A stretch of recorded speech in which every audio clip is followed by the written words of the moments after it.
is happening? You're loading over and over and over again. And just crashing. What is going on? How long should load? What's up, man? How you doing? Oh, my headphones are off. There we go. Oh.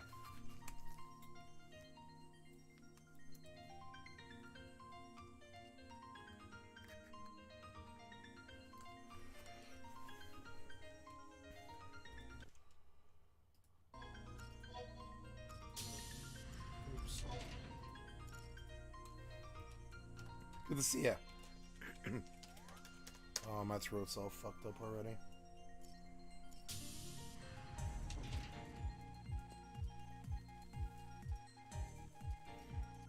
I don't think I finished shaving. That's annoying.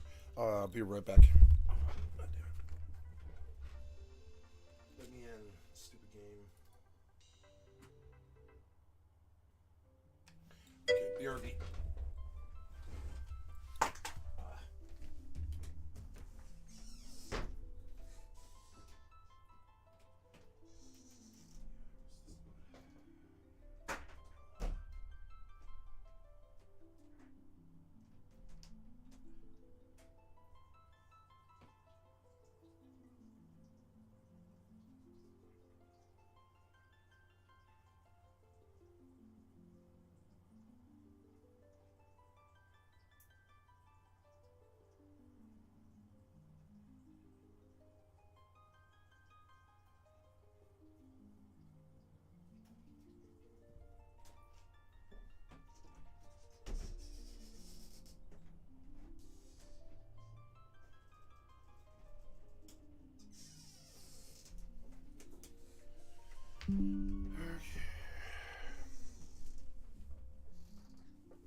Oh, there's one more thing.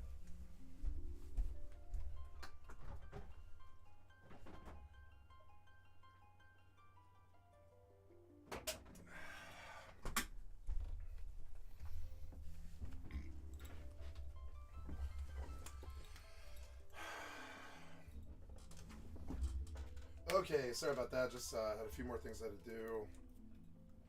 Going to work, you know, it's like doing a check flight. It's like a flight checklist. It appears that my tablet is full blown died, which is hilarious.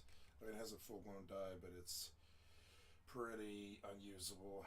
It really, really wants to download Solitaire. It's obsessed with downloading Solitaire. Sorry, my mic got moved. So my tablet is obsessed with downloading Solitaire, and I challenge you to prevent my tablet from only downloading Solitaire. I challenge you to do it. You can't get anything on the screen. Can't get draggies, or you can get the top bar, but you can't get anything else. You can't get down thing or anything, like to move the tablet or anything. No, it's just full-blown broken, and you can hit the back button, and that gets you out of the Solitaire, but it still white screens you and all this stuff, and you can just, you know, keep trying to hit the... My camera froze. Yeah, of course it did. Hold on just a second, Pie Guy. Give me just a second, please. I will fix it. Yeah. Hey, thank you for telling me. Give me just a second. Video capture device, add source. Logitech, Brio. Sorry, I jangled the cord and it appears that it disconnected it. There we are. Hello, people. Let me get some stuff off this lens. They are much better, a little bit cleaner, right? Better. And then,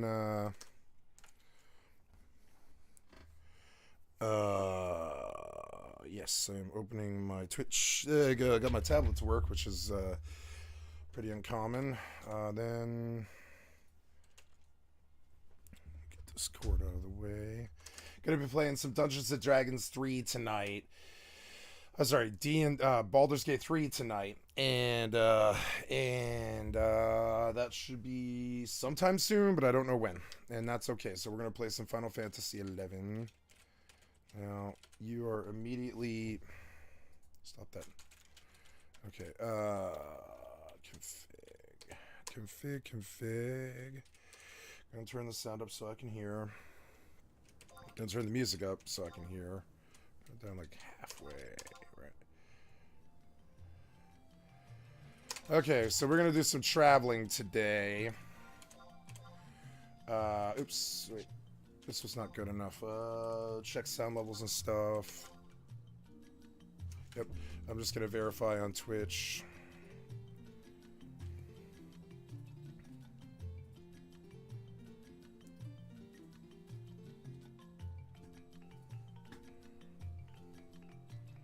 Very good. Very good.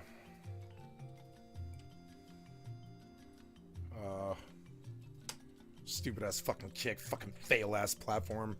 Wow.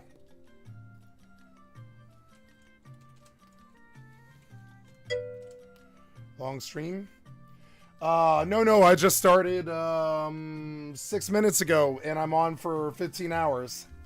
Sir, 14 hours, excuse me. Yeah, it'll be a long stream. Yeah, yes, I misunderstood what you meant. Yes, it'll be a long stream. Yep. Hey, what's up, Care 968? What's up? Gonna play some Final Fantasy 11 until Baldur's Gate 3 in the next hour. We're gonna be doing Baldur's Gate 3 in the next hour, but my friend's got a kid, so it's sort of gotta wait for the friend's kid to go down and sleep, you know. So until then, we play Final Fantasy 11. 5 hours, right on. Yep, I'm in it for 14 every single day, 105 hours a week. All 15 hours. Well, right on. That's good to see some loyal viewership. I would say, Numba, you're one of the rare ones who sees the value of what I do. Most kids come in and they're looking for like a movie to watch for 2 hours or something like that. But it's good to see the people that can understand what it is I'm trying to do, which is daily entertainment for free. Call it DEF, or DEF, right? DEFF. Daily entertainment for free. My whole thing is DEF, DEFF. Daily entertainment for free.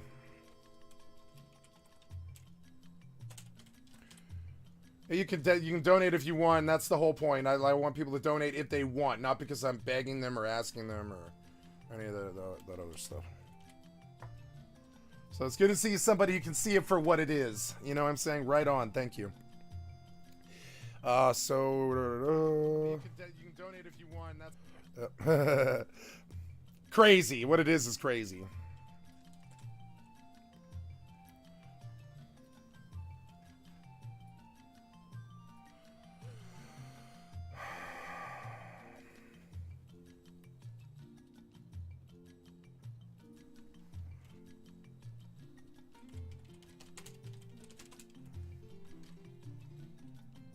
God damn it.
Gonna do some Final Fantasy fighting. FFF. Final Fantasy fighting.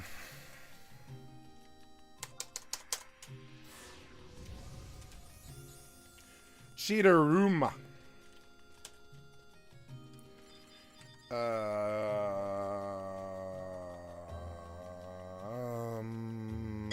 I have to go to Sandy. FFF.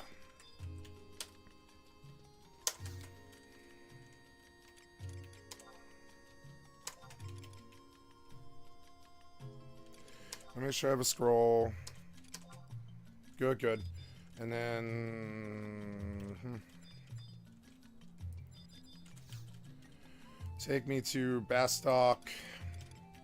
No, sorry. Sandoria.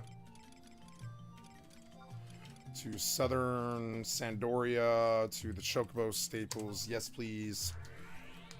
What do I need for this? I don't think I need anything. I just need to run out there to... Yeah, this won't take anything. Okay, I got back to Washington. Take over the world on Civ. Right on. Right on. That's good. Yeah, that's good. Take over the world on Civ and you be the smartest man in gaming.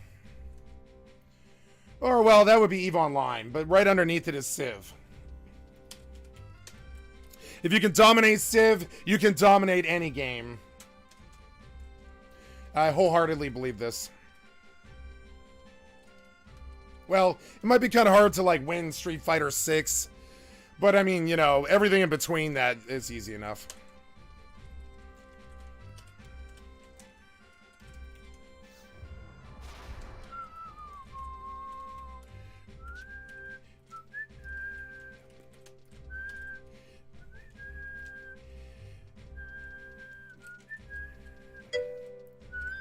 I don't. I'm terribly sorry. No sports, no, not really any television, no TV, no movies, no holidays, no traditions.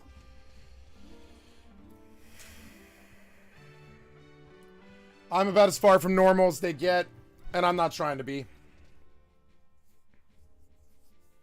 I used to follow the Broncos in Denver, Colorado 10 years ago. I watched the entire, when we won the Super Bowl twice in a row, I watched the entire 2 years. Drank in the bar every Sunday, fucked girls, and hung around, you know. And that was like a heyday dynasty for me when Peyton Manning was at the head of the Broncos and my team was winning. At that point, I would say I was a sports fan for about 10 years. I was wearing the jerseys and stuff, right? I liked the Broncos, right? But then the Broncos became donkeys and Peyton quit and, you know, his shoulder and all that stuff. And, you know, and it seemed like there was no way to stop Tom Brady for like 10 years. So I just sort of moved on because it wasn't very fun for me unless my team was winning. And, you know, say what you want about that. Like, it is the reality, however. When my team isn't winning, it's frankly boring to me. So, but I like the Colorado, like I'm fiercely loyal to my home teams, which are the Colorado Rockies, the Colorado Nuggets, the Colorado Broncos, and the Colorado Avalanche. And I know a lot about all four of those teams. I know who the good players are. I care about my city, and I'll go down there and I'll hang out in the bar at Wynkoop Brewery right across from Coors Field. And I know sports very well. I've met a famous boxer. I know sports pretty well. I like chess boxing, but I don't pay attention to it. UFC fascinates me, and I've always watched it since I was a kid, but I don't follow it religiously, and I don't have television in a verifiable way. So I can't just tune on ESPN either. So, I mean, unless I go watch, like, YouTube sports highlights, I won't see what's going on in the world. So, but I do like baseball, I do like hockey, I do like soccer, and I do like football. So, I mean, that comes out, and you'll see me every once in a while. Like, for instance, I played MLB The Show 2023 for, like, 4 hours on my stream. I think that was last year, I think, actually, or this year. I don't know. That was this year. 2023 being 2023.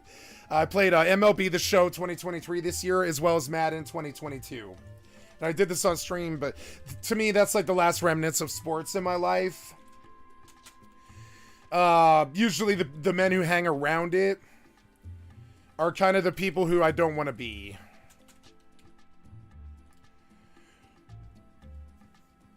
So, but I mean, those are still my people, and I love them. Many of my friends are devout sport addicts and stuff. And one of the things that they, like a lot of my close friends were liked about me is if I felt that it was interesting to my friends, I would pay attention to it. But I mean, anything that takes me away from my career, which is like playing video games like 15 hours a day, even way back then, was something that was a struggle for me. I knew a lot more about the methods of the WoW guild method, and like perseverance and suit up and tsunami and oh, I don't know, all those other ones, vodka and all that, Worlds of Logs and stuff. To me, my sport was World of Warcraft, and I was one of the world's best. So the way that you might see fervor around David Beckham or Patrick Waugh or Nathan Fillion or Wayne Gretzky or even Michael Jordan or somebody like that, I tend to used to feel that about myself while I tried to be somebody like Kobe in the video game scene. And Kobe was somebody I really looked up to a lot. The offensive forward. That's a position that I play a lot. So, rest in peace. So, sports are something that I struggle with, and I don't follow the scores, and I don't know who the quarterbacks are. And honestly, for me, sports is a very honestly, I look at sports as like the best way I've looked at sports. Really, survival guide here. I don't think it is. It's like a very, very good engine for gambling. I'm much more of a gambler. In the manly pursuits, I would say I'm a bit of a reader. Like I went for a degree in literature, and I went to CCD in Colorado, and I went chasing to be a librarian until I understood that my personality just didn't fit it.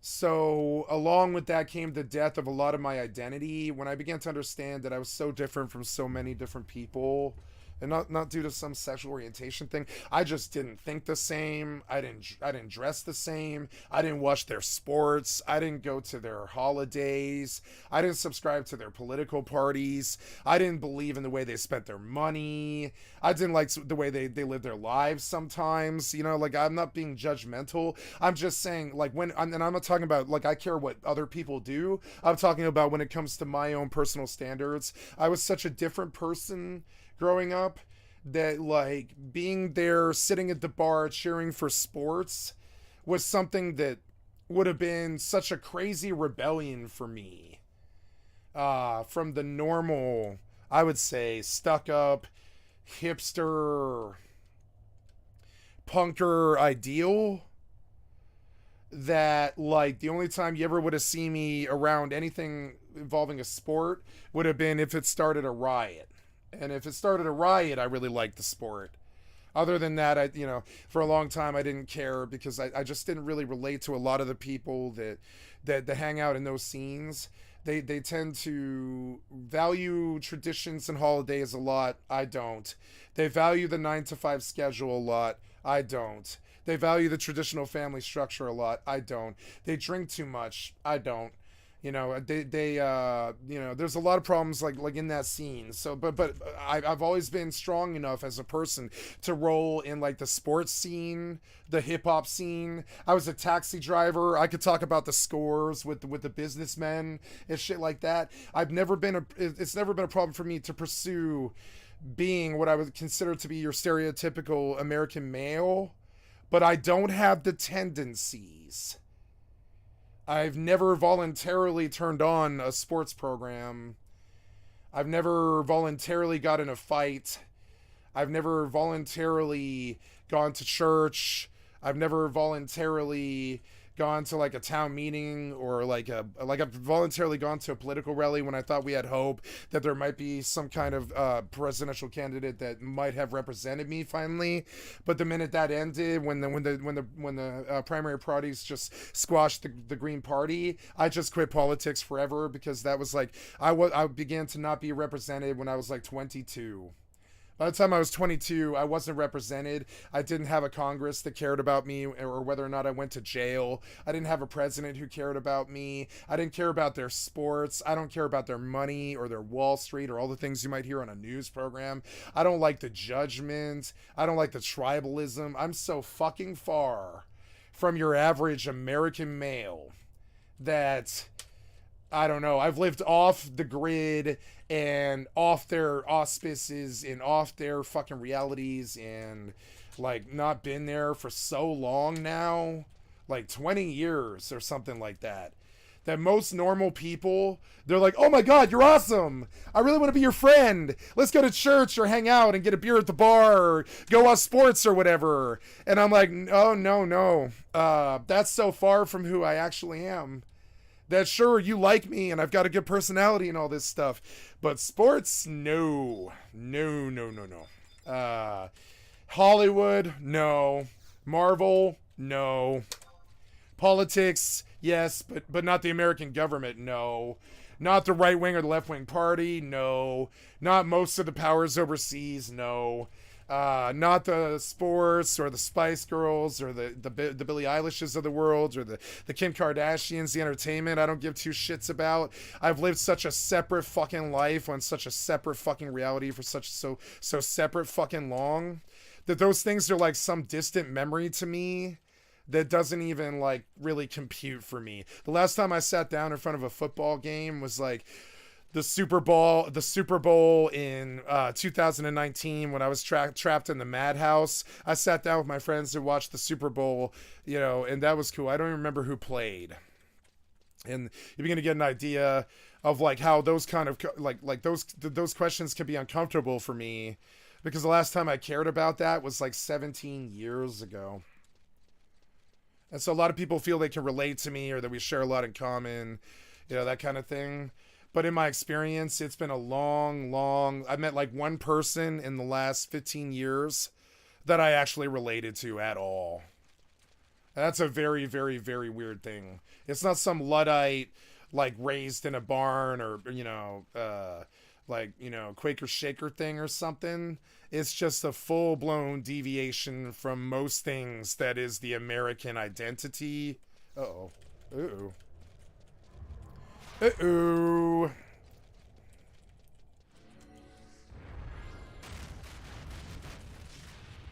Oh, God, run. How much am I going to aggro here? Oh, my God. I might not make it. I might not make it. That's okay, though. This run is not that bad. Oh, my God. Oh, my God. 7 seconds. I'm still ahead of him. Oh, my God. I aggroed. Is he going to cast? If he shoots me, I'm dead. Come on. Don't shoot me. Don't shoot me. Don't shoot me. Don't shoot me. Don't shoot me. Don't shoot me. Don't shoot me. Don't shoot me. Don't shoot me. I'm dead. I'm dead. That's okay. That's okay. 467 seems pretty fair. Yeah. Forgot to summon the truss. Oops. But that's okay. I lost like 3 minutes, you know. Firaga 3 for 407, you know, half my health bar. Yeah, I'm gonna go right back out there.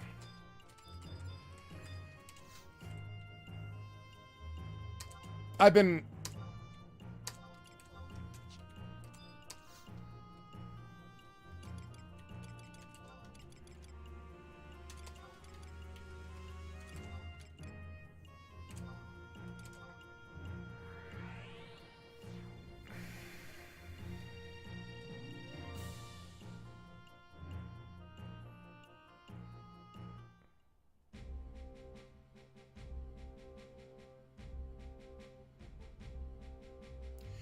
I've been disconnected from reality so long that these things aren't real to me.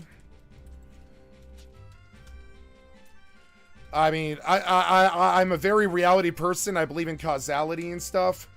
I really do. I mean, I believe in reasons for things to happen. I don't believe in consequence. Or sorry, like, I don't believe in coincidence, right? But...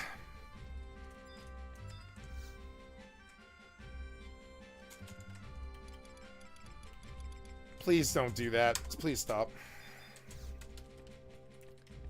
That being said, like...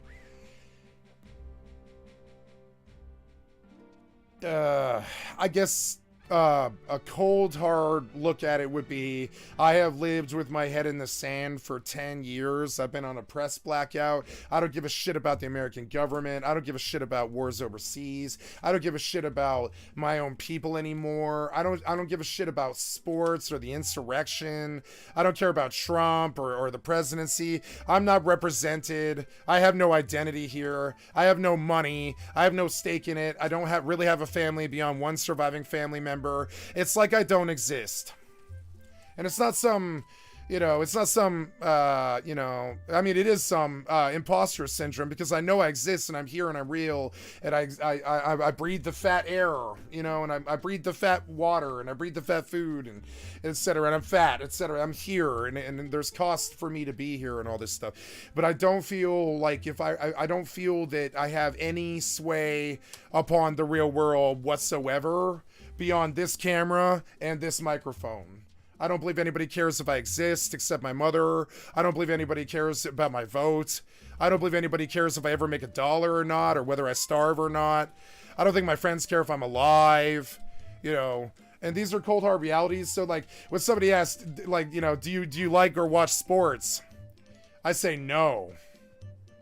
No, that's a nice fantasy that implies some sort of normalcy where I stayed in the human race and it didn't leave 2.5 years ago full blown permanently. But I mean, I checked out of the human race when I was like 24.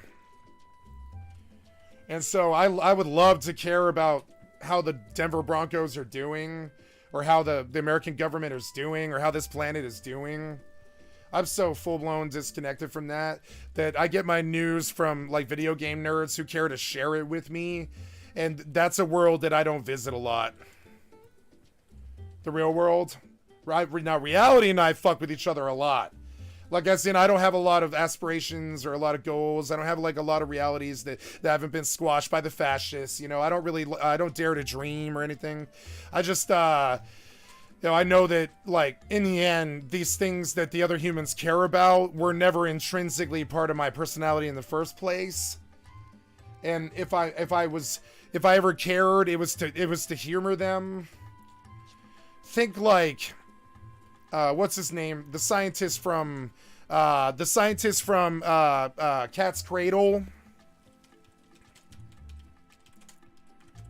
The scientist, I can't think of his name. No, Cat's Cradle, Kurt Vonnegut, right? There's this scientist who invents this chemical substance called Ice-9, and he's asked to. This is the story to Cat's Cradle by Kurt Vonnegut, right? He's asked to create a substance by the American Army to freeze mud so that the troops don't have to use bridges or build bridges or make temporary bridges. They can just freeze the mud and walk across, right? And Kurt Vonnegut heard this in the 60s, probably from the sci-fi scene, and he was obsessed with the American government attempting to do something like this.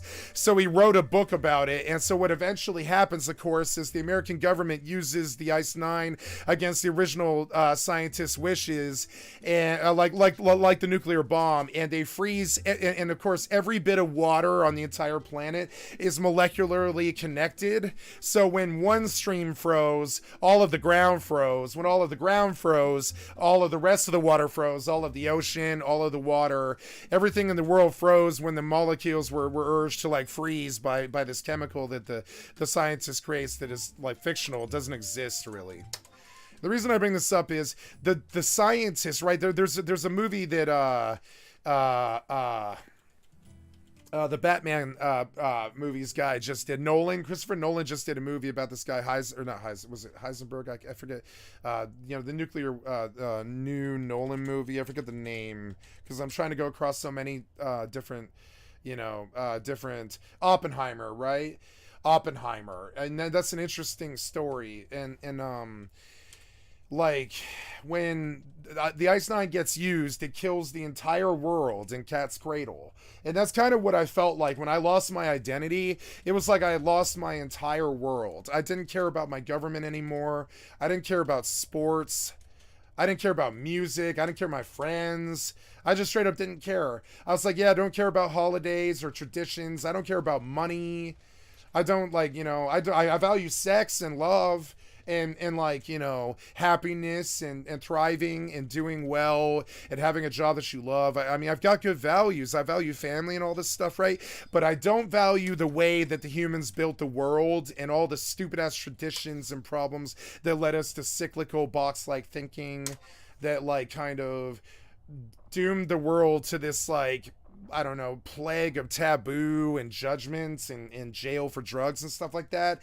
And it's so far from my reality or anything that I want to be or anything that I want my family to be that I don't relate with to many of the things that most humans do. So, and it's a cold hard answer, but I mean, at least I spoke the truth to it. Most people will say, nah, I like the Broncos. And I thought about giving an answer like that, but it's disrespectful. No, I don't have the privilege or the luxury to care about sports teams in my own personal apocalypse where my family's dead, my friends are gone, the country's been co-opted by fascists, the black men are being hunted in the streets like some kind of animals, and the Nazis are running free reign, Fourth Reich, Proud Boy across the America, and all this, and it just sucks. And then on top of it, like in my personal life, my brain is dead. I have memory issues and retrograde amnesia. Got a nasty concussion a few years ago. Lost the love of my life after a man tried to kill us. Sent him to jail. He might show up with a gun again. Got all these other problems, Got another stream sniper who obsessed with me and wants me to make him his problem. And I tell him I got enough problems. I'll put myself in the dirt much faster than you ever could, and all these other things. And so when somebody says, do you like sports? I say, no. The last time I cared about sports was in 2015, 8 years ago, long before the death of America, I would say.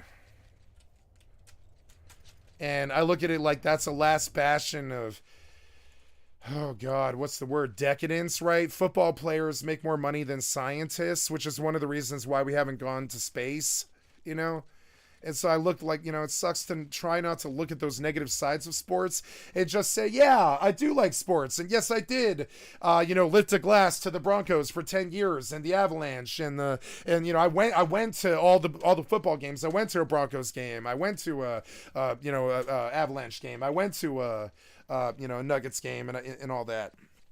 And I would say that, yeah, those things are great and they're good things to venerate and stuff, but they're so far from my disconnected, fucked up INR reality that, like, when somebody asks me about a score or who I like, it's like referring to this black and white television, like, show that I watched 9 years ago that's so far in my past now that, like, I despair at the reality that I've become a little bit, and I have an existential crisis, Like, for instance, when I was a drug addict when I was 24, I saw some people from my high school, and that was 6 years later. Jesse Pinkman went through sort of the same thing. Like there's this funny joke in Breaking Bad where they mention, like, you're such an idiot, Jesse. Like, if you applied yourself,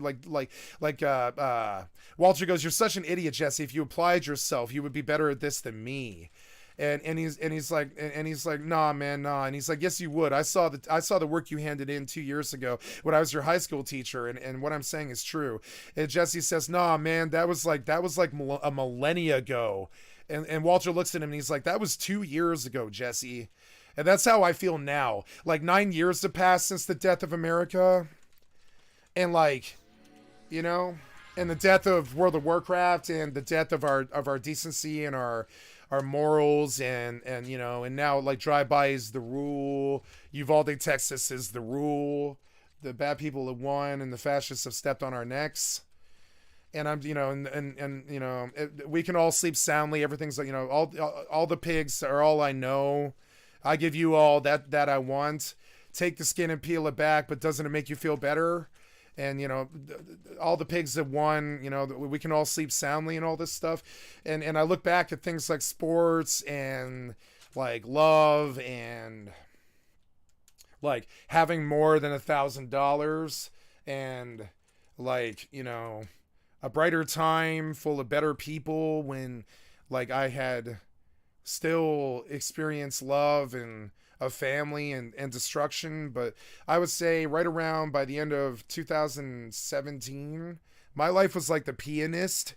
When I woke up one morning, I'll never forget it. I woke up one morning in the stairwell of a library, and I had been up for 4 days, so I had slept for a good 16 hours or something like that, and I was exhausted, and I'd been hunted by the police and in a parking garage, and the love of my life was gone, and I was desperate to find some new place to go, which also got me in worse trouble and all this stuff. And I remember waking up that day and I realized that I had lost my car and I was back on the streets again. I lost the love of my life and she was gone forever. The man who tried to kill me hadn't tried to kill me yet, but that was only a few days away. And like 4 days away, something like that. And my mother has stopped calling for weeks. My phone was dead. I didn't have a cell phone charger. My ex-girlfriend was dead. My ex, I mean, she was basically my wife. Like, my ex-wife was dead from junk, and she shot up like Hep C and all these other things. And like by the time I had dealt with all of this and lived my life and got off the streets and got a home again and dealt with all of my problems and got closure and got happy and I can smile again and all this stuff and I can live for myself again, and I got back up and off my feet, onto my feet again. But there was this period where right around 2017, I woke up in the morning and I had no friends, no love, no family, no government, no place to go, no hopes, no prospects, no job, no money, no possessions, nothing but a drug addiction and a dream. That was it. And nobody talked to me, nobody cared, nobody had talked to me in 2 years, except for my drug addict friends. So they were the only people I cared about, and that was a bad road that led to some man, threatening me and my girlfriend with death. For no reason, and all these other problems. So when I think back about America or the government or sports or music, that was cool, but I went through my apocalypse like 8 years ago, and these sound like remnants of some previous planet that I left 8 years ago. You begin to understand why I don't answer questions like that very well, and they're like, man, I really like you. You seem like a really cool guy. You'll hang out with us. You'll drink with us. You'll commiserate with us. You'll give us advice about our love lives. You'll marry us. You'll watch sports with us. You'll play games with us. You'll kill for us. You'll die for us. You love us. All this stuff. They're like, you're the baddest ass motherfucker in the culture. We love you. I get that from everybody all the time. But then they're like, hey, do you want to read a book or watch a TV show, or do you like sports, or hey, you want to go down to the bar, or hey, you want to go to church, or hey, you want to go, you want to go do something, want to play some Dungeons and Dragons? And I go, no, I spent 9 years of my life as a ex-methamphetamine drug addict who ripped off credit cards, stole cars, and ran wild on the fucking streets living homeless. I gave up on the government 24 years ago. I gave up on life like 18 years ago. I gave up on love like 5 years ago. And I'm not a good person to be around. Why would you want to be around me, And I try to warn people all the time. And it's not like I want to be this way. I just am. My mother, it almost put her in the grave when she realized that everything that she cared about and believed in and wakes up in the morning to look at on the news and all that stuff was some dead reality for me that I had forsaken like 8 years ago. And that causes her. Like the other day, she told me I had broken her heart. Because I don't lie to anybody. I say, yeah, I left humanity. I left humanity 2 years ago, and I don't have to care about their sports or their presidents or their wars anymore. And if they kill me, that's what I always figured they probably would do, I would say. And, no, I don't know anything about sports anymore. And no, I'm not normal, and no, I don't know. I don't follow pretty much anything that's normal. I don't believe. Can't think of anything, anyways. That sucks, you know. Let's go see the Broncos news, you know, because I haven't done that in, man, the last time I even remembered that the Broncos existed was 2019. That was 4 years ago. I forgot they even existed. And when you live your life like that, Sean Payton. Yeah, good. That's good because most people don't. They're like, you're a freak. You don't value our government. Most people cannot relate. You don't value food. You don't value money. You don't value people. See what I'm saying? Most people, at least you can understand. Most people are like, you're a fucking freak. You know what I'm saying? I like the people that tell me that. And the people that say, I understand, they scare me because it like, you know, it indicates that they have gone through something similar. And that's not good. Anytime anybody who can understand me and relate to me, I get really scared when that happens because it's like, Jesus Christ. At least somebody can understand. Can they relate? No. And I didn't want this. It was just the full-blown destruction of everything I love. They call it being an orphan. When I write my book, I was gonna call it Pariah Cat because like when you're an orphan, I mean I'm not an orphan. My mother would hate me if I said this, but I mean. I left the home at the age of 16, and that was the last time beyond her, she was the only family member who evinced a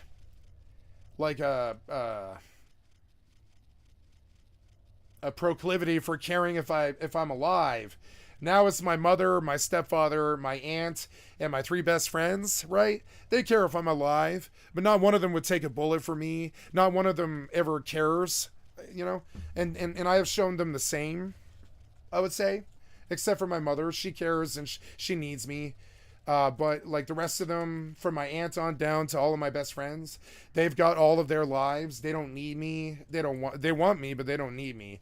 And that strong understanding that you will be alone for the rest of your life unless you go chase humanity.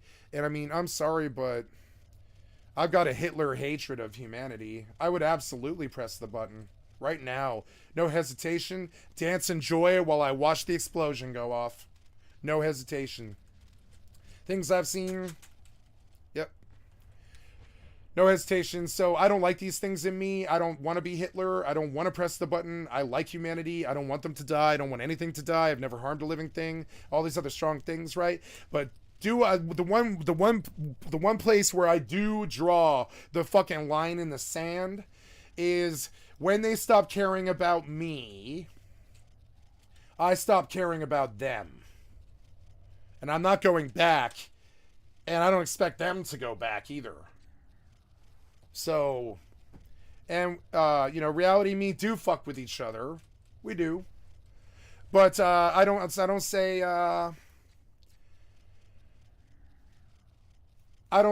I live in the same place as reality, right? I fuck with reality and I know what it is, and I'm not often hurt by reality. A lot of people, they do a lot of drugs, they go to jail a lot. I didn't, you know. A lot of the cold hard realities about who I was able to completely tiptoe or dance around or any of that stuff, right? And so now I'm just like this non-entity, and I'm not represented, and I don't have family, and everybody's dead, and if they're not, they love me, but they're not in my life, you know. And I'm just I'm happy to soldier on in my own little circle that I make with myself. And oh, I'm going the wrong way, am I? Oh, I am going the wrong way, but not for long. I caught it in time.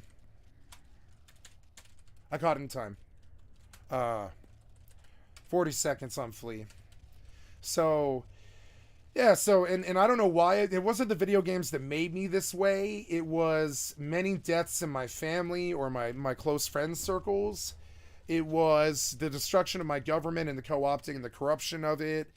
It was the reality that they were far more likely to spend money on the Super Bowl than they were to keep me from starving on the streets. You know, when I got the help, there was always a caveat. When I acted like them, I was judged worse than I ever judged them. You know, all these other things, and it's kind of I don't know what the word is. It's like a almost ethereal, almost like non-transitory, like non-reality thing I'm talking about. It's almost like basically a metaphor at this point. It's so far from like an actual reality that I can dictate in some court of law or something. I'm just talking about the overall feeling from it. When life forsakes you, you forsake life. And then there's this point, like three to 5 years later, it's been about 6 years now for me, where you look back and you're like, wow, the things that everybody else calls their lifestyle was this thing that I left behind in the dust 6 years ago, and I can't relate to anyone in the world anymore. And I'm a unicorn, and the person that I would choose to love doesn't exist, and the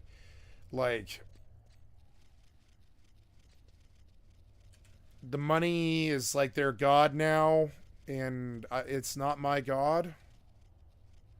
So now I feel like I have a religious difference with almost everybody that I meet. Like I can say I don't like money, I don't value it, I don't want it. I've never met another human being that can fundamentally mean that. They just don't. I don't fucking care about that. I've met a few. I've met monks and, like I would say, like a patron saint who's dead now. I've met spiritual gurus who can feel the same as me, but most humans cannot relate to me, you know? And that's all I have to say about this. The complete disenfranchisement of everything that I am.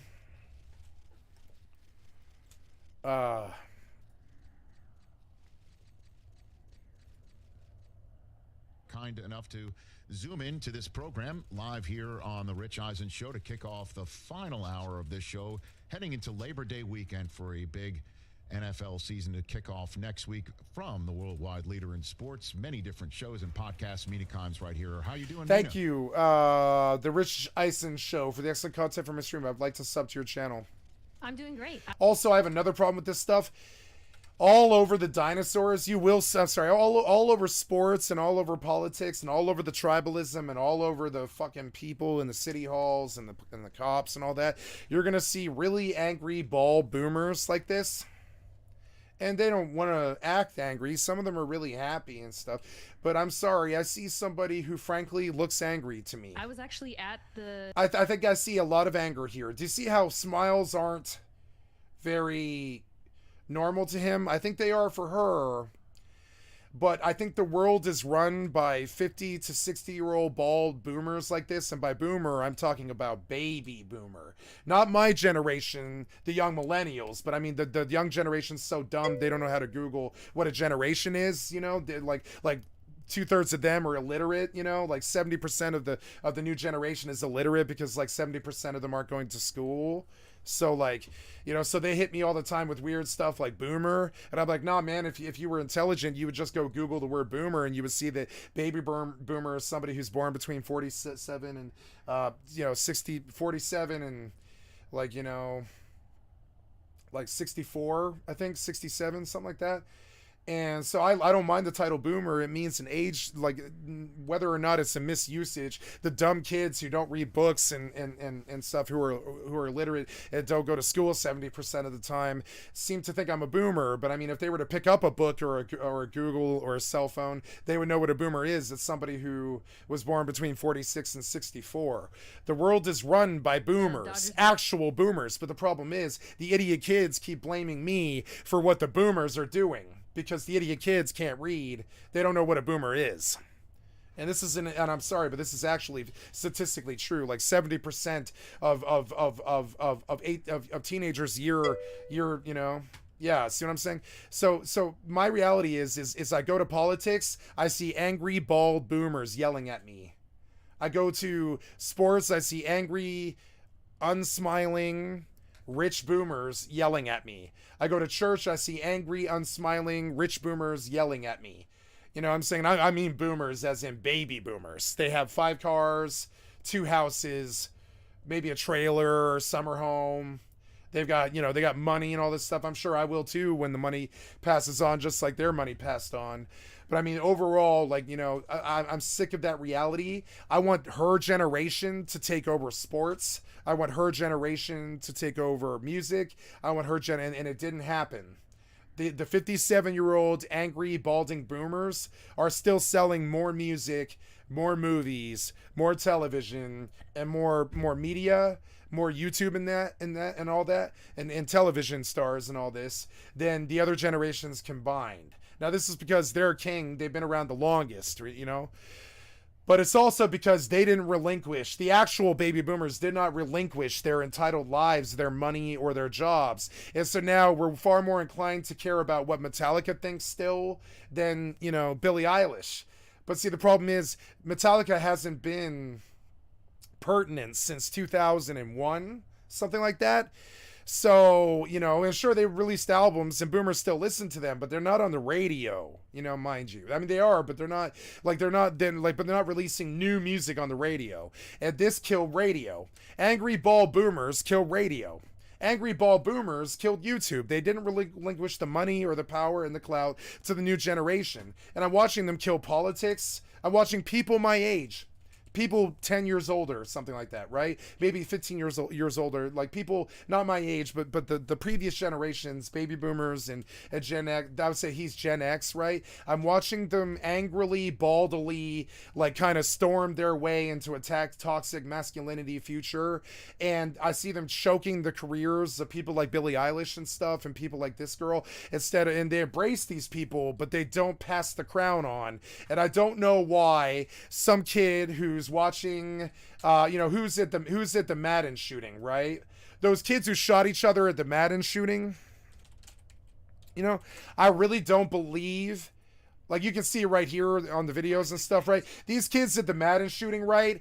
Their culture is football, but it's not this angry bald boomer yelling at us about Madden or video game shootings or whatever. And it sucks because I'm an angry bald boomer too. I'm a very bad one, I stepped to the fore thinking, well, if they can do it, I can do it, right? But I'm also kind of sick of it. I'm a little sick of it, and I'd be okay with not getting famous. I'd be okay with not getting money. I'd be okay with no one ever listening to me. I don't care.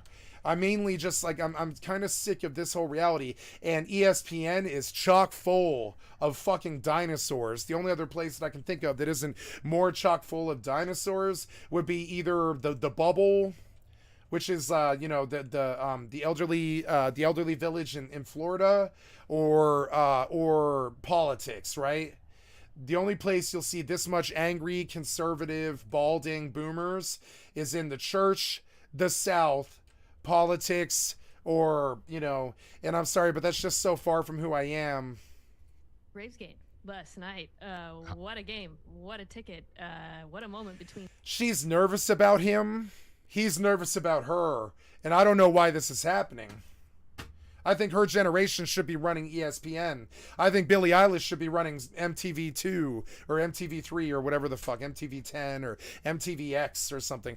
I don't know why the bald, angry boomers are running the country, running the ESPN, running the sports teams. When I think of competence, I think of past the age of 35, humans aren't that competent anymore. I know because I'm 40, and I feel like I'm not too old to cut it. I feel like I can compete with the kids, and I still do every day, but I still don't think that I should be. I think their generation should have been running this world by the time I was 27.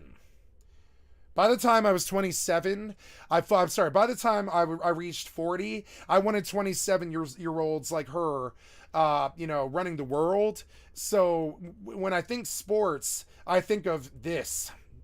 Best dad ever, balding, angry boomer, spent billions of dollars on it, got two homes and 5 cars, wasn't affected by job loss and bank crisis in 2008, wasn't really too sad ever, but definitely was angry, just sort of whole vibe, and recently, I would say I conquered my anger by understanding that I sign up for my anger. And when I did this, I basically fundamentally separated myself from this whole, like constituency almost entirely, and I began to fundamentally believe in the last few weeks that it is a culture that is fundamentally fueled by anger, testosterone, and a scene that is desperate to cling to their youth. And I'm sorry, but when I think of football, I think of her and her generation, but I think everybody who loves football thinks of him and the Madden generation. And I'm sorry, and you can see where the division line is drawn for me. I'm sick of the dinosaurs. I'm sick of the ball boomers. I'm sick of the running the country. I'm sick of the way they ran the country. I'm sick of what they did, the choices they make. I'm sick of the judgment because I did drugs. I'm sick of the identification. I'm sick of this idea that all of us should breed because there are 7 billion people on this planet, and Uvalde, Texas is a direct result of that, you know? Those two and so, yeah, do I like sports? The pure real answer is no. It's the battleground through which the tribalism is waged on. It's a lot. It's gonna be hard to get them on streams. It's a lot. It's not a tough out today. Excuse me, not an easy. And there's the tribalism for you at the Madden tournament. And I'm sorry, but you know, I don't subscribe. Don't subscribe to the lies. Don't subscribe to the fantasies. I don't subscribe to spending $50 billion on a sport. I don't really subscribe to a lot of their things. I don't subscribe to that violence. I don't subscribe to shooting the kid afterwards. I don't subscribe to, you know, or any of that stuff. I mean, I'm sorry, but so now I like, you know, very seldom do I meet a human who can even speak to me on a normal level, much less relate to them or get along with them or anything at all. And that's all I have to say about this. Like Forrest Gump, right? I have a Forrest Gump view of the world. It's not a good one. It just is my view, you know?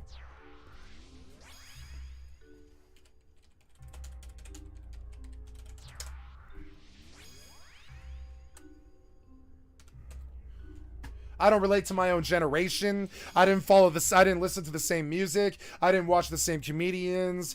I don't laugh at the same jokes. I didn't watch the same television. I didn't love the same movies. I did different drugs.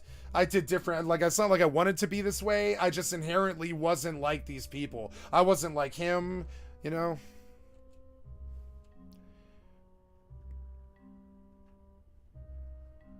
My father, who's a boomer, has been telling me his generation ruined the country for years. Why do old people always have to ruin the fun? Yeah, like, that's the boomers saying that. Also on top of it, like, okay, my mother is fiercely proud of the way that we forwarded in her generation, because you could say that their generation was responsible for civil rights. And it is true. So she's able to rest on her laurels because she never had to. Well, I mean, she did have to deal with a Vietnam, but she never. I mean, she never really dealt with a 9/11, which is a full blown, you know, killing of 3,000 of your own people. You know, so I'm not sure they dealt with the same kind of crisis. It's not the same. Vietnam was worse. But I don't know, though. Vietnam was not a betrayal. I mean, it was, but it wasn't a betrayal like of like Americans killing Americans. It was a betrayal of Americans killing Viet Cong against Americans' wishes. It's a different sort of betrayal. My generation dealt with something far worse, which was the boomers killing 3,000 of us in 9/11. He's disgusted. And yes, I'm disgusted by them. I'm disgusted by them. And it's weird when you hear some of them say this, too. By what we're dealing with now. But Yep. It's good to know that there are some boomers, some people in that generation who are willing to admit. And when I say failures boomer, and- I'm not talking about myself. I'm talking about baby boomers. You know, the idiot, the new generation, they're 3/4 illiterate. They don't read books, and they don't value intelligence. They value whether or not you're fat, whether you're fat or not, right? They don't value anything at all, just whether or not you look good, so they can fuck more, continue breeding, and fill this world with idiots. You know, so yeah. You know, baby boomer wiki, right? So those guys who are 3/4 illiterate and don't go to school and all this stuff, right? They think that baby boomers are somebody who's me. But no, these are people born between 1946 and 1964. Sure, I was born 30 years after that, and I guess I guess in your idiot, I don't read books and I don't go to school generation's minds, I'm a boomer. But you could go Wikipedia to see how fucking stupid you are. Very easily. And often you'd be surprised how often this is the case. You can easily go Wikipedia and see how fucking stupid you are when you use the word boomer or whatever. The blame game But I mean, this guy's talking about people who were born between 46 to 64 and how they essentially destroyed the world. only goes so far. And this guy's my age, you know, and he's not talking about what he believes. He's talking about what his father, the boomer, believed about his own generation. And so the kids think I'm a boomer and that I should be attacked because, you know, I'm the guys who have the 5 cars and the 5 houses and the entitlement shit. No, I've got a $50,000 house, a 13 years of drug addiction, no family, no political party, no friends, no life, no money, no reality, no potentiality, and no hope beyond my stream. You know, and then I'm sorry, but I don't care about the new generations, and I don't care about the old generations. They kill me. They killed me. There's not a lot that comes of it. Where we're just pointing fingers back and forth. No, and I'm not pointing fingers. I'm just saying what happened to me. Is it entirely the baby boomers or my generation, the young millennials' fault? No, it's just, you know, it's just that we're dead. We got killed. We're dead. We don't date. We don't vote. We don't work. We don't care about what you do. We were raised in 9/11 where you killed 3,000 of our own people. So why should we love you or vote for you or treat with you at all? You know, you betrayed us. You lie to us all the time. You control us. You have 5 cars and 2 houses. I'm sorry, but you do.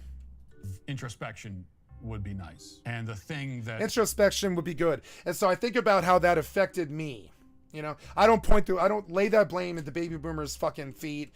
I don't relate to the generation. I don't think I grew up in this. I'm definitely a young millennial. I grew up banging music from like 2001, not fucking 1987 or 1976 or 1997. I grew up banging dubstep and listening to System of a Down in 2005. I did not grow up like boomers listening to fucking Kansas, you know, Wayward Son. No.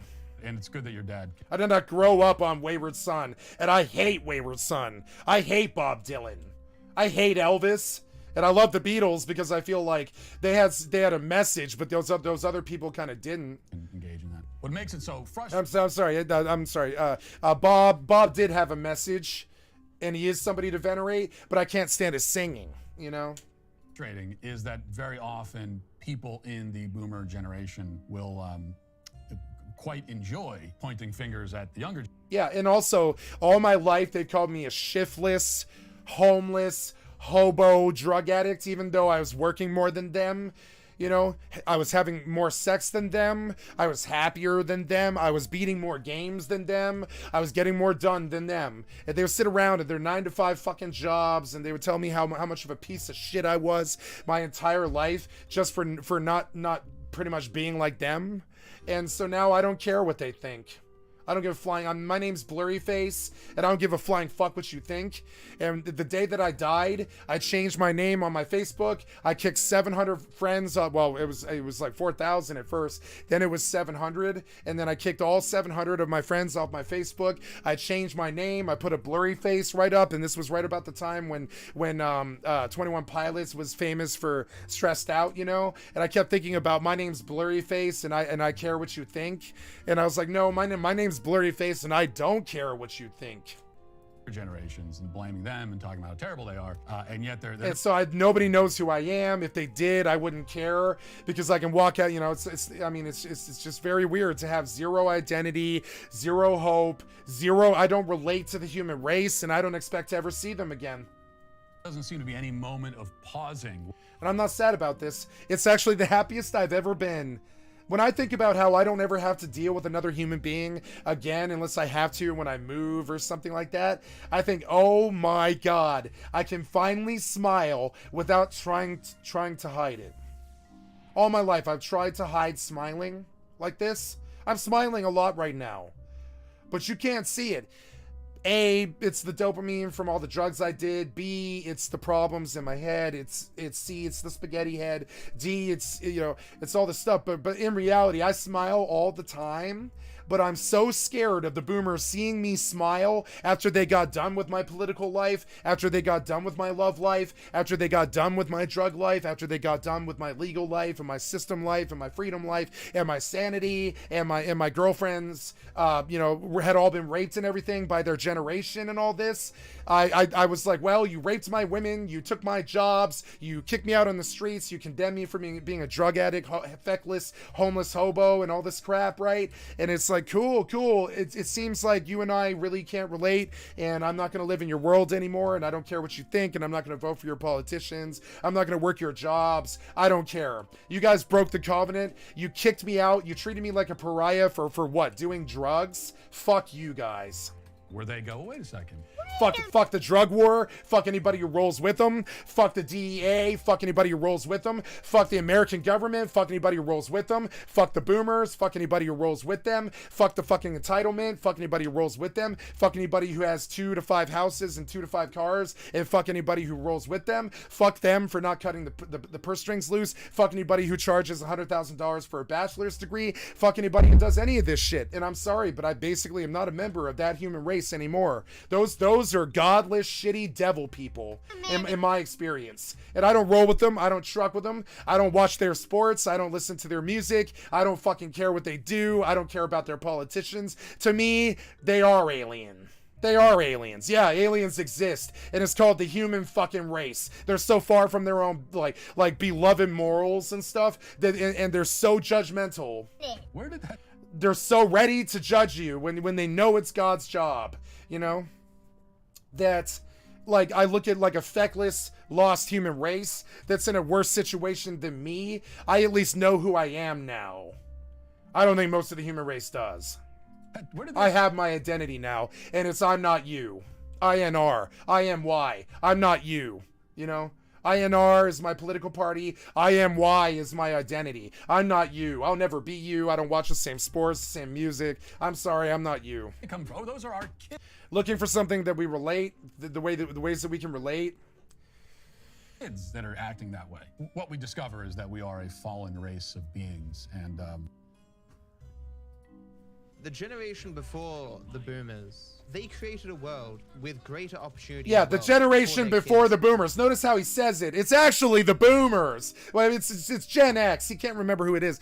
But really, the boomers were kind of like a mix. The boomers, as I view them, are a mix of Gen X and a mix of baby boomers. It's like half Gen X, people born between 46 and 64, and half baby boomer, which is people born between 64 and people who are born between, or 46 and 64. And then there's the Gen X, people born between 1964 and 1983. Now, I'm born somewhere between 1983 and 2008, right? So I'm not in the baby boomer generation. I'm not in the Gen X generation. I'm in young millennial. And I grew up on 2005 dubstep and the death of 3,000 of our own citizens, And no, I don't trust them. Than the one that they grew up in. That's a fact. Yeah, like the world that I live in is not the world that they grew up in. And they're so goddamn smug, blinded by their own 5 houses and 5 cars that they just think you're a loser. And I think they're a loser. And hey, we came to the same conclusion, didn't we?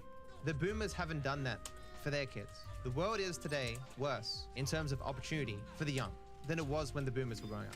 If you judge the boomer generation by leaving the world better than when they found it, they failed massively. So yeah, I grew up in the Colorado Rocky Mountains, where, like, you say pack in, pack out is the best way to say it. Native Americans would understand it very well, I would say. Pack in, pack out. You don't leave the place any worse than when you came, right? They left Chernobyl, pollution, the death of the coral reefs, 5 houses and 5 cars for 2 human beings. Boomer politicians, or politicians voted in by boomers, is just, let us sell the future for the present, because fuck future generations. Thank God somebody has the fucking logic and sense to say it. Now, do I hate them? No. These are my family. These are my citizens. These are my people. They are part of us. They're our beloved elderly, and we should take care of them, and we should value what they think. But I don't know why they're still running the world. I don't know why a fucking how old is Trump? Why is a 70-year-old fucking dinosaur? How old is Biden? How old is Joe Biden? Why is a 70-year-old fucking dinosaur running the most powerful country on the fucking planet? I don't trust a 70-year-old to do anything but wash cereals and dandle my grandkids on their lap. Why the fuck do we have an 80-year-old fucking dinosaur? Or how old is Trump, right? How old is Trump? Why the fuck do we have 77 years old? Why the fuck do we have 80-year-old men running the most valuable country on the fucking planet? You want to talk about treason? That's treason. It's got a face and it looks like a fucking painted orange-faced dinosaur, doesn't it? Yeah, it's the dinosaurs stealing from us. You want to know why I hate Trump and Biden? It's the dinosaurs fucking stealing from us and killing our political party with their 5 Mar-a-Lagos and their 5 houses. Yeah, no. Garbage. Obviously. Yeah, I'm gonna sit in my $50,000 house that I had to scrape for 7 years to raise the money for. And of course I'm gonna inherit my parents' property. I'm not hateful, you know. I'm gonna inherit my parents' property, or I won't. I don't know. I mean, I've got the will sitting right there, so I assume that I am. Unless I fuck it up, I'm probably gonna inherit my parents' property. So I'm gonna become landed gentry like them. Guess what I'm gonna do? I'm going to sell the property, I'm going to put the money in the bank account, and I'm going to solve problems with it. My problems, my friends' problems, everybody's fucking problems. I'm going to invest $1 million of it, and I'm going to take the other bit of money, and I'm going to solve all of my problems. And then when the investment comes through, I'm going to use that money to start solving fucking problems. I don't give 2 shits about 5 houses and 5 fucking cars, or your fucking, your fancy 500-inch television screen, or your fancy 500-inch gold, 2 gold chains, or whatever the fuck. Fuck the G-Ride. I want the machines that are making them. I watched my ancestors spend with eternal supply, you know. I watched my ancestors spend with, this is bad religion, right? I watched my ancestors spend with careless abandon, assuming eternal supply. But I mean, no, it turns out that other people are going to live on this planet after you. And you didn't pass on. You didn't pass the baton. You still choke us with your bad politics and your 80-year-old dinosaurs that I couldn't possibly relate to. You know what I'm thinking about? Buying a fucking electrified fucking one of those roller things, right? I want to buy one of those roller things on YouTube. Personal conveyance stuff, right? Devices, right? Vehicles, right? Like, what are those things called? Like these things, right? I want to buy one of these things, right? I want one of these things. I think they're so fucking cool. It's the Segway route, right? It's like Job made fun of it on Arrested Development, and he should have. But see, I think personal conveyance is really fucking cool. But see, the difference is boomers wanted 5 $50,000 cars. I want 5 of these $200 to $500 little devices. Amazing. And I would still ride them too. But I don't think a boomer has, exercised in a long time. Vehicles. Most of these means of transportation. Like, honestly, they're thinking about spending $50,000 on the Lexus. I'm thinking about, oh man, would my family be willing to ride around on little circle things with me? Won't take you. Whatever these things, these little circle things with me. Would my friends be willing to ride around on these circle things with me? I would need a steering wheel, I think. But I mean, really, this looks like so amazing to me. It looks so fun to me, right? And that's weird because so my mother says, hey, would you like to move down to, well, she doesn't say this. I'm making a joke, right? Because she doesn't believe in this stuff, but what I'm saying, but I'm going to say, so your mother, right? Your mother, not my mother, your mother, right? So your mother says, would you like to move down to Florida and move into an old folks home and play canasta and Nintendo Wii and drink whiskey and yell about Trump for the rest of your life while they bring you 3 squares of meals a day? And we can bitch about politics together. And I say, no, I would like to ride around on my personal scooter, smoke methamphetamine, talk about how I'm not represented by the American government for the last 25 years, and look at pictures of video games. And she's like, oh, you don't want to sit around in a middle-class house with your 2.3 kids and watch your television and yell at Trump? And I go, no, I don't care about those things. Those things died 8 years ago. from home to work, but they'll do just. And I'm sorry, I do care a lot, but not until you die and relinquish those chokeholds you have on the money. fine for a stroll in a city park or moving around the office. In any case, they look unusual, and for that, so fucking cool. So I'm thinking about this. I guarantee your average 16-year-old is thinking about this. I guarantee it, right? And I relate to them a lot fucking more. I'm a man-child, right? I relate to them a lot the fuck more. A lot more. So yeah, I don't relate to a lot of people. I can get along with a lot of people, but do I relate to them? No. Boomer is not a terrible person, but goddamn, as an average, man, very selfish fucking generation. The generation before Abyssal Dead Space. Nope. The baby boomers, whiny, narcissistic, self-indulgent people with a simple philosophy. Give me it. This is one of them. It's mine. These people were It's mine. I can't do it. given I can't do it. everything. Like, okay, if I go into my mother's house and I pour a glass of seltzer water, I've got to tell her I'm going to give her a bottle. I'm serious about this. I don't have to tell her this, but I do say, hey, I took some seltzer. This happened on Labor Day. I took some seltzer water and I added afterwards. And I've done this. I do this out of polite habit. It's not because I thought about it. I just said afterwards, I said, I'll replace the bottle if you would like me to. Because they are like that. They're kind of like, mine! You know? Everything was handed to them. Like, using the car when I was a teenager was about half the time it was stealing the car.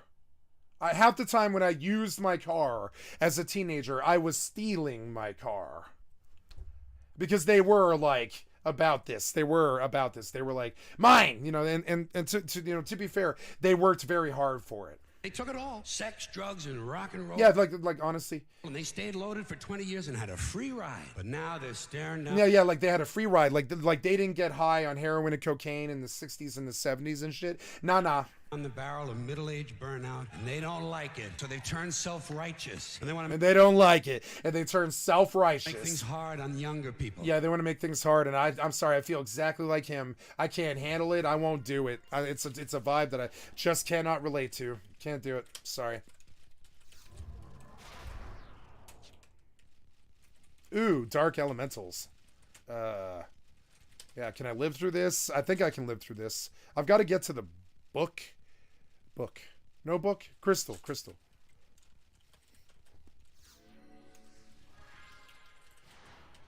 My session is running late.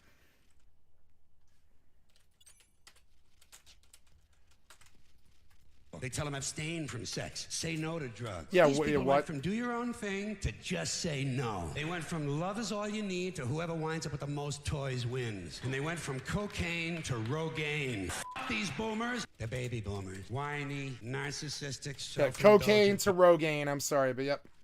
Now, a lot of these, hold on a sec.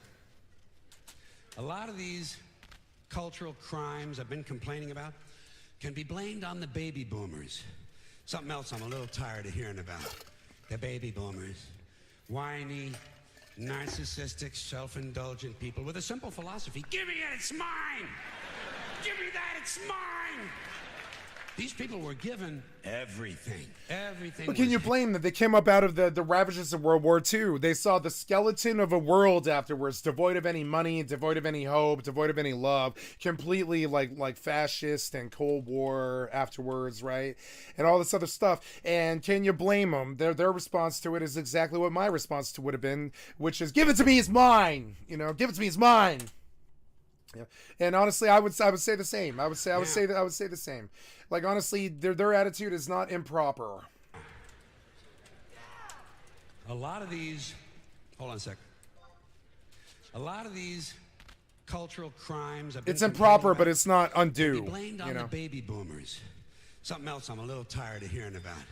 The baby boomers, whiny, narcissistic, self-indulgent. We used to say baby in front, but the new generation doesn't like 2 words with 4 syllables. That's too much work for them. So they just cut the whole baby out of it and got boomers screwed up with boomers, baby boomers. They got boomers screwed up with baby boomers because they don't read books. Simple philosophy. They don't watch anything that is actually like educational. Just, Logan Paul, and I like doing this generational stuff. It's funny. It alienates people pretty bad. But I mean, honestly, I don't care. It's mine. It's mine. It's mine. It's mine. These people were given everything. Everything was handed to them. And they took Like, woe betide if I broke something that my mother universally loved. That was like killing her. It was like killing her. You would hear about it for weeks on end. You were like, oh my God, I can't believe I broke that vase.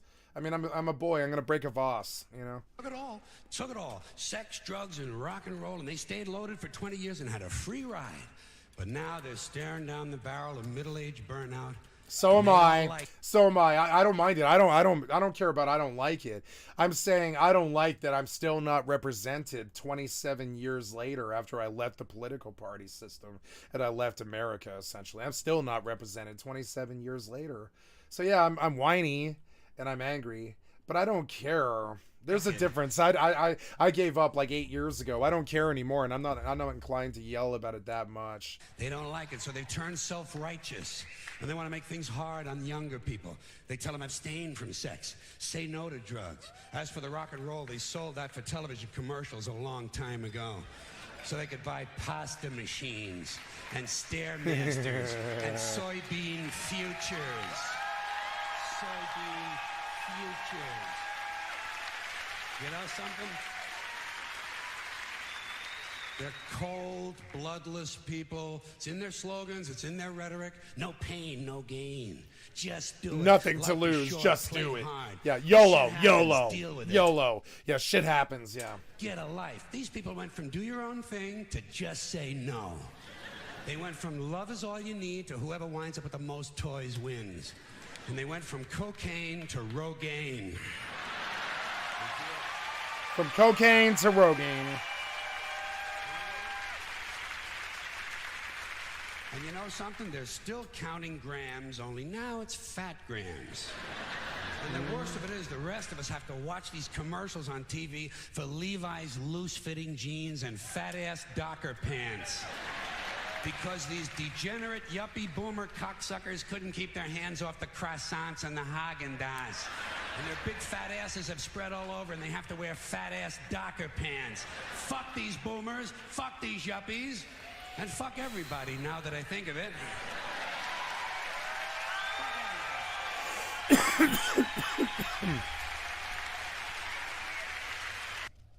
But say what you want about America, land of the free, home of the brave. We got some dumbass motherfuckers floating around this country. Dumbass motherfuckers, you know? Yeah. Now, obviously, that doesn't include this audience. I understand that. You seem intelligent and perceptive, but the rest of them, holy jumping fucking shitballs. Dumber than a second coat of paint.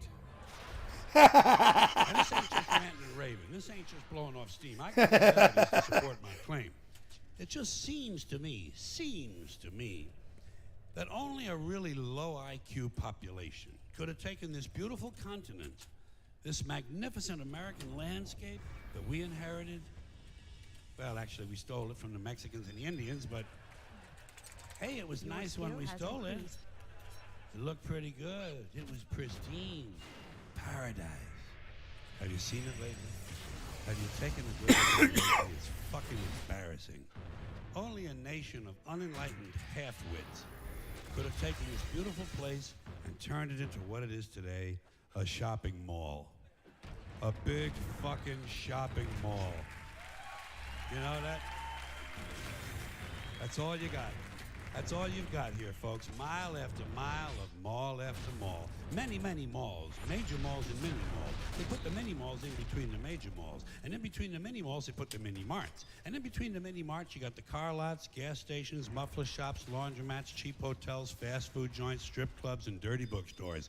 America the Beautiful. One big transcontinental commercial cesspool. And how do the people feel about all this? How do the people feel about living in a coast-to-coast shopping mall? Well, they think it's just fucking dandy. They think it is cool as can be because Americans love the mall. They love the mall. That's where they get to satisfy their two most prominent addictions at the same time, shopping and eating. Millions of semi-conscious Americans day after day shuffling through the malls, shopping, and eating, especially eating. Americans love to eat. They are fatally attracted to the slow death of fast food. Hot dogs, corn dogs, triple bacon cheeseburgers, deep fried butter dipped in pork fat and cheese whiz, mayonnaise soaked barbecued mozzarella patty melts. Americans will eat anything. If you were selling sauteed raccoons' assholes on a stick, Americans would buy them and eat them. It's true. Especially if you dipped them in butter and put a little salsa on them. This country is big time, pig time. Forget the bald eagle. You know what the national emblem of this country ought to be? A big bowl of macaroni and cheese.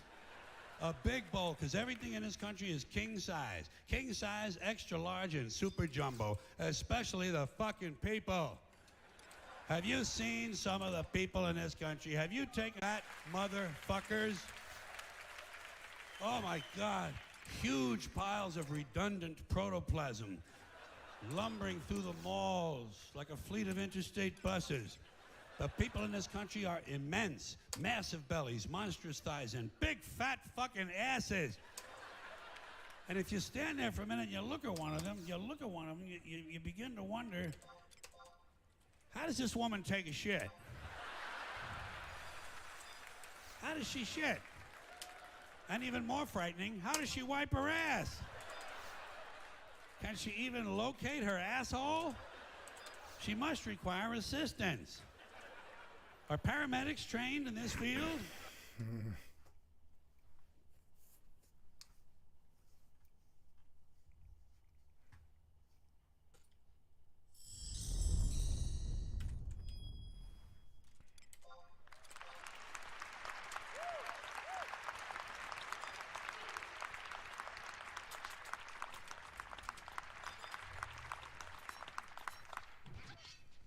Thanks, man.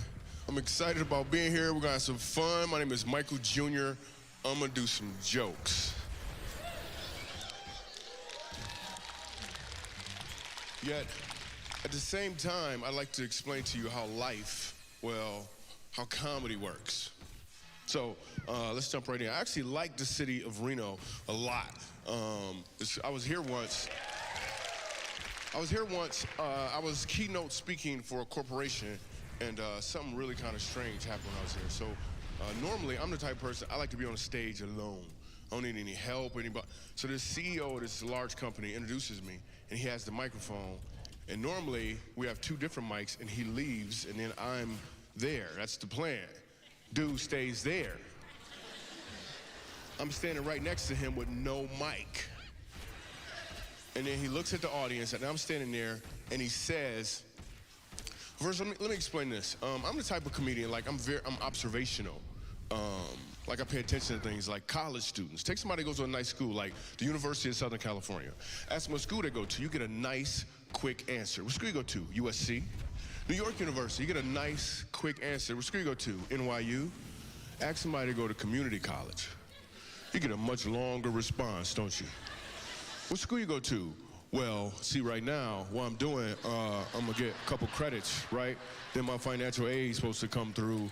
Then I'm gonna transfer, man. They say school kills creativity anyway, man. I feel vulnerable. Is Brene Brown around, man? I feel really vulnerable right now.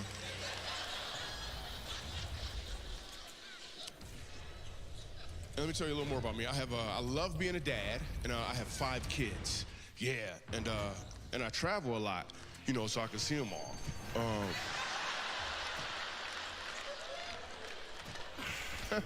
I'm just playing. I don't see them. No, I do. I have 5 kids. They're all with me. I live in Dallas now. My kids are awesome. The thing about having a big family is you always have to figure out ways to save money. And we wanted to get our family pictures taken, and that stuff was expensive. So we did to save money, right? So we all got in the front seat of the car. 832. Look both ways and ran a red light. That's what we did. 2 weeks later, the picture came in the mail. But my son blinked, so we had to do it again. Stuff is crazy. I was doing that joke in prison recently. I wasn't in prison like, hey, I'm funny, get off me. It wasn't like that. We go to, whenever we're doing a big live event, like we're doing one tonight in Reno, whenever we do a large ticketed event, a concert in a city, we always look for a homeless shelter or a prison, abuse children's facility to go to during the day and do comedy. So I'm doing a prison this time, and yeah, it's a TED Talk. I don't got that much time. You don't got clap. It's okay. So we're doing this prison, and I do the joke about the red light, and 75% of the prisoners laugh, the rest of them, nothing. Then I realized what was going on. Some of them had been locked up for so long, the dude next to him had to explain the joke. He was like, see, nowadays, when you run a red light, they send a picture with a ticket in the mail. Then he looked at the dude next to him and was like, a red light is what they use for traffic when you go down the road. And then he said, a road is what they use. Wow, where am I at right now? So I'd like to explain to you how comedy works. This is how comedy works. Really all comedy. Anytime you laugh, this formula is taking place in one way or another, but specifically with regards to stand-up, this is how it works as well. First there's a setup, and then there's a punchline. Let me explain. The setup is when a comedian will use his talents and resources to seize any opportunity to ensure that you, the audience, are moving in the same direction. The punchline occurs when he changes that direction in a way you're not expecting. When you catch on to this change, you've received the punchline. The results are revelation, fulfillment, and joy expressed through laughter. Let me give you an example. A few summers ago, I took my family on vacation to Mexico. The first 2 days were rough because the people there kept calling me 1306. The third day, I realized they were saying amigo, and it was all cool. That was cool, so.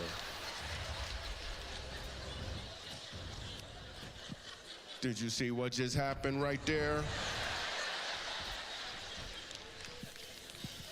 So when I was a child, I used to struggle with my reading. I used to really have a hard time reading. I don't know what it was. I just struggle with it. I read now just fine. Like the signs over the door that say excite, I can read that stuff. But when I was a kid, I used to struggle with my reading. Like I couldn't sound a word out phonetically, it just didn't work. So now, looking back at it, I realized I developed like 7 different ways to look at a word to determine what the word was. And I'm talking about, just started noticing this really in junior high. So I would look at the font size, the color, the positioning, what's in front of it, what's behind it, how people responded to it. I got really good at looking at words differently. To the point in high school, people didn't know I wasn't really reading. I was just working it out really, really fast. Now as an adult, I read just fine, but I still have this ability to look at words and people and situations 7 different ways almost immediately. In fact, it's the primary place where I pull my comedy from. So that very thing from my past, it looked like it was a setback, looked like it was some sort of handicap. Turns out, it helps. I'm actually able to use it for what I'm called to do now.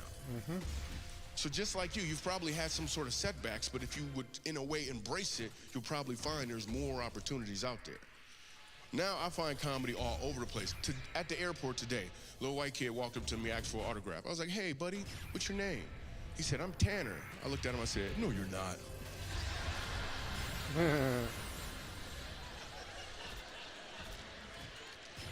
His mom was cracking up. He was like, I am Tanner. It's like, trust me, you're not.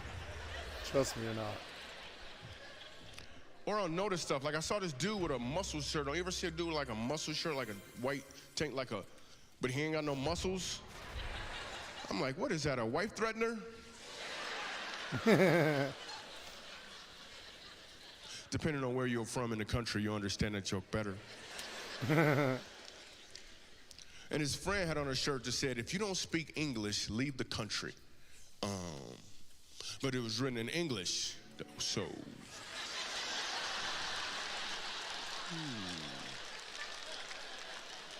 So I walked up to him and I said, you're dumb. But I said it in Spanish, though, so he didn't know. He didn't know. So I'm able to find comedy in a bunch of different places as a result of embracing what seemed like it was a handicap from my past. I noticed even what people say sometimes. Have you ever heard the phrase, boy, I wish I could have been a fly on the wall? Every time I hear that, I walk up to the person and I say, and then what? And then what? No. You want to be a fly on the wall so you can hear the information that was in the room. Well, I've done the research. Flies don't have ears. Yeah. You would be just as ignorant as you currently are, but you would be a fly. Nobody even listens to a fly. I mean, let's say you're a fly that could read lips. What are you gonna do with the information? And you got 2 days to live. You're making bad choices. Or people will sometimes say stuff to me like, Michael Jr., where you from originally? I'm like, originally? Huh. Well, I was conceived in Michigan. Before that, I was with my dad. And then there's a swim competition, right? And I won, which is crazy. 'Cause currently, I don't swim at all. I used to be pretty good, though, apparently. I am not politically correct. I'm just gonna tell. I know I do comedy, but I'm not. It's just too much work. I'm just telling you. You gotta watch the news and know the language. I just believe if you put the right stuff in your heart, the right stuff will come out. So I never try to be politically correct. Some people work hard. I'm at a coffee shop. There's a white guy in front of me, orders a coffee. Shit, did I get the lady crystal? in front of me was like, hey, how do you want it? He looked back at me and was like, African American, please. I was like, cool, let me get the Caucasian mocha. Let me get that, if I could. Let's get the Caucasian mocha, I guess. I'm trying to learn. Shit. I don't think I did. It's too far of a walk to... Coaches well, would say some stuff, yeah, it's too too. far to fuck You ever around hear your with. coach say something like, I gotta go get the it. stuff I'm teaching you here, it's not just about this game. You can apply it to life. Here's the thing, people. That's not true. I thought it was true. Straight out of high school, one of my first jobs I used to park cars. One of the cars was really nice, so I took it for a little spin. The company found out, and my boss lost the account. He was yelling at me and screaming. I didn't know what to say or do. I thought back to my high school football coach. I looked at my boss, I was like, you know what, man? You win some, you lose some, man. You can't let this one loss get you down. The important thing is, I went out there and I had fun. I tried.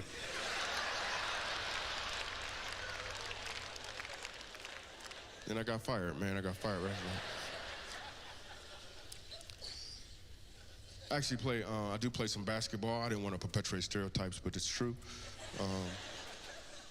But in basketball, you're supposed to run and jump. I don't really feel like doing both all the time.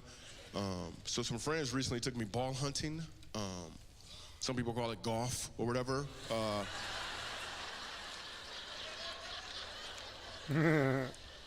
I shot a 121. That was what I shot, a 121. And then we had lunch, and it was like, hey, we're gonna do the other 9 holes now. I was like, I'm not going back out there. I'm not going. Because they lied to get me to go. They was like, yo, the greens are awesome. I was like, cool. I showed up with some cornbread. I was like, all right. I don't know how to say cornbread in German. I'm sorry. I just did that just for Germany. I've never really been there before. I do think working out is important. I was at the gym the other month. And, I was gonna do some cardio, right? But they moved it upstairs. I ain't going up there, man, please. And I get recognized at the gym. I got recognized. I'm working out, this lady's like, I was like, hey, how you doing? She was like, you don't understand, Michael Jr., you're my favorite comedian. Every time I see you, I laugh my butt off. I was like, keep laughing, you know? Keep laughing.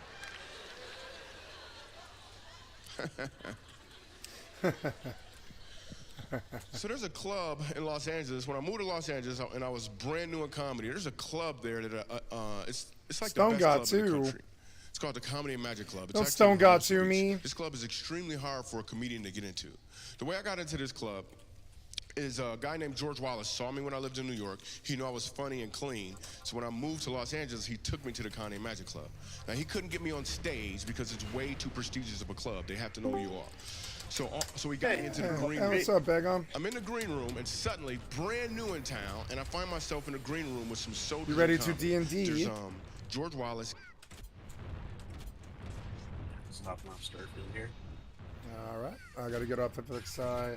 This mob's half health. Saw Spiffing Brit do some goofy ass shit playing Starfield. Yeah, I've been watching his videos, yeah. You see the combination where you do the camo armor, and then you take all 3 of the damage while stealth? No, I haven't seen it yet. Oh, it's fucking nuts. Because there's the basic one where you're sneaking and you get extra damage. And I think that's ×4 at level 4. And then there's another one for stealth attacks. Anything that has like a suppressor on it gets an extra bonus. And I think that's a flat 20 for suppressored items. And then, of course, there's the base talent for what the weapon does.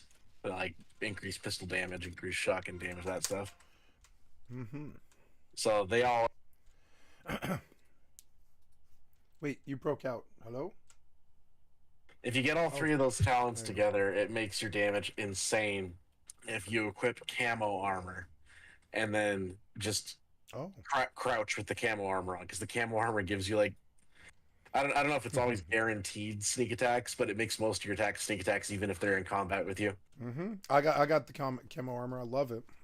Well, so that's what you do is you abuse the camo armor by just sitting there, and it multiplies all your damage. Yeah, I was like, I love this legendary. Yeah. I found camo armor once, but I didn't even loot it because it was some crappy blue. Dude, Bagon, I got this gun. It's a legendary, and it runs damage. High is called Furious, I think, or something like that. I forget the cofix or prefix or whatever it is. But it, the longer you're on each bullet on a consecutive target does more damage. And I was like, yes! Common. Yeah, is that common, right? Yeah, I was like, but on a legendary, though, it's insane. It's insane. So I've got a legendary of a fairly crappy laser rifle. It's like the basic laser rifle they start coming at you with. Yeah, the 12 damage on it. Yeah, what's that thing? Yeah, the 3KV. Yeah. I forget exactly what it's called, but I got a legendary variant. Now, it has the increased consecutive damage, but what it has that makes it viable right now, even though I'm like mid-20s in level, it has all attacks have a chance to cause an explosion.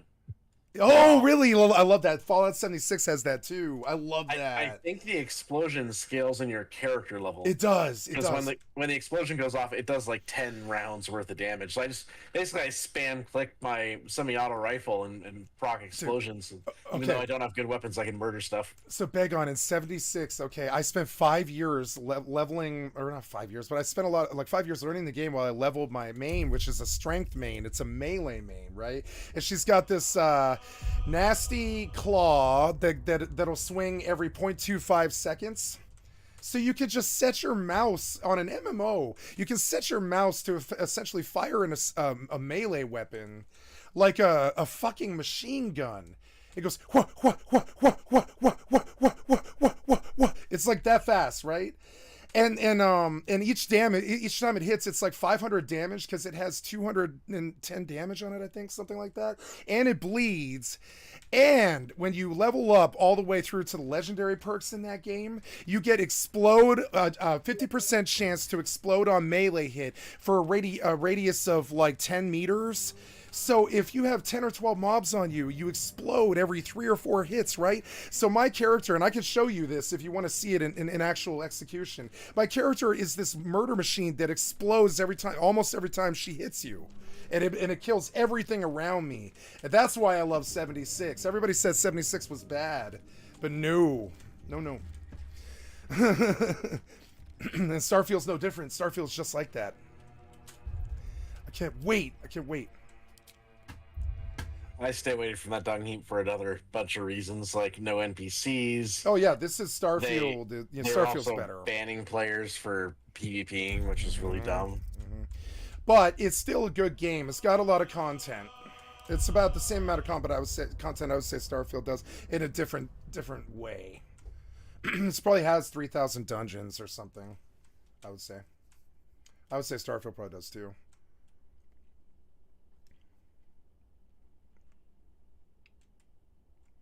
Oh, I keep joining the game, but I need you to invite me. Did you?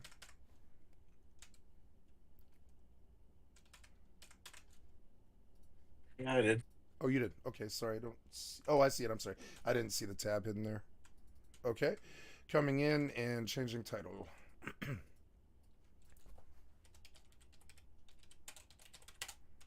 I can't wait for melee explosions. I had to work so hard for that in 76. Years.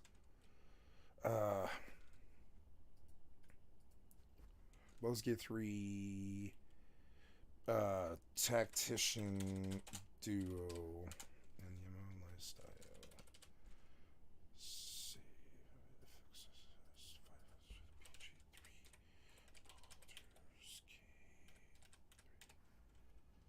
Well, what I learned from Spiffing Brit's video that was especially interesting, though, was how to become Batman. Okay. You've probably got the quest. There's a quest to get from a note that you'll find commonly in like bandit camps, just open world bandit camps. Okay. That gives you a quest to go to like a secret base that the bandits have found. Okay. Now, for me, the base was on like a level 30 planet, so there's a reason why I didn't just go and do it. I was like, oh, that's high level. Fuck that, I'll do that later. Well, Spiff did it on his like 4.5 hour live stream that he did yesterday. And it's literally the Batcave. There's this Batman type character called the Mantis. Yes. Who is trying to pass on her mantle to her cousin or some shit. So she left her will and testament with a lawyer, and then she fucked off to retire. And her cousin went to go find his inheritance, not knowing what it was. And even though he'd been trained his whole life how to like be a combat master, she'd been training him his whole life, just hadn't told him who she was. Yeah. But he gets there to where there's like a row of auto turret defense, and he just immediately gets gunned down and dies. There's a number of audio files you can pick up that kind of tell the story. But so all you have to do is just get past this fucking army of bandits that are trying to raid the cave because they know there's something cool there. Yeah. And then get past the defenses that are still up. And then you're in the Batcave. There's a bunch of resources, but you get a tier A ship that's really decked out. It's like the Bat ship. And there's a mannequin with a full set of legendary armor on it. Oh, wow. Now, the armor perks, they're okay, hit or miss. I mean, you're going to not like none of them have camo. But, I mean, it has a jetpack. It has increased carrying capacity. It has reduced the weight of resources. A few other things. But the base defensive stats on the gear, it's all really high. And the gear is also incredibly valuable if you want to sell it. Yeah.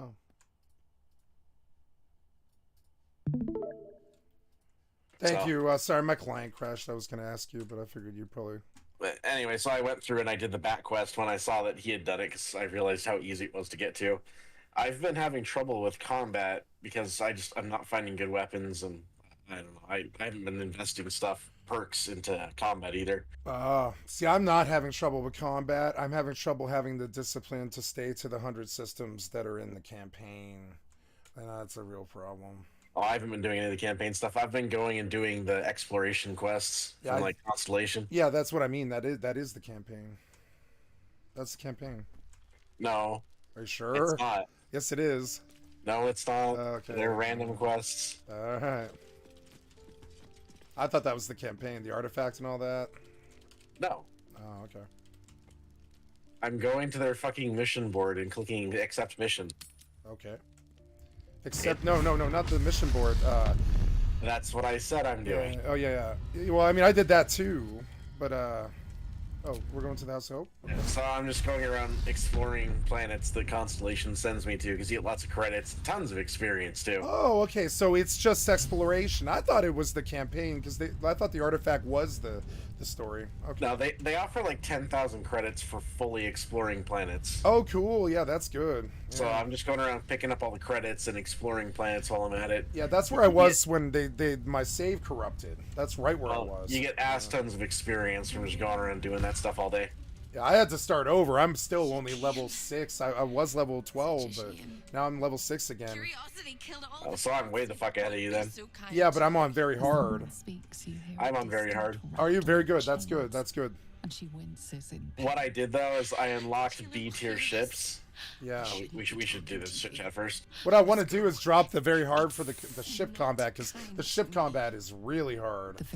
I've been figuring it out. I'm able to handle 1v3s now. I can handle it at best. You know. So what I did is I scrapped my ship and I built a new one from the ground up. Oh wow! See, now I need to do that. That sounds like I saved up 300,000 credits, and then I unlocked B tier.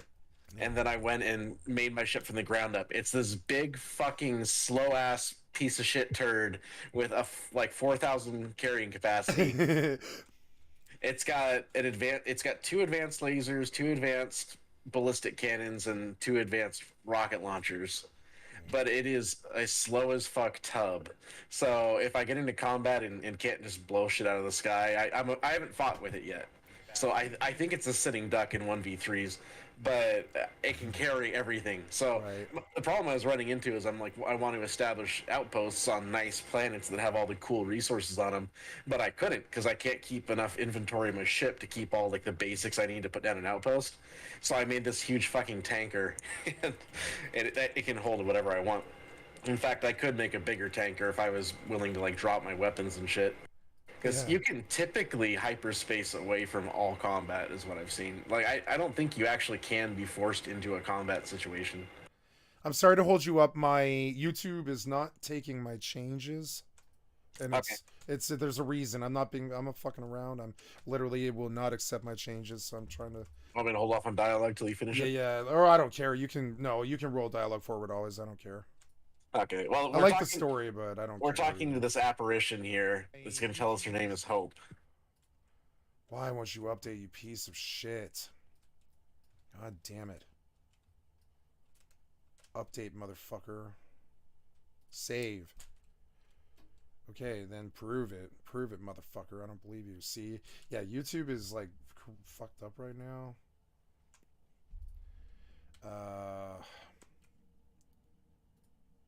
Oh, no, I got it. Okay. Okay, all I have to do is change the tags. I'm so sorry. I didn't expect a snag here. Save. Okay, then prove it. Save.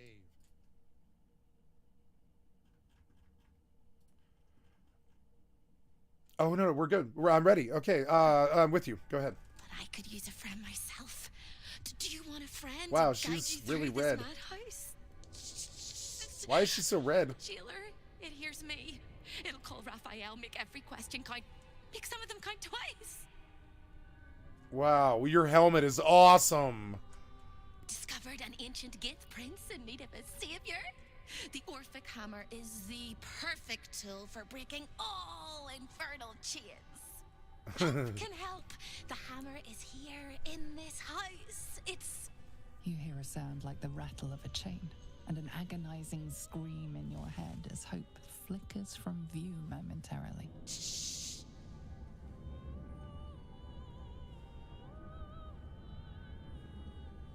Quiet.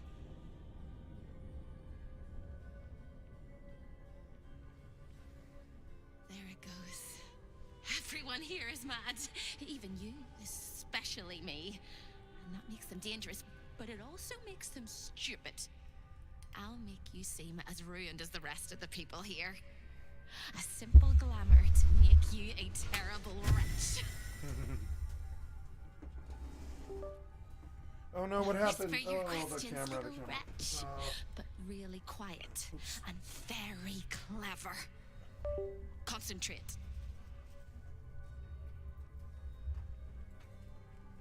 Okay, don't switch. No, don't switch. And I gotta change my thing. I accidentally joggled my cord, and I'll have to fix this camera situation sooner or later, but I keep forgetting. I don't really have a cord that'll fix this. Fix this. We need video capture device, add source, Logitech Brio, go. Good, close, and there we go. I do, I think I do, I hope I do. So sorry about that. Need to ask one question, and I'll know for sure. Fucking cord. Can you save me? Please, please, please, please, please, please, please, please. All right. You have to listen very, very, very closely.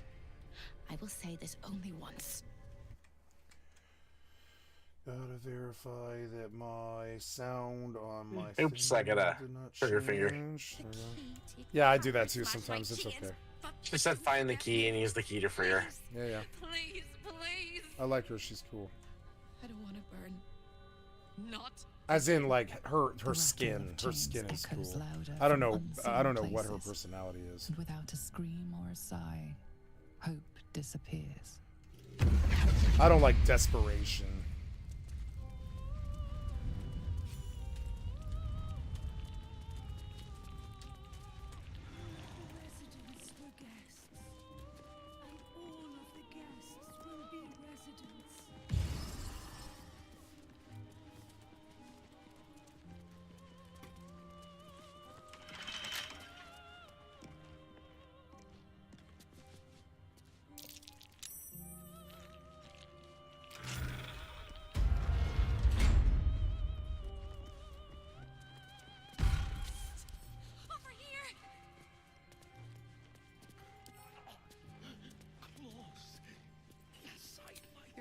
Is just ahead in the archive, but you can't take it yet.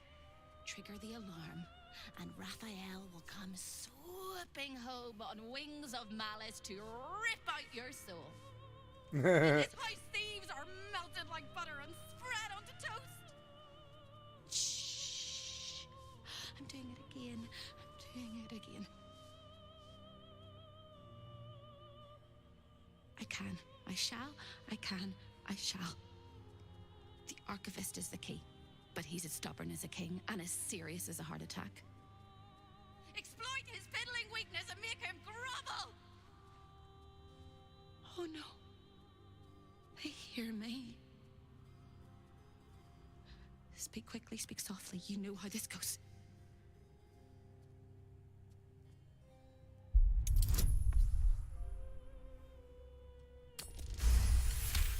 Nice. You steady your mind and prepare your questions. He fears authority figures. Perhaps his teacher took a strap to him and left a deep impression at an early age. There's one regular visitor that he particularly fears. She is... Shh. A crack like breaking bone. Hope winces.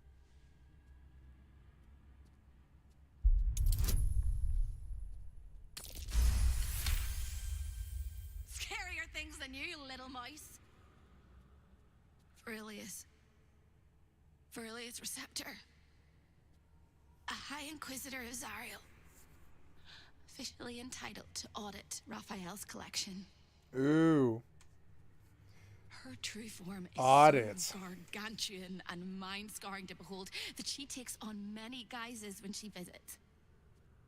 Play your part well and you can be one of those blasphemous guises. A demonic lawyer. Demon lawyer. Raphael sees everything you do. Or no, wait. These are devils, right? Are devils law or is it demons? I forget. What's lawful? Is it demon or devil? Talking. A guest?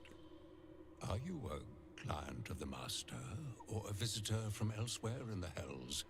I do not believe you were invited. One moment. His eyes flicker back and forth as if he is reading a book. He has the schedule memorized. Or it's carved into his eyelids. Most irregular.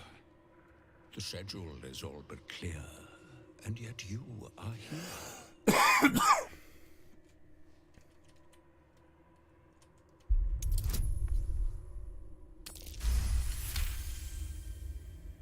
1,000 apologies, O majestic magistrate of the Infernal Court. Your mortal guise is so vile, I found it perfectly convincing. I would prostrate myself before you and kiss your calluses, but my spine is ruptured in 1,000 places. You do know how Raphael likes to play. As always, the archive is yours to peruse. You'll find everything accounted for, and I can present documents of procurement if necessary.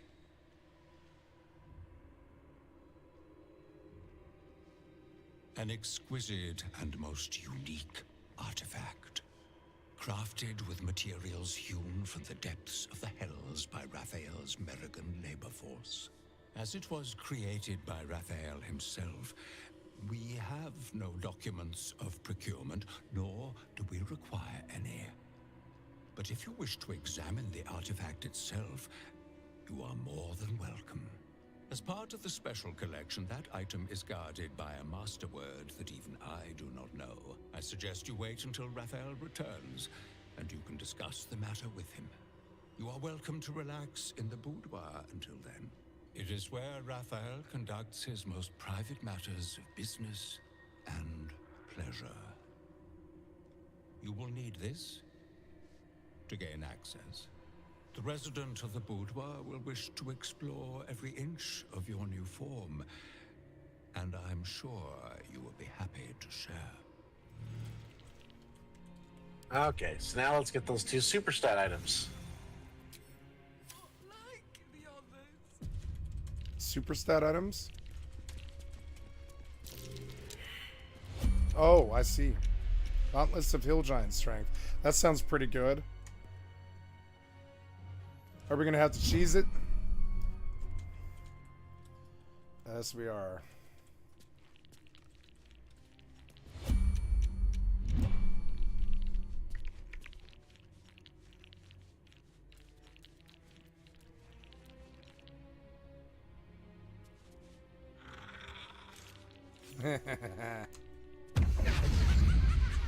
Summon Master Raphael, but I haven't finished dusting the artifacts yet.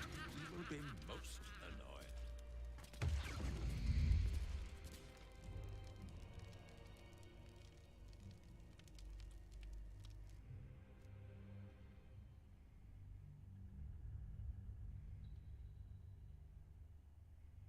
Something got fucked up there. Oh, yeah? What happened? I wasn't even really aware of it.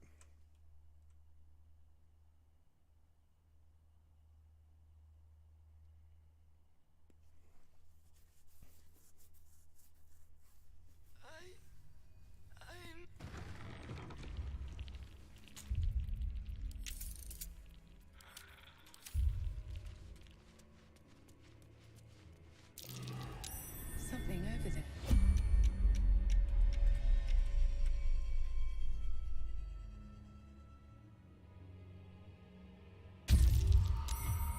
Yay.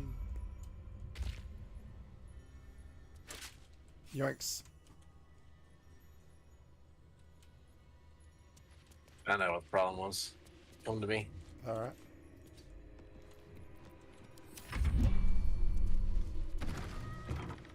Do you mind?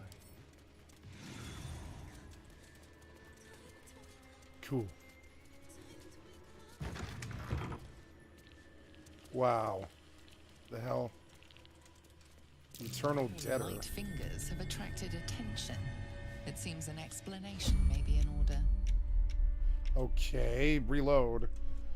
I was off screen and I stole because I was clicking the ground by your feet. To follow me. I did. I was clicking the ground by your feet. She stole something. I was in a different room. I had to come all the way back here to see even what was happening. Just reload. No, talk your way out of the situation. Okay.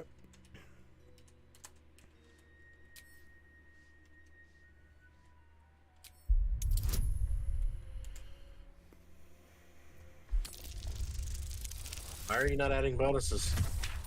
Oops.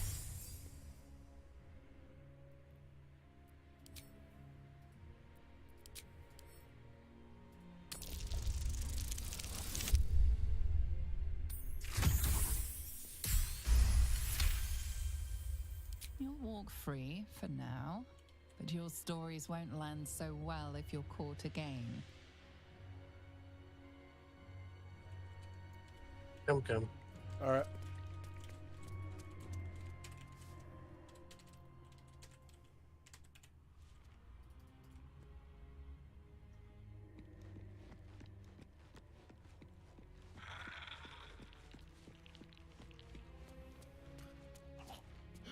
Claws inside my throat.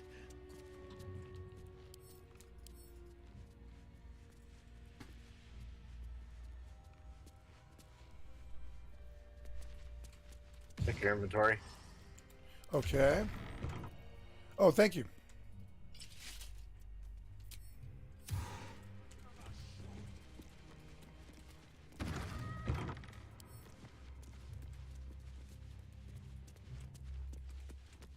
Now you don't need those potions anymore. Yay. I can sit all in. Nice. Yeah, it just means your glove slots locked up is the only problem.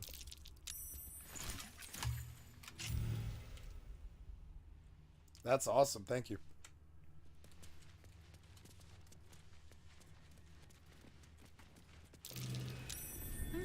What's that?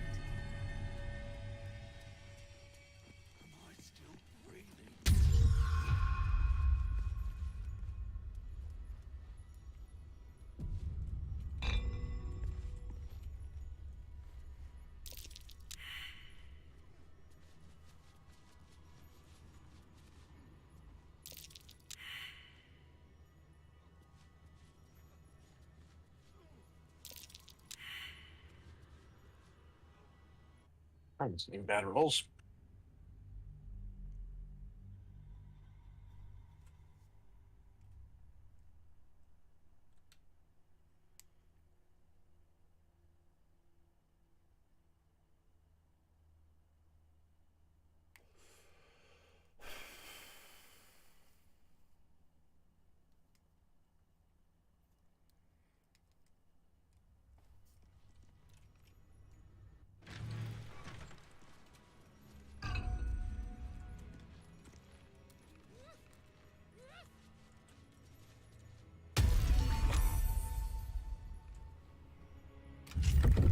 Right on. There we go.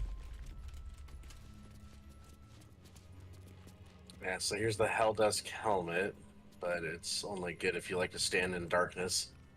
And then the Staff of Spell Power, which is like the second best caster staff in the game. Alright. We don't have a caster, so it doesn't really matter. Yeah, it's true.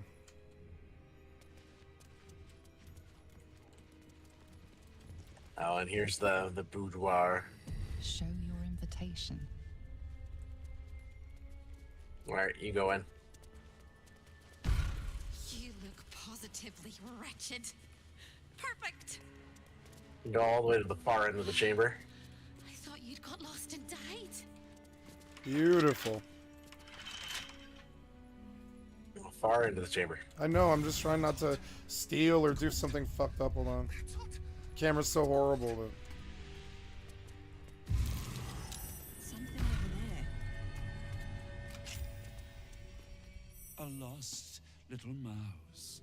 Harlem. Running through the house. Oh, what the fuck?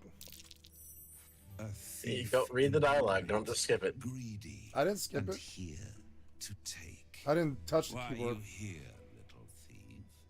You should tell him the truth.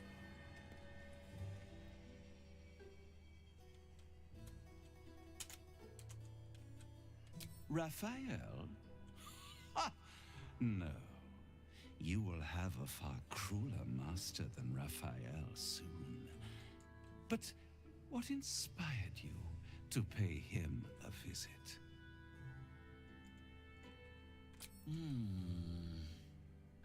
Raphael all but spent himself to get that hammer.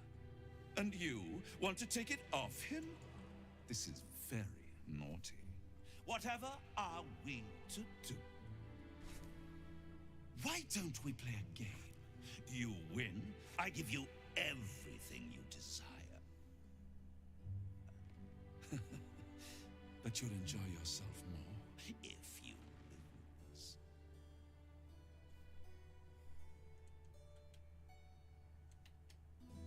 Now play the game. Play the game. It's a surprise. Off with your clothes. Good little thief. Good. Keep going like this. And you'll get to live. You'll be crying out my name soon. You'd better know it. I am Harlip, Raphael's personal incubus, glamored and transfigured to look like him. I'm a perfect copy. He only ever wants to sleep with himself. What's better than the devil you know, eh? His violating stare sees more than all of you. It sees potential. Before we continue, I want to make sure you're... Sometimes, when he's feeling adventurous, Raphael will ask me to change into the Archduchess, Raphael. I can take her form if you choose. A simple swap pales in So are you blown away yet by how narcissistic Raphael is? No, no. It sounds about right for a devil. No, he has an incubus that's literally a copy of himself because he wants to fuck himself. That sounds like the devil. Yeah, I've met people like that before. I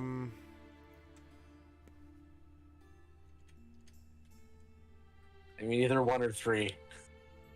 No, I'm not doing 1. Then I'll tell you that. I was just reading and thinking. On the bed. Lie back. You don't want the raw Raphael experience? No.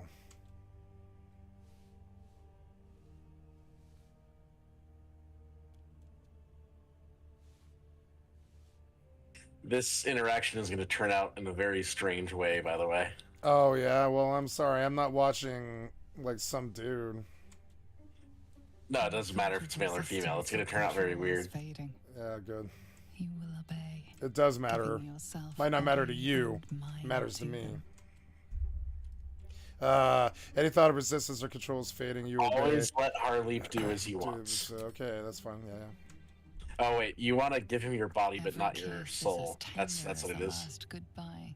Every touch a lie of true love. Now that is unacceptable. Number three. No, I have to get off the screen here because the nudity is on for some reason. Oh, it is? Yeah. Sorry, I'm on the pause screen right now because I can't, you know. Oh, I know. I think that's interface.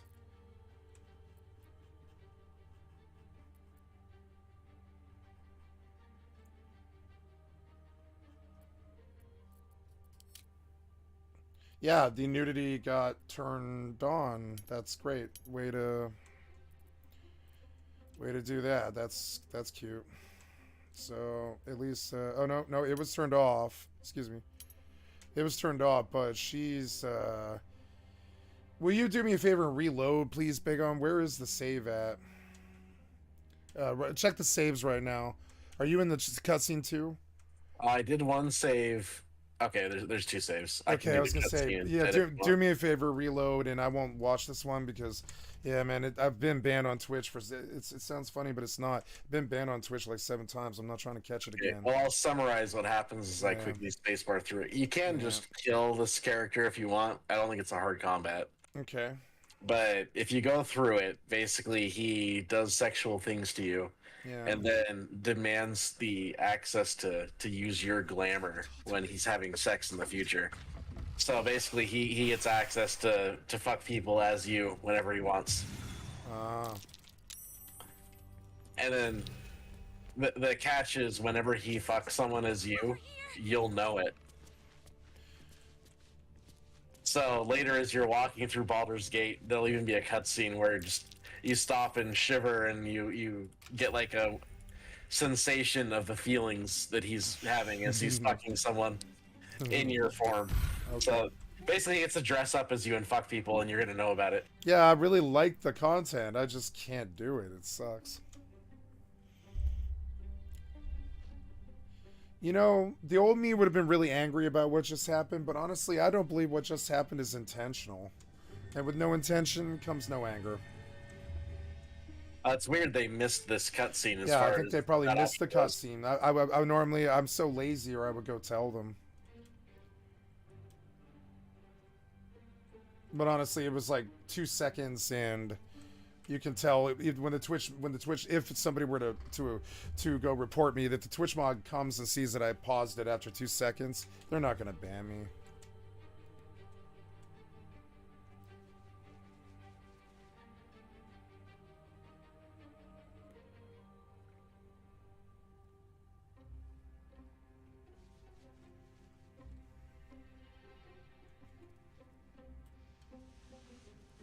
Alright, cutscene's over. Okay. Shame I couldn't see it, but oh well. I'll see it on the single player playthrough. Yeah, so we have to do it because you need the password for the Orphic Hammer, which is give me my heart's desire. Okay. This will help us get what we need in the archive. Thank you.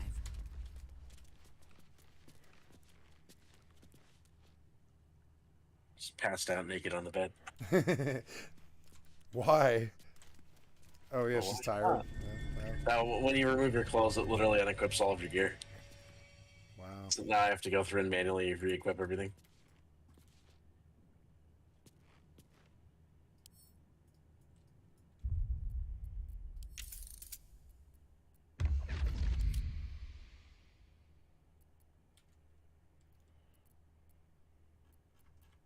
Problem is, it's shifted around where everything is in my bags. Oh, we have to re-equip? No, you have to re-equip, huh? Yeah, you have to re-equip.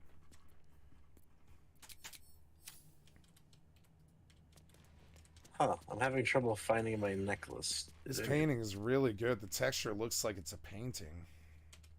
It's awesome. What the fuck is my necklace? How do they get texture like that? AI.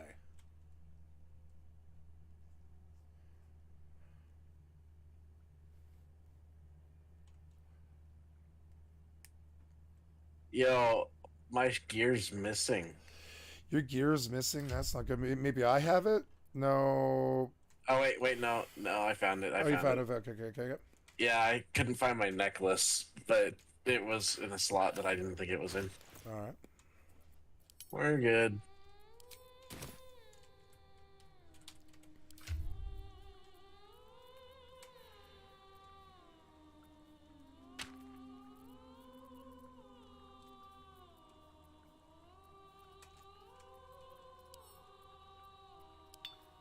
I gave you like 10 scrolls.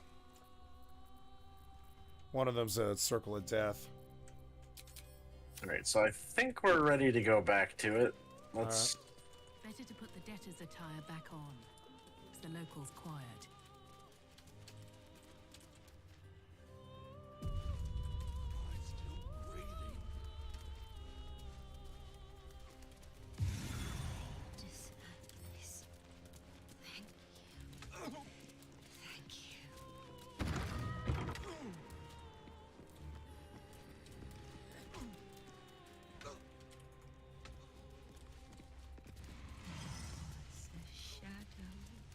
So over here is his portal room. It's too bad you aren't allowed to use the portals, because there's a lot of important locations here. Positively wretched. Perfect. Now's not the time. I don't know what Athkatla is, but Neverwinter, Waterdeep, Baldur's Gate. I don't recognize Mephistar either, but Luskin and Menzoberranzan. Yeah. This is such a cool room. You'd got lost and died. This is like Final Fantasy 11. It's awesome. They have they call this Adiwa subterranean. No, I'm sorry, not Adiwa. So over here is where Hope is. We need to, we need to get in here free. Well, we need to get in here and kill the trash because later we're not going to want to fight the trash. Oh, I think it's Objal Dispal. I think Objal Dispal. Alright, so the imps here have a knockback Eldritch Blast, so don't go up. Okay, get it done by cliffs. Okay. Oh, you're in chat. Oops. You won't be able to see me while you're You find my prison.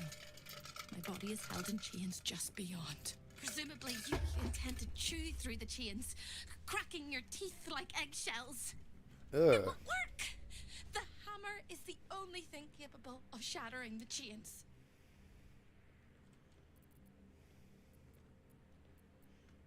Not here, you won't, you blundering cricket!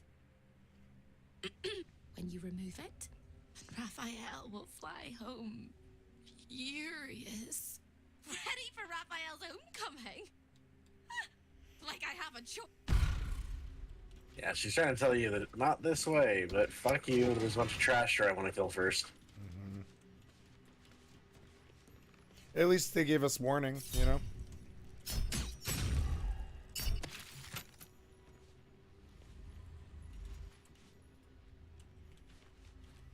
Alright, so like I said, you do not want to go up. We're going to do the fight from this platform here. All right. To go up is a horrible decision. No problem. I'll range at them until I'm ready to melee. If they come in range. I am going to use flight to get up there and initiate is the only thing. Alright. Wouldn't you want to initiate by killing one of these imps with Asterion? Nope. Alright. Not if I can hit the beholder instead. Oh, very good point. Yes, I'm sorry. The beholder. I didn't know. Wow. There are 2 spectator beholders. Spectator beholders. Yeah, spectator okay, beholders. I can't quite reach them, so I'm gonna just go with the killing the imps. Us knocking them back does not do shit, by the way. Okay. I don't have enough back there. I mean, I do. I've got push and shove. And, right. So you don't. So you're saying they won't die from environmental? Okay. All right, stay back. I'm gonna.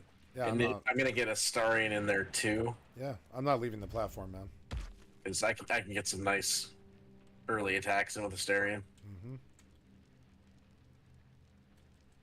On the beholder, can he reach it? Can he reach it? My bard has a shitty range on his attacks, but a Starian can attack pretty far away.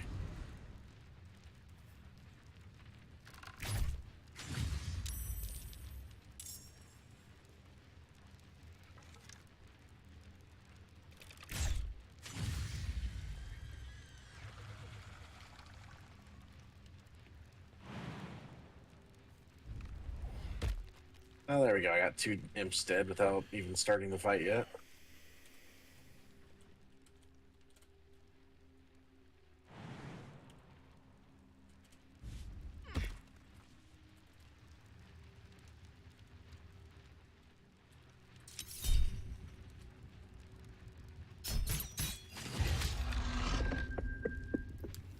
So cool. Yeah, get him, Begon. Fuck this weird eye thing. Spectator. Yeah. So the only thing is this is the surprise round.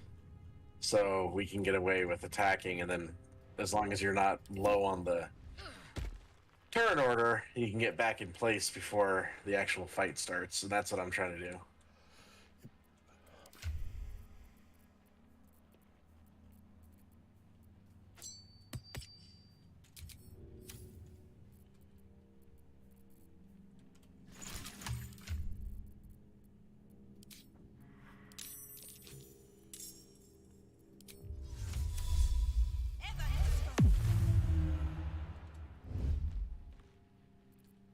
Ah, great. Minthara's weapon is not returning to her right now. So I just fucked Minthara out of the fight. Should reload. No, her spear's there. I'm gonna have to improvise for the rest of the fight now. Warn me before you set it off. Oh, oops. Okay. All right.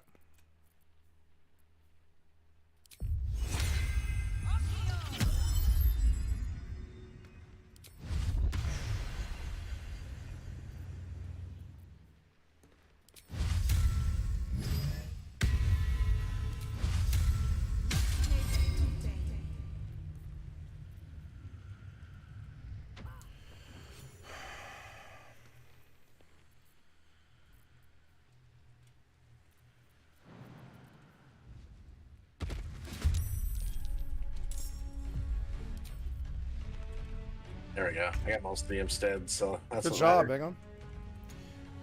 Okay, so I am ranging. Spacebar. Spacebar. No, you don't want me to range at anything? Okay. I want you to spacebar. All right.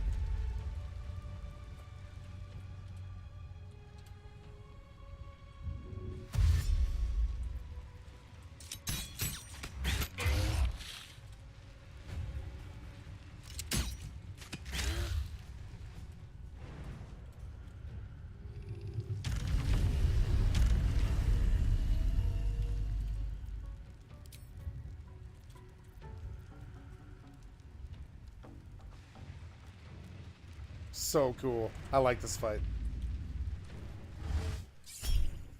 It's not so fun when the imps are LP blasting you off the cliffs.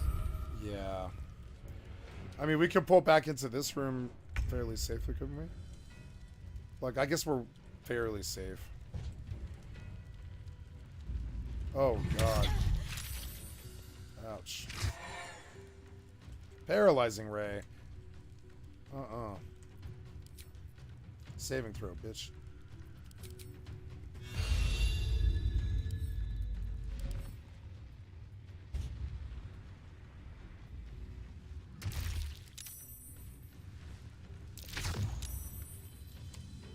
Haha, save, save, save.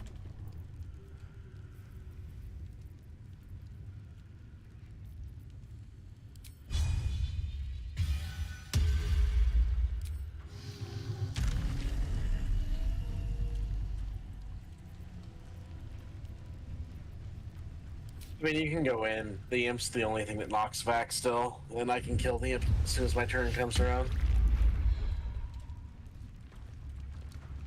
Sorry, I tried to aim it better, but oh,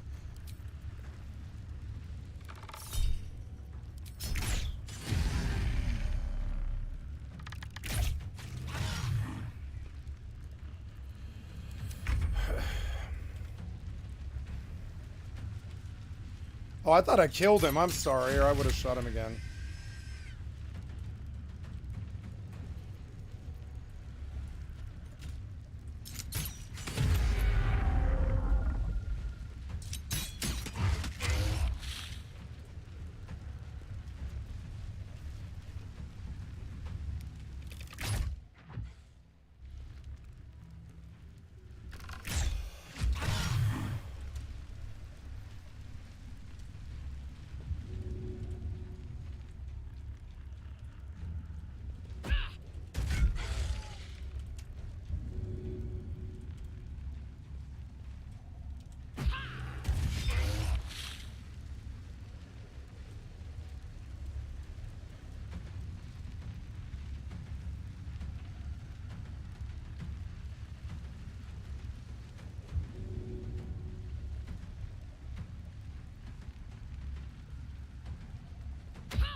I'm literally throwing the kitchen sink at it. Yeah, that's why I threw the bubble down. I was like, I bet he would like to burst.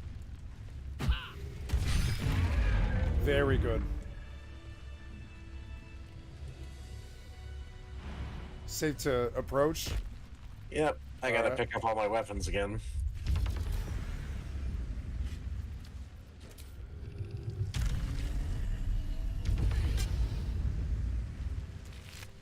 Get my dagger back. Burnished ring.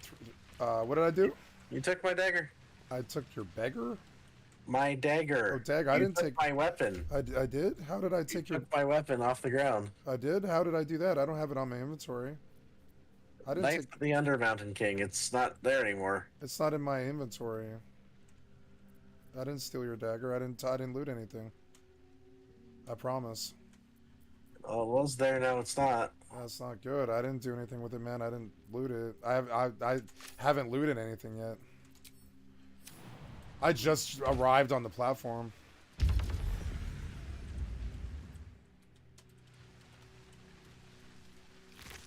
There's a ring here on this mob, but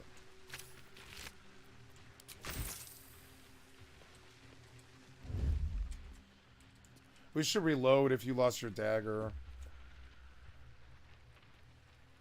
The fight isn't very hard.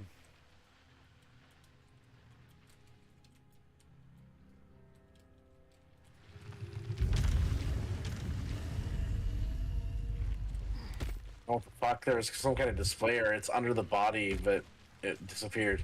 Yeah, man. I swear it's not me. Yeah, see Knife of the Undermountain King. Yeah. Oh, I don't see it. No, no. Yeah, I couldn't see it either, but from a certain angle, I see it now. Oh, you see it now. Okay, you got it? Yeah, I got it now. Oh, good. Okay. Thank God. I was like, I didn't mess with you, man. I promise. Yeah. Yeah, it's like, I don't need the weapon because it's literally just a last resort if my spear doesn't return. But I don't want it to go away. It's a nice thing to have. Yeah. Alright, so we are done and ready to initiate the pre-fight before Raphael. Alright. So come to me. Alright.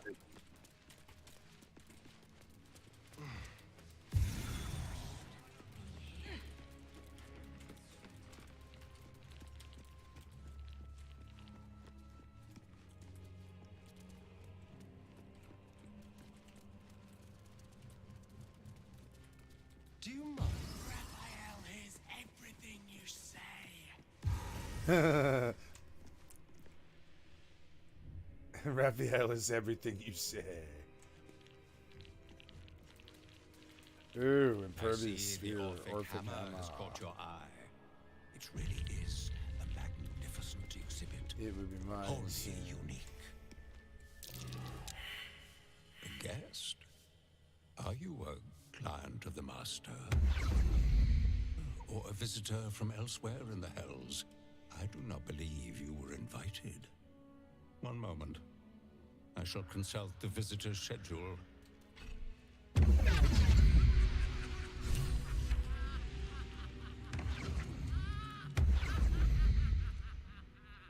Right, the enemies have been pissed off, and I have the hammer in my possession.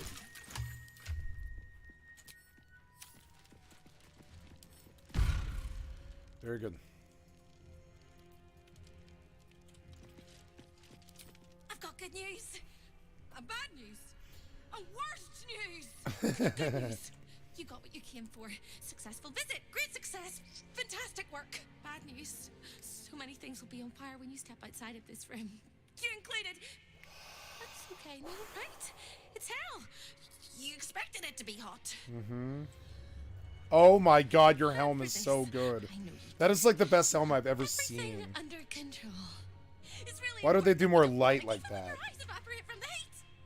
Come to my prison, bring the hammer, break my chains, and then we exit stage any which way. So cool.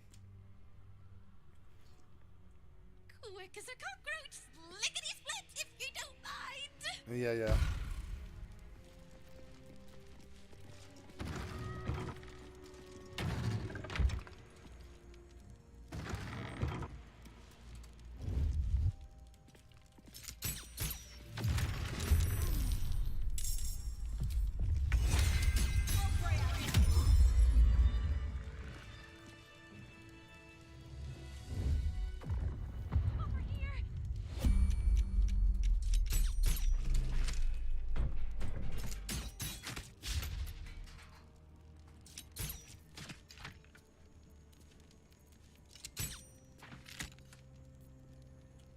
Oh, you gave me a haste buff. That's what you did.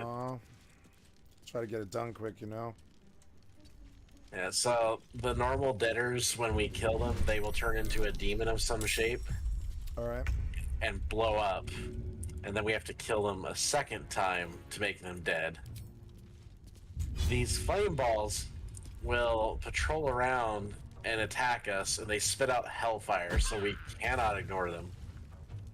If there's two strategies. You either run like a bat out of hell and just try to not die on your way, which doesn't work very well usually, or you murder things and you go do it very efficiently. Okay.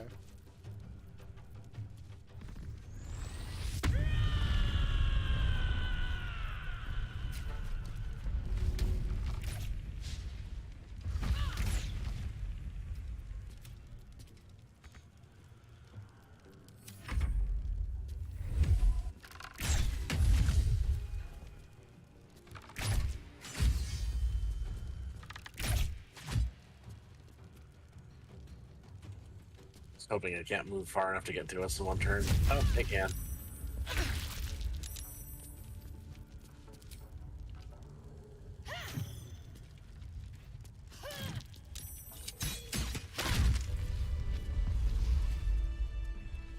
Okay, so get away from the hellfire. That stuff is bad. Sorry. I didn't see it because of the body.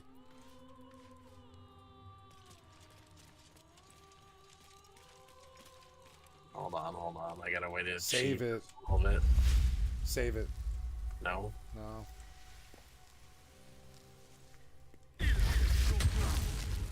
Nice. You want me to black hole? Oh no, I don't have. Oh yeah, I could black hole if you want. Nah, you can do it. Wait, we don't need it. These things suck. Yeah, they don't have any health. Yep.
Oh, that went pretty well. Yeah, I enjoyed that immensely. Maybe I want to play a ranger again.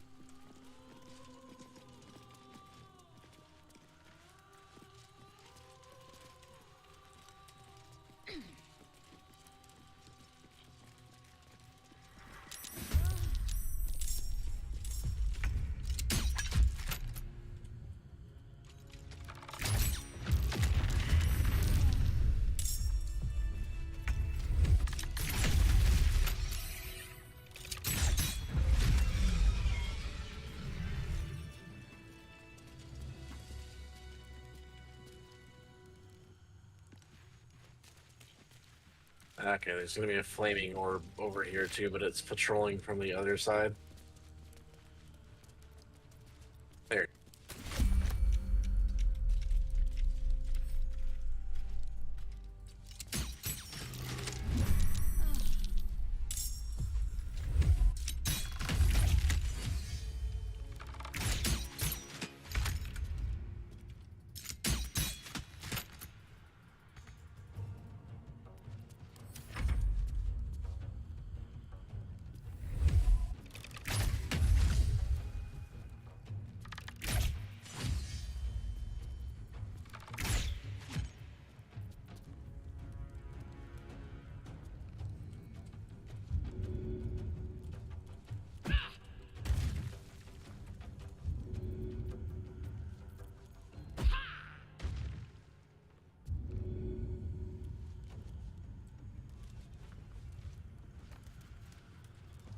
Come back.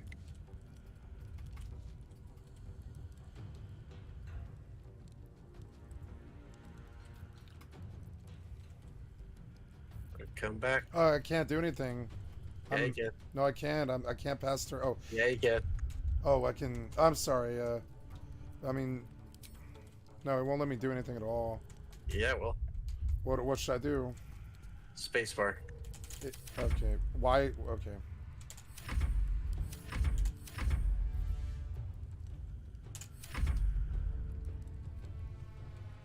Come over here. Okay, sorry. There we go. That's no reason to get meleeed. Sorry, I didn't understand the system of how intern worked like that. Alright, now we're doing a short rest to get our health back. We are not going to long rest though. Oh, we can't, but we have those potions that give you a rest effect. Those do work in combat situations like this. Okay. Wow, a whole rest effect? Do we have any of those? A few, we're not wasting them. What's the name of it? I don't know.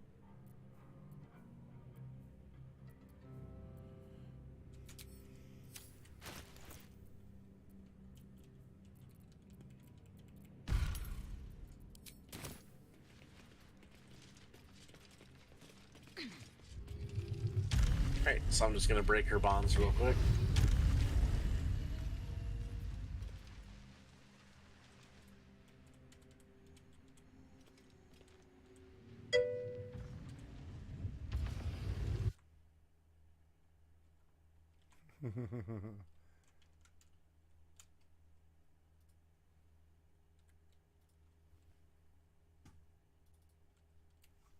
Hi.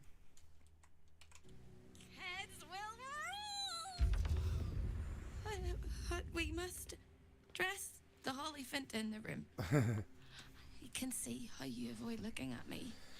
I must be so terribly mutilated after all these decades of torture. Don't hold back. Tell me how bad it is.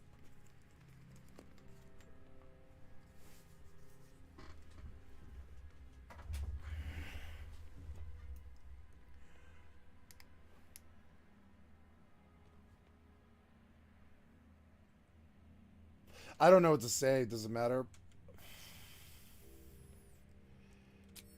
I'd blush if they had left me any skin to rat in, and I would kiss you if they had not torn off my lips. You truly are the kindest fool I've ever met. We'll carve our way to the entrance hall and chop Raphael into messes. That's the hopeful version, of course. The likely version is that we are the messes and he is the chopper. Onward!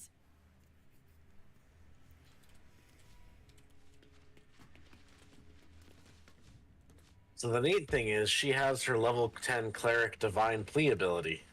Divine intervention. Oh, yeah, okay. The downside is Raphael has an aura that does an automatic hellish rebuke against any radiant damage from a spell that hits him or his friends. Oh. But instead of a normal hellish rebuke, it does like 90 damage per target you attack with radiant. So if you use her radiant ability to, like her radiant divine fleet to nuke everything, she will take like 1,000 damage. Sweet. That sounds good. No, you want her to live. Oh, wait, I'm sorry, her. Him. I thought you meant him. Yeah, no, that's, we don't want If her to she take. dies, bad things happen. Yeah, sorry, I'm thinking about 1,000 damage to him. No. Okay. So we need to kill his ads, and then we have to kill these pillars of souls around the corners. That's how we get him out. Go ahead and activate the portal. Okay. Time slows for a moment, and the air becomes thicker. The master. Here's the music, by the way. Oh, once we get done talking, anyway. Okay.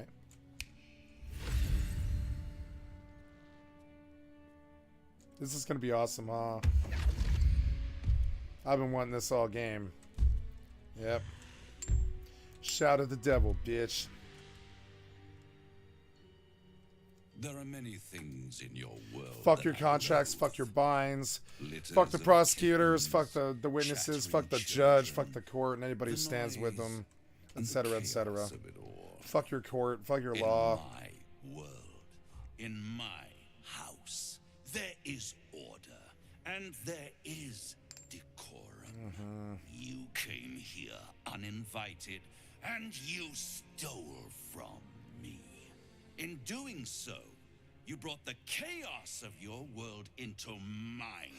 Boo-hoo, crocodile tears. No, QQ.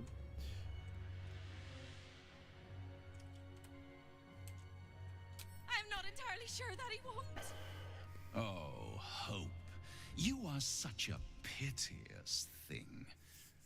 All it takes is a crumb from the table and you forget the centuries of starvation. This insolence.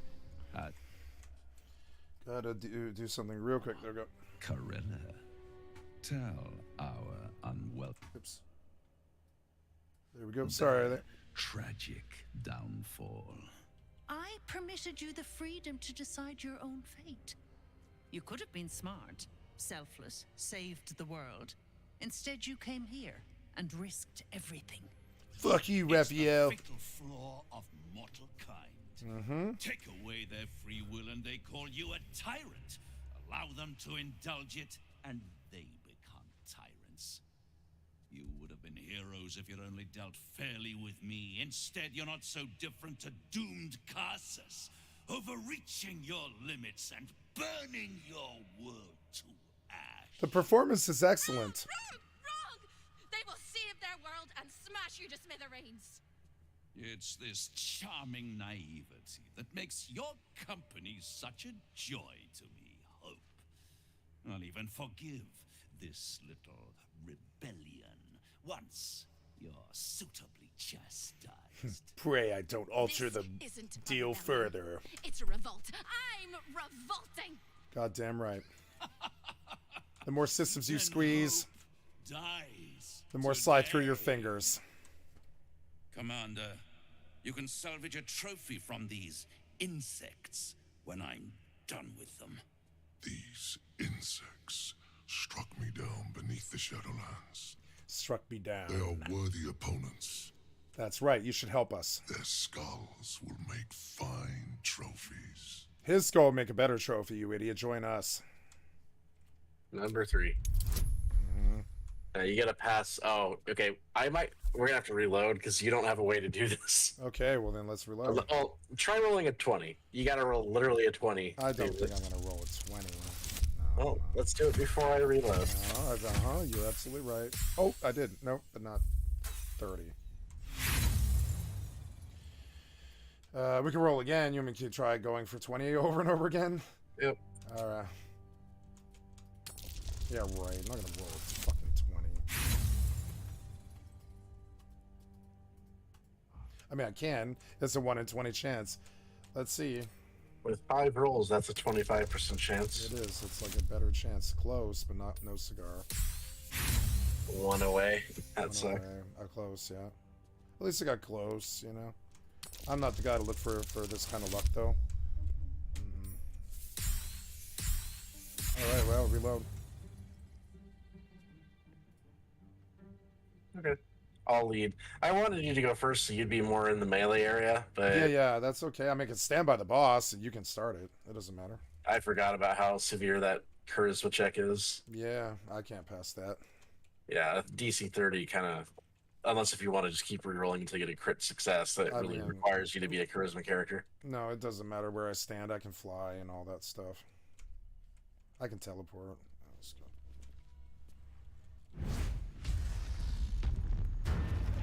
What I do want to do, though, is, like, can we get a long rest before this? Or is that... Oh, no, yeah, we don't need the potions anymore. Can we get a long rest before this? Because I'm out of almost everything. No. Don't you know you... Time slows for a moment, and the... Don't I know what? Don't I know what? I know that I don't have any spells. I know that. Insects struck me down beneath the Shadowlands. They are worthy opponents. There we go, 16 to 19, and I have advantage. 37, first try. To stand against a devil in his own home. That takes courage. I'm with you. Then hit him, motherfucker. You're on our side. Then hit him. Hit him now. Hit him, punch him in the face right now. You're standing next to him. Get him to help us here because he helps us against the final boss too if we ally with him. You're standing next to him. Just punch him in the face. All this talk. Blah, blah, blah, blah, blah. If you have any last words, make it quick. I really want to Will Smith bitch slap you.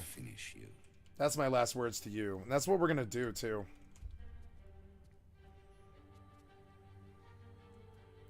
Hope. It always burns you in the end, little mouse. Now, down comes the law.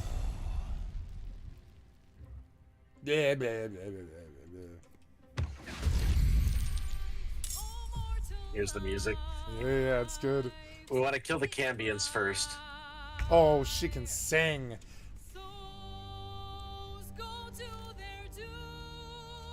Yes.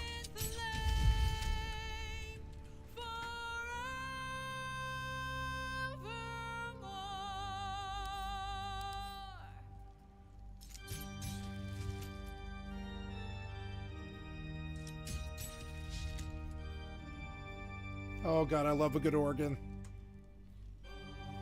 That's what she said.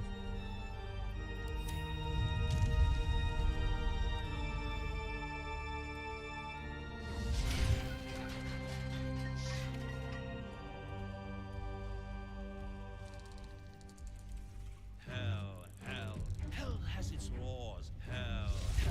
Effect and the cause. Curtain falls, but hold your applause. Scrub. For now, down here come the claws.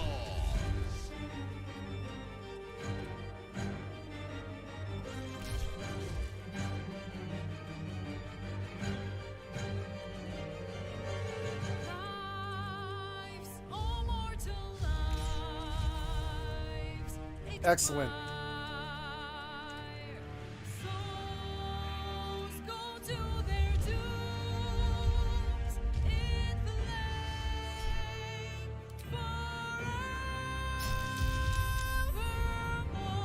Nice.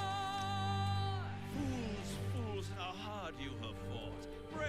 Brave, but it's all been for naught. True souls that couldn't be bought. Doomed, detected, and caught.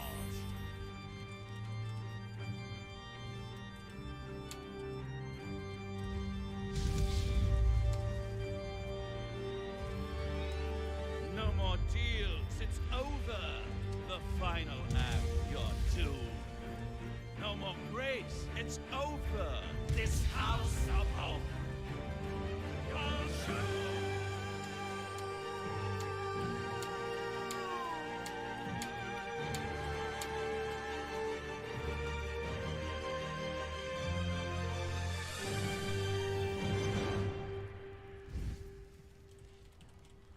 So, good music?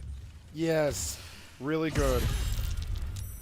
Oh, the motherfucker just took my weapons. Oh, I see that. That's very not good.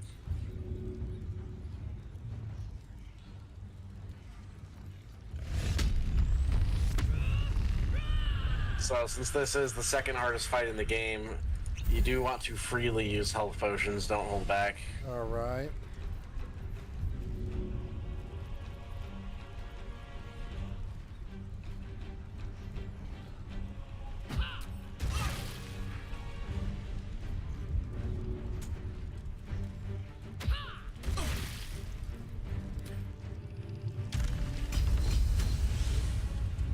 Why do you always do that? Do what? What you just did. Yeah, you hadn't thrown the spear yet. I'm You sorry. literally look for things I'm attacking and jump on them while I'm doing this.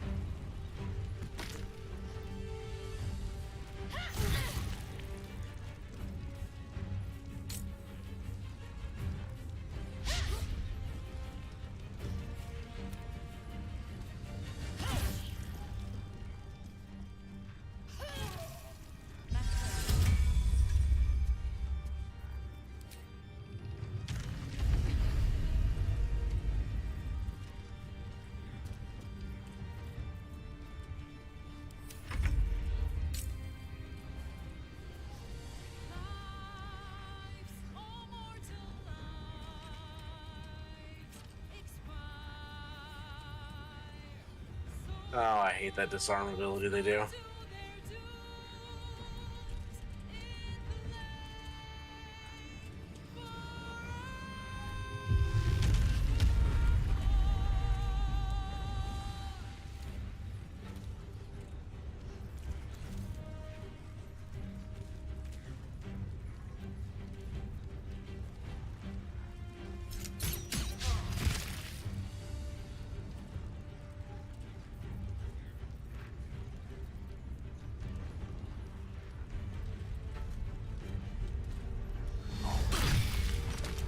Oh, that was a big hit.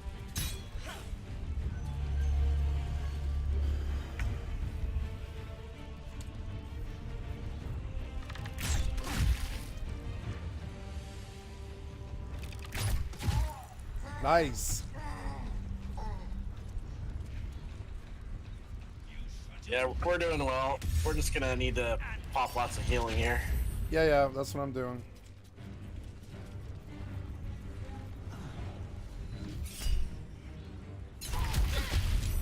Don't use a potion. I don't need to.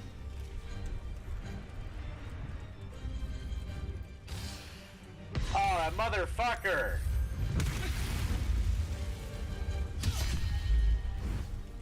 It's fucking disarmed me again.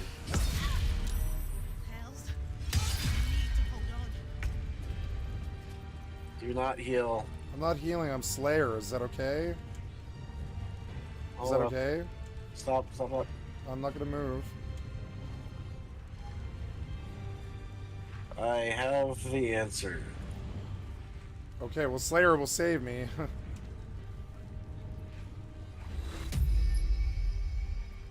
And I'll save you, too. Oh, never mind. You have the answer. Okay. All right, well, then never mind. That works. Okay. Thank you, You do sir. not know the way. No, I do not know the way.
Hell? Oh, he caused the imps to spawn, that's what it was.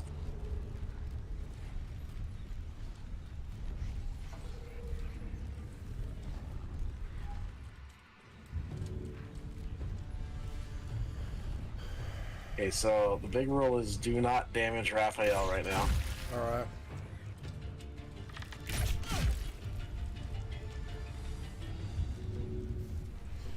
One health, that sucks. Ooh, nice. Fits the roleplay quite well, I'd say, doing that.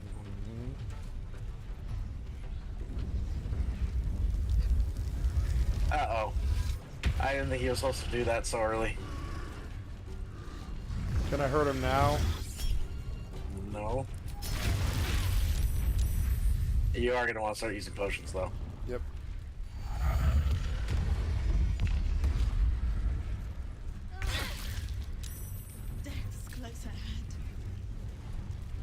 Gotta kill the pillars and gotta kill the imps. Will you, oh, never mind. I don't have the right potion. I'm gonna take a potion of superior from you. Sorry. Yeah, I don't care. Just don't die. I'm not gonna die, buddy. Don't worry about that. I haven't even used anything of mine yet. When Raphael does his big spells, he does big dick damage. He's about to lose his big dick damage, though, as soon as that last pillar's down.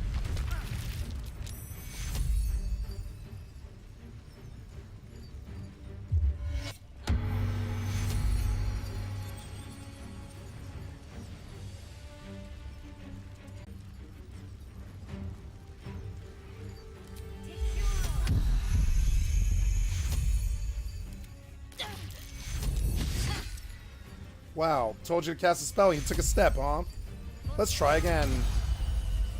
Never mind, you don't need it. Alright, well, I'm just gonna kill these things then.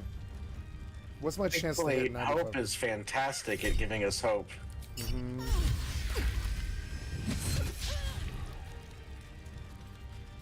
She's like a life domain cleric, so she's quite effective at healing. And what do you know? This is like the one fight where you actually need substantial amounts of healing to get through it. Yeah, I haven't even, like, Slayer formed yet. Or transfused. Oh, I know what we're doing for the fight, which matters a hell of a lot. Okay, so now that the souls are down, now we finish off the imp, but then it's everything on Raphael. And it's pop all your cooldowns time. I'm gonna AoE these imps. So at this point, if you have any abilities that will make the imps, well, make anything die faster, Yeah, it's you can do it. Yep, it's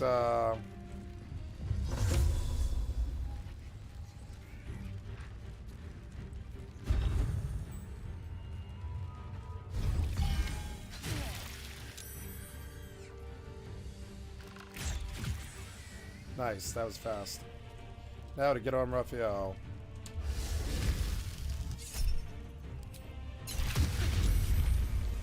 Nice. Yeah, without his pillars, he's a lot weaker. Like, he can't do his ultimate attacks anymore, but he's still dangerous. Thank you for shooting the pillars. Don't think I didn't see that. And when he's lower, he's gonna have something really dangerous he does.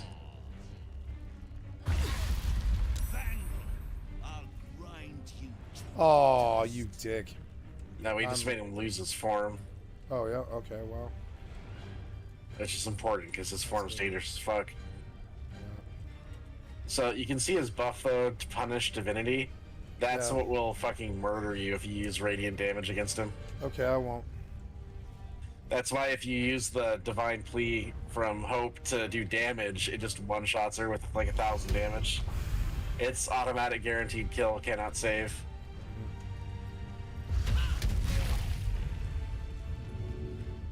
Very good, good knock. A good throw. We're gonna get him. I don't even know what I did to prone him.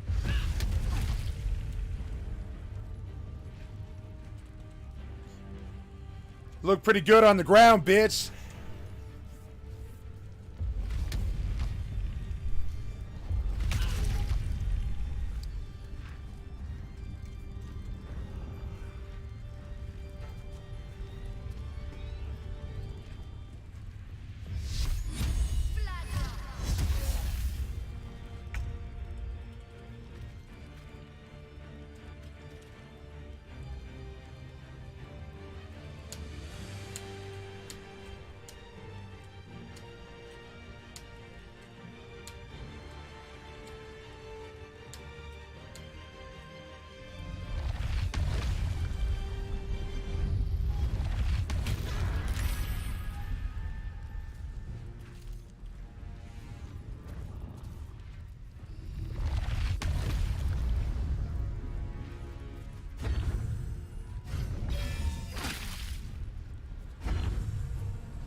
I love this fight. It was so fun.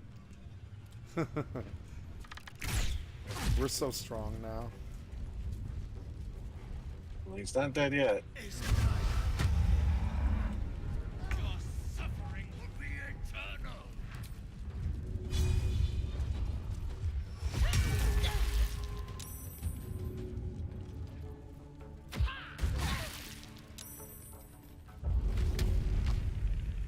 Yeah, did it again.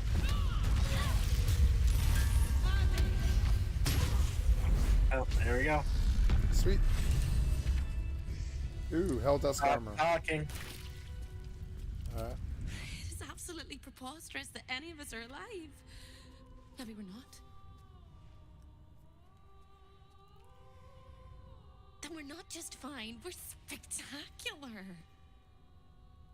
What a Cazador wonderful, next? jubilant, glorious day. No, or in But my precious Shadowheart. Corilla.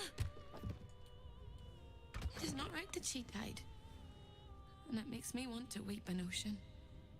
I would like to think you can avoid killing Corilla, but she's just gonna die from splash. She has like 30 health. Yep. I'm sure you can avoid killing her, but it would be very difficult, and I don't think it contributes anything besides a few dialogue lines. When we were children, she always kept the last piece. Like, she would die to Minthara just throwing her spear, for example. Who pulled my hair. She was my sister. But as a wise woman once said, there's no point in crying over spilt blood. We must go on. I agree. And despite all the years I've lost, I have enough love in my heart to guide you home. For the first time since you heard her voice, hope Aw. seems calm, and a peace flows from her into you, soothing your very soul. Fuck the devil. And go where? I don't think I quite know how to be anywhere else but here anymore. With a lick of paint and a thorough cleaning, this could be a lovely little house. And I can hardly leave. After all, who would ever want to think of hell without hope? I hope I'll see Corilla again one day, and that she'll say sorry, and I'll tell her she's forgiven. I hope Nope, that won't ever I happen. find all the pieces of my mind that fell out of my head over all those years, and that I'll be able to put myself back together again. I hope the echoes of pain will fade. Strawberry mint. Oh, sorry, just mint. I think it's just mint. Mint. And I hope you have a happy ending of your own. See, now these are the ultimate monk gloves right here. Oh wait, you can't see them. Check my bags for gloves. Okay. All the way at the end. Yeah, run them to the bottom, Begons, because I don't know where the fuck they are in this mess. Or are you talking about the ones? Yeah, you're not wearing. You know, you're not wearing a cloak or gloves.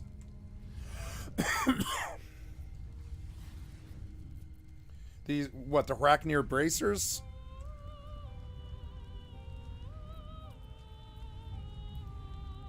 Gloves of soul catching. Where are they?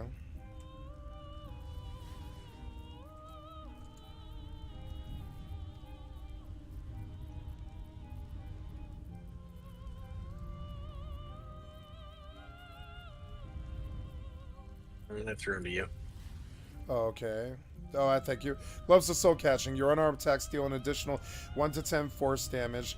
Once per 10 on an unarmed hit, you regain 10 hit points. Wow.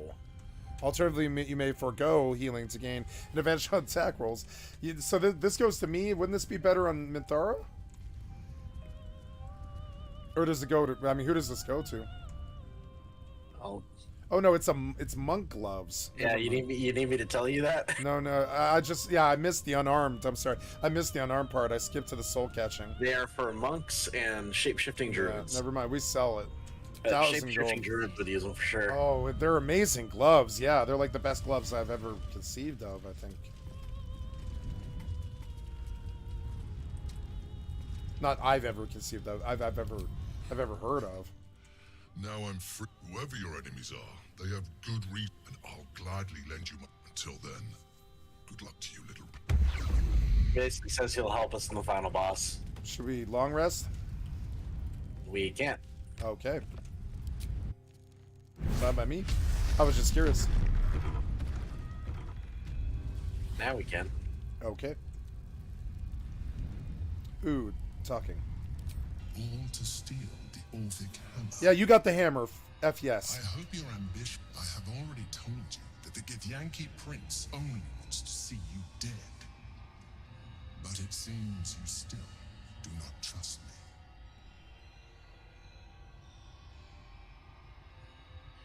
I love this game. That is not my definition of trust. You are falling into the same trap as the chosen. That is trust of one. We don't need to trust anybody. We're gonna break all of them one by one. The same mistake. Bigger they are, the harder they fall. Work together. I don't care about trust, frankly. I trust Bagon. I know, right?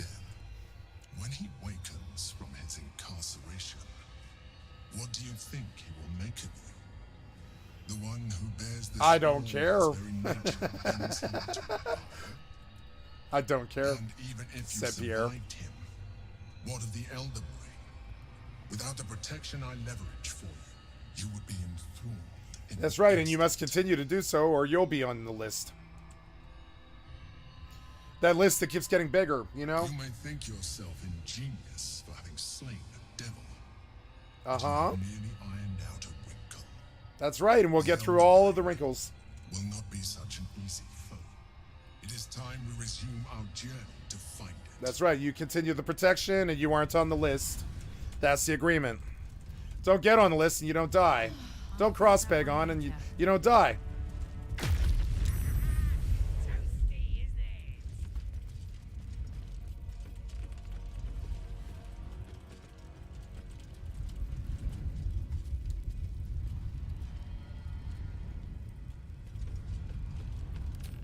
I'm impressed. Your coin is always welcome here.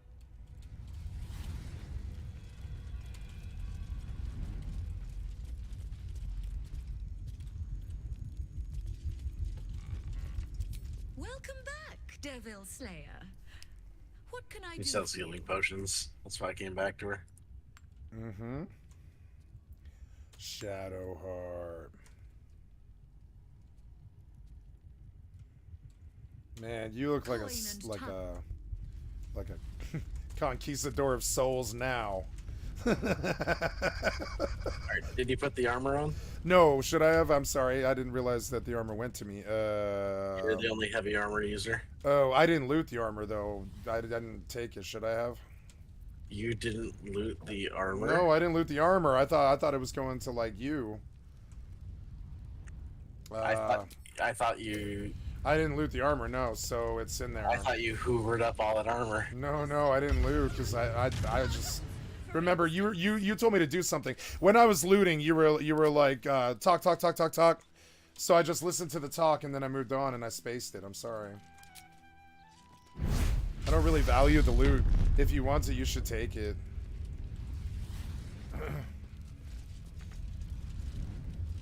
So it is here. Sorry. I mean, I didn't mean to leave it there. Come on. All right.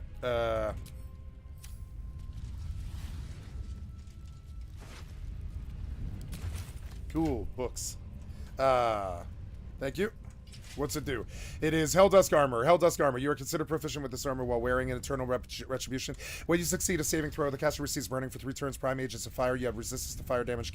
I cannot be burned. You take 3 less damage from all sources. And I have fly. Wow. So basically, as long as you're not specifically a barbarian, you can wear that armor and it's fantastic on you. All right. Well, thank you. That's wonderful. Right on. I got the devil's armor. All right. Barbarians cannot wear that armor. It disables your ability to rage if you have heavy armor on. Let's see what it looks like. Oh, yeah. It's looking good. It was the armor I wanted all game. Thank you. Oh, no, that's Minthara. Where am I? Yeah. No. Mine's just as cool. Yeah. They're both good. Yeah. Okay, thank you. It's awesome. I look like New World. I have a nasty capped out 625 eye level New World greatsword assassin guy or lady, I mean. And she's life staff greatsword, and she can solo anything in the game. Anything, even like the bosses in, you know, like at the end of ECR runs. I tank those. I tank ECR runs. ECR is fun. And my character looks exactly like my character in this game, which I really like.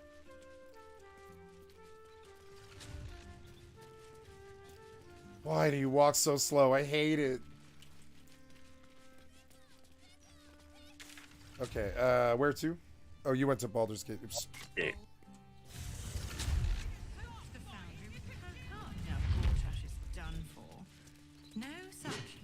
Cool. Okay, the devil's down. What's left? Orin, Cazador, Ball. Who stands with Ball, Begon? Is there anybody I'm forgetting? I don't know what you're talking about. Like, don't we fight like Ball and like what bosses are left? I guess is what I'm asking. Do we fight Ball? That's spoiler. No. Oh, okay. I don't know how this ends. Yay! It's a long rest. Wait, why the, oh. I was like, why the fuck is Asterion? I guess Oh, it's because his night clothes got removed to put on the Thrall outfit earlier. That's what happened. Ah. I was like, I don't want to stare at him naked. What's he doing?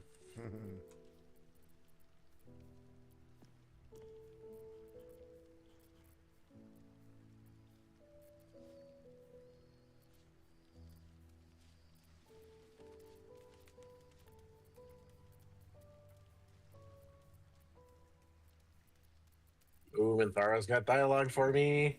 Yay.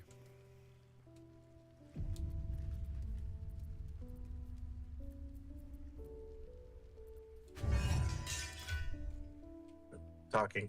Oh, thank you. I didn't realize.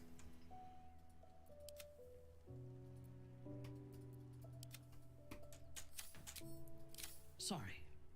Old habits. Ooh. Uh-oh. I did not ask permission.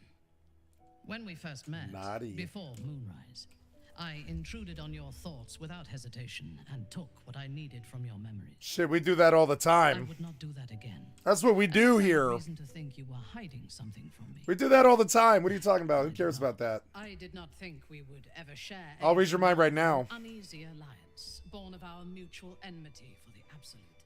I was wrong. A deeper bond has grown between us. I trust you. Sexually. But I would like to touch your thoughts again. And other now things. that my mind is my own.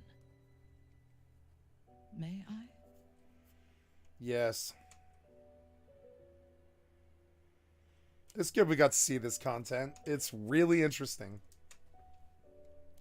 Curiosity. Until my time in the cult of the Absolute, I had spent little time on the surface, except to raid and pillage.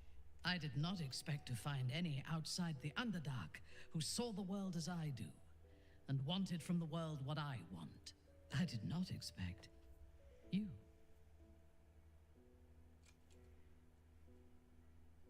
I have been told that I am special since my mother first held me in her arms. The burden of expectation. Before the Absolute, I lived a life of certainties. I knew that I was destined for greatness because I was born to it. I also knew that my inherited privilege came with a cost. That the bonds of fellowship and family could be broken by envy and ambition. I could not enjoy the taste of food for fear of poisoning, and I could not enjoy the company of lovers and friends because I feared they hid knives behind their smiles. In spite of the danger, I was happy. I knew myself, and I understood the world around me. Now, nothing is certain. Without love, without the Absolute, without my home, I do not know myself. But you do, I think. Show me Very myself well. through your eyes. Let me see what I am to you. A hero. Heroine. She joins her thoughts with yours, and you are as one. You share in her strength of mind and formidable will, but also the doubts that eat at her conviction.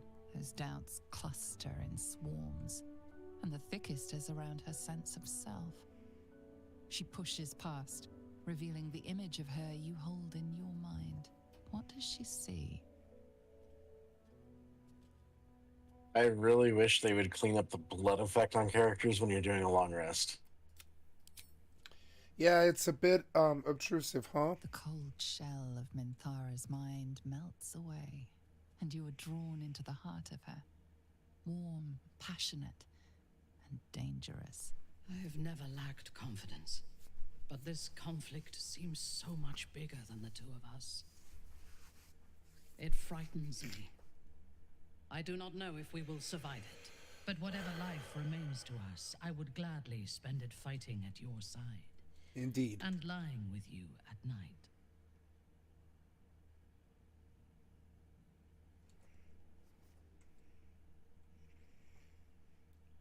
Her mind touches yours, feather light and hesitant. A stark contrast to the confidence with which her thoughts intruded on yours in the past. Tonight, there will be no voices, no orders, no gods. I belong only to you. Bounce, chicka, wah, wah. I was starting to wonder if like it was bugged and we were never going to get that dialogue. Because I've been fucking sucking up to Minthara in every cutscene dialogue ever since we got her in here. You handled it well. Oh, also I was supposed to recruit Shadowheart. Where the hell is she?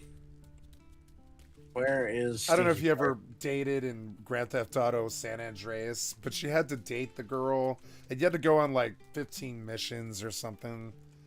And then at the end, the reward is just this like sex sounds. But it was compelling. I would say a lot of people did it. Oh, you left, did you? Oh no, you're switching characters. Something the matter? No, should you're hope not. After the time we spent Yes, you together. are. My spirits are thoroughly lifted. Oh? Not feeling any regrets, I hope?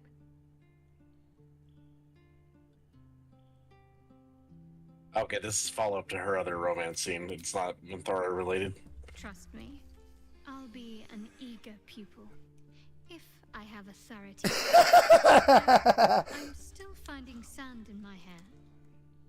Oh, I'm sure there's sand in another place somewhere. No, she's given up the shadow. I doubt the sand's in her life anymore. In her cooch, dude. Okay.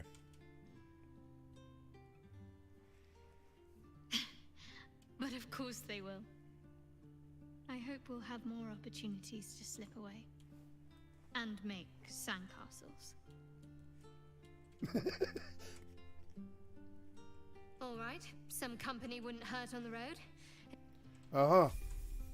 I'm gonna level her up first. Uh-huh. See her party icon change too. What's in the box? I have all this stuff that I stuffed in the box. I don't really care about any of it, but it's stuff. I feel like I should care about it, but I don't. Oh, I was going to mess around with my moon lantern. Because I doubt that'll set anything on fire, right? This is not a fire, it's a light. Yeah, and then, like, I like this effect. I think this is cool. At least when you don't have to be in it. It lights up everything around really well. I'm gonna put it on my bar. With my sword. Yeah, like that. And then I can freely switch between them, I think. It's like kind of annoying. Yeah, that works. Yeah, but I can. You're like, shishing, shishing. Shishing. You have to click it 4 times, which seems like excessive, but 1 click, 2 click, 3 click, 4 click, 1 click, 2 click, 3 click, 4 click. Oh, it's 3 different things. It's the sword and the fist. Yeah, sword, fist. Oh, cool. You can. So, yeah, that makes sense.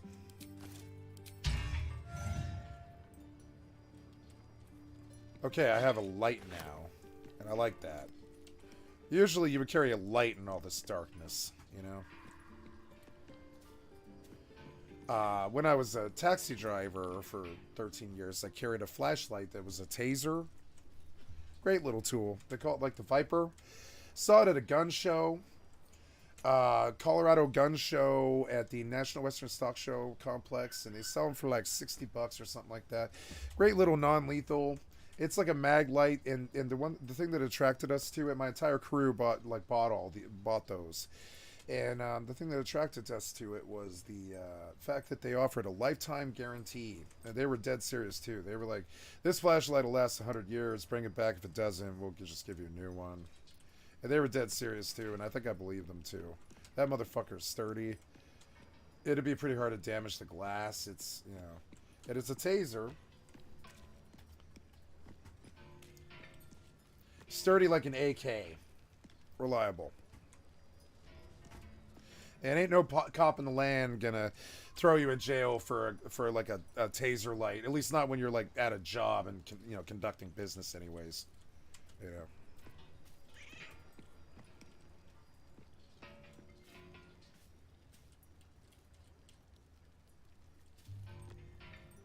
Do you have your old heavy armor? Could you hand that to Shadowheart? Yes, Going out to Shadowheart now. Got it.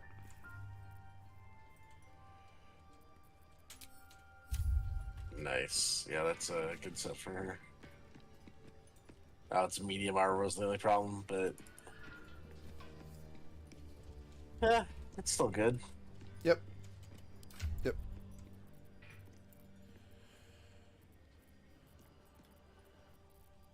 If you want, you can have the Hell Dust. I don't care. It'll give her fly. I already have fly. Or I can just keep it. It doesn't matter. But I mean, Hell Dusk is open to her. I'm just saying, you know, if you prefer it on her.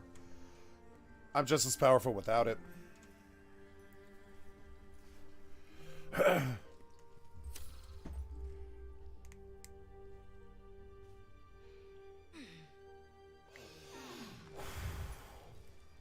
That would make 3 of the 4. If we could get fly on Asterion, we'd have fly on all 4. That'd be cool. Hey, where's my Imperial scene? She said we were gonna fuck. Oh, yeah, what happened there? Long rest again? I'm not gonna spam it. Who cares about spam it just once? Eh.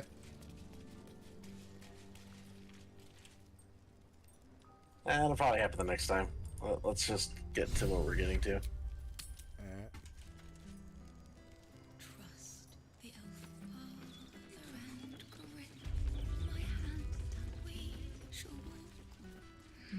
Oh no. No, I was off screen. No, no. You are in the right place.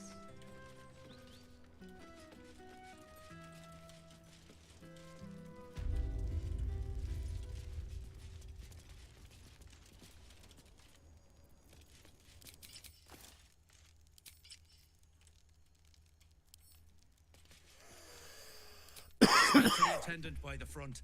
She will put everything in order for you. Then you will be free to Do as I say, pray I don't alter the deal further. Nice 20. Got it? In you go. Just That's right, get out of my way now. take a seat inside. Shit, I'm kind of crowding you, I'm sorry. There we go.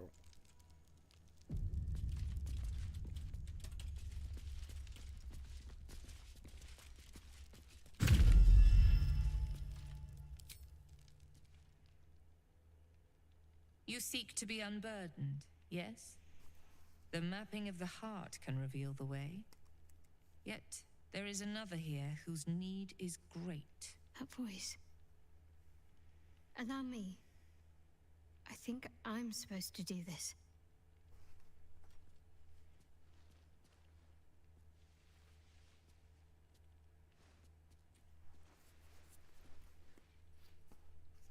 God, their Do you know helmets are why you are cool. here? There is something I Inquirer lost. of Grief. No.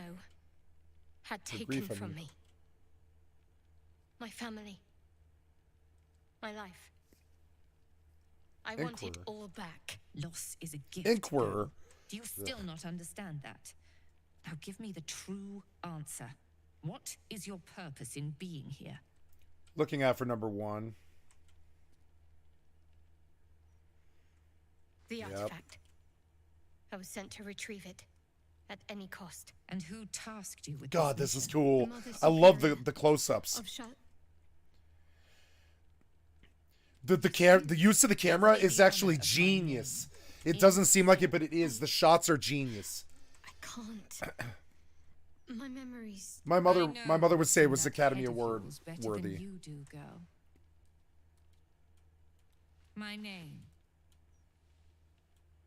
Mother Superior. Lyconia DeVere. You still have the wits to Lyconia. recognize your betters.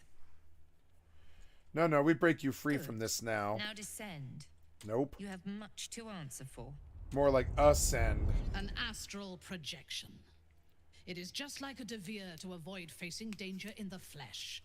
We shall cleanse this world of this madness. Menza Berenzin rivalry right there. Menza Berenzin intrigue.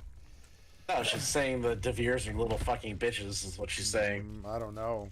I've never done this before. House Devere is a drow house.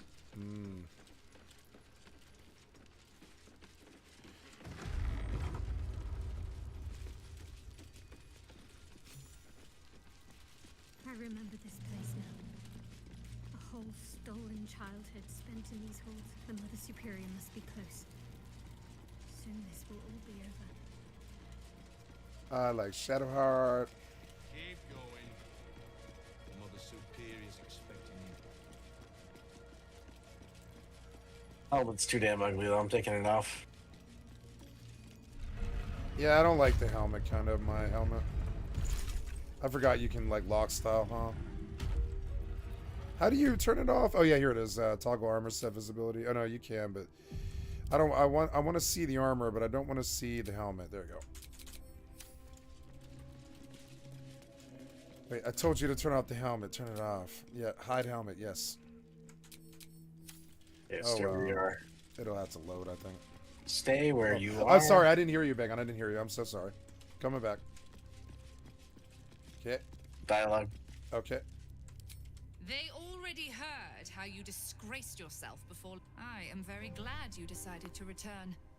A cautionary tale such as yours will be studied by Lady Shah's initiates for years to come. But perhaps I can make a case for some small measure of mercy. Give me the artifact, and I can at least make this quick.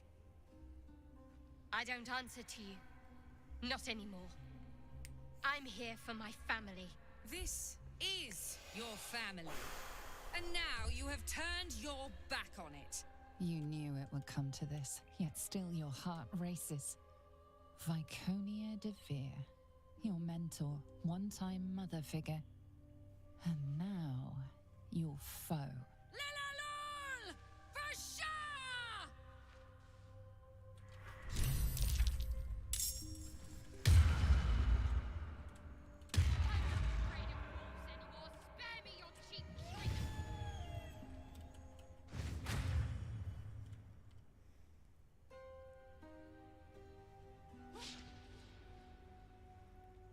Alright, don't do anything yet. Roger, roger. I have a very specific setup in mind for this whole fight here. Alright, I will stand my ground until told otherwise.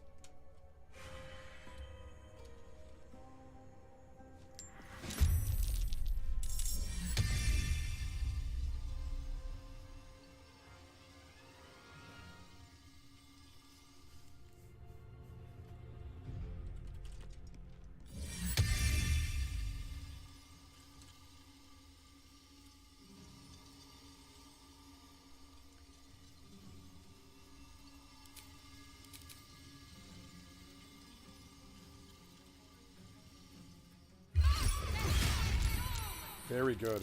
Blade barrier. You know that. Oh, this is gonna be lol. Now we just shoot for a while, right? Basically. Yeah, like mostly. I'd say we lay a circle of death by the wall when they inevitably push it. Yeah, lay a circle of death by the wall too. We got a ton of scrolls. Yeah, I'm gonna do it. Here, where's that circle of death I gave you? I'm gonna go dig that out. Scroll of dominate, scroll of banishment, planar binding, wall of ice. There's wall of ice. Cone of cold. Come on, man. Where's this one I want? Oh, we can't actually shoot over the blade barrier. Oh, we can't. Never mind. I can't throw a scroll over the barrier, anyways. Is what you're saying? Doesn't. Well, I'll take a stab at it. I'll take a stab at it. No, I'm just looking for this one. Here it is. Here it is. Okay, I'm going to borrow your circle of death for a second. Split it up here. I'm going to give you one and me one. Okay, now you got a circle of death down at the bottom of your inventory where you can find it if you want. And I'm going to circle of death here. I've been wanting to do this all game, so... No target. No, yeah, no target, I think is something. I don't know what it is.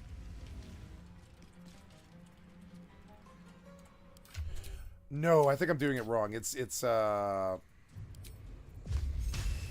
target. Oh, there we go. Oh, it's an AoE? Oh, no. I thought it laid it on the ground. I'm sorry. So, never mind. I fucked that up. At least we have 2 of them. That's worthless to me. I'm gonna just shoot, then. Well, I used my action, right? So, yeah, I suppose it doesn't matter. Sorry for the delay.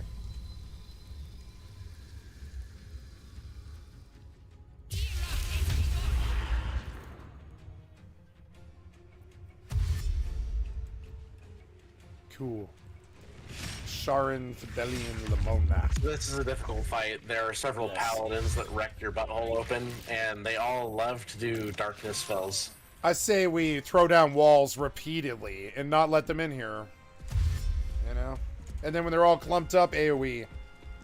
If we had another character in here with a firewall to layer on top of the blade barrier, it would be real death. There's a scroll in your inventory for ice, but not fire. Or no, I think you do. I think you do have a firewall. I'll find it for you if you want.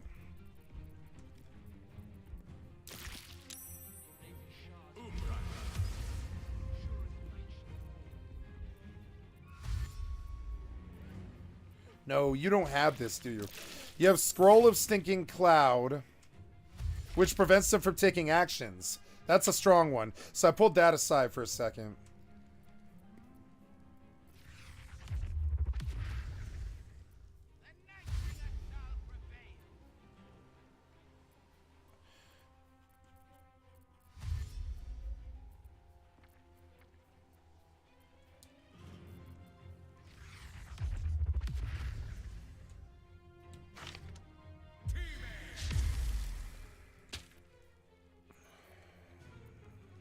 They're taking shit out of my bags. I'm just moving it so I can, like, sort it. I'm moving it to your other character so I can see the stuff that, that you intend to use. Or, I'm sorry, I'm just pulling aside the AoEs, right? So down at the bottom of your list was the only thing I found that was even remotely AoE, which was, like, Scroll of Stinking Cloud, which is a good one, and Sleet Storm. But think about those, you know, you got those at the bottom of your list. They're, you know, this is a good time to use that. Look how many of them are clumped up. I kind of want a black hole, but I mean, it won't let me. I wonder if I can AoE through the blades. What do we have? It's Concentrated Blast. Do you think Concentrated Blast goes through the blades? Because I could hit like 9 guys. I don't know.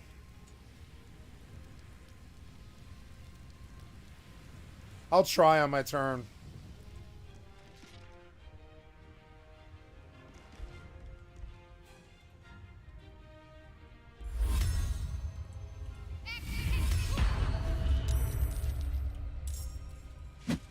Ooh, Guardian. Oh, yeah, we have all these summons and everything, too.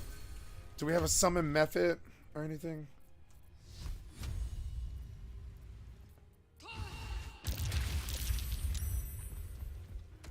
Oh, what? That canceled her blade barrier? That's no good. She just got knocked down. Blade barrier has been removed. That's not good. Well, throw a wall of ice up. You have the scrolls, or I can do it. You want me to do it? It's my turn. Yeah, throw the scroll of ice up, but I'm going to go AoE them right now.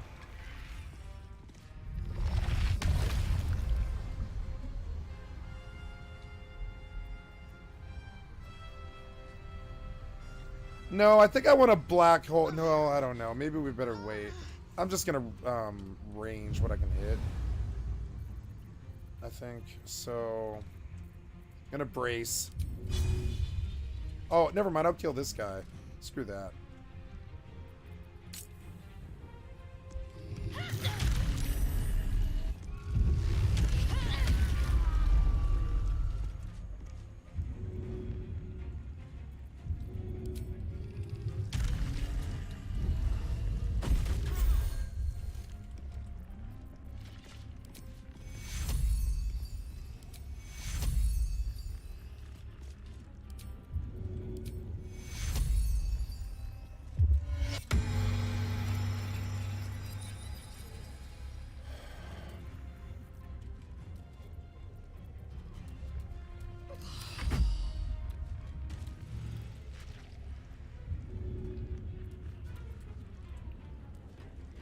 That is a lot of mobs. Nice. This is where Begon really shines. Begon just gets to Vlad the Slayer these motherfuckers. It's hilarious. I can't do it because they're in clouds and stuff. So we let somebody else who's equipped to do it shine. RPGs are about doing your job. You know what I'm saying? Do your fucking job. He's doing it great. I fail at it all the time, but he doesn't. He consistently does his job, you know? I would say the same about World of Warcraft.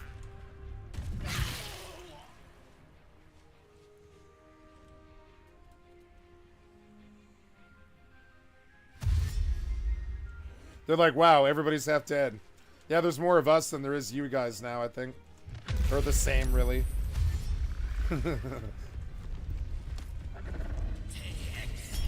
Oh, no, you didn't. No overwhelming grief. No.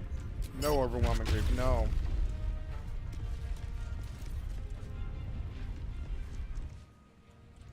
You like getting one shot, huh? You like running up in a cloud of 5 people? Let's see what happens to you. You idiot. You walk up to a mine sanctuary, you know? Are you dumb? Are you dumb? This guy's gonna die so quick.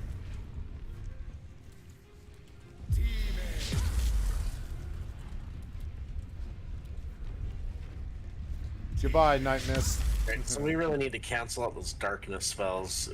It's the 2 casters on the left down the stairs. Yeah. Alright, I'll go right to them. They are just murdering themselves on that spell. Wait, the casters to the left? You said? Oh, for me it's to the right. You're talking about Hyrald and Frederick, right? Okay, I'm gonna fly to them. I could black hole too if you want, but not yet.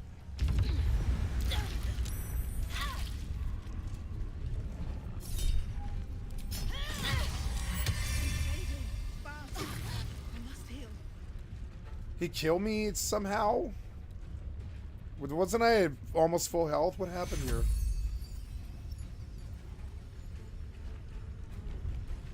Okay, well. 61 force damage redirected from Sharon. Son of a bitch. I'm sorry, Begon.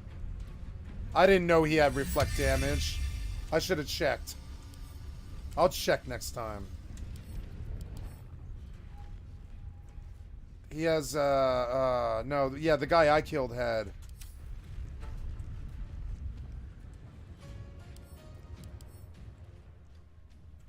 What was that? Why did I take 60 damage from,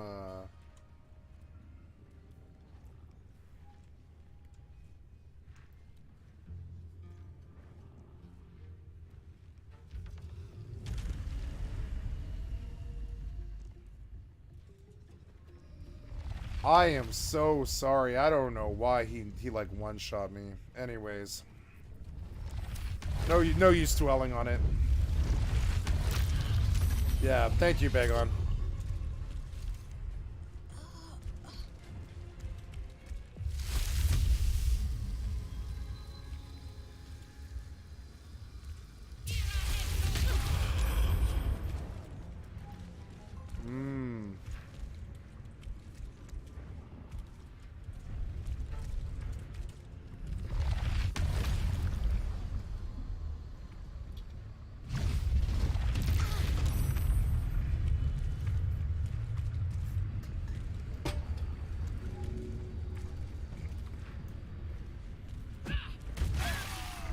Oh, 37 or 40 something. Oh yeah, whatever it was, 79, I think. Oh, 39. Nope, more. 46. 40. Well, as usual, Battlista kisses the ground. Bagon does 1,000 damage.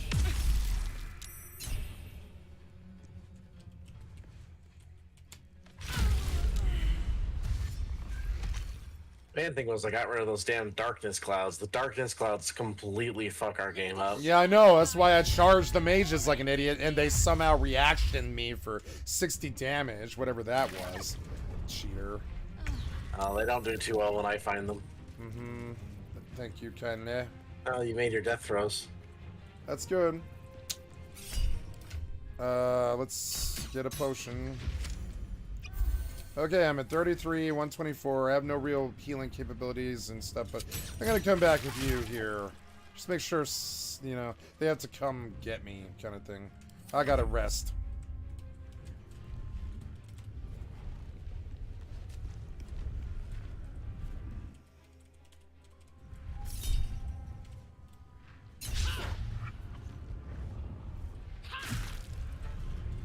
Good fight, good fight.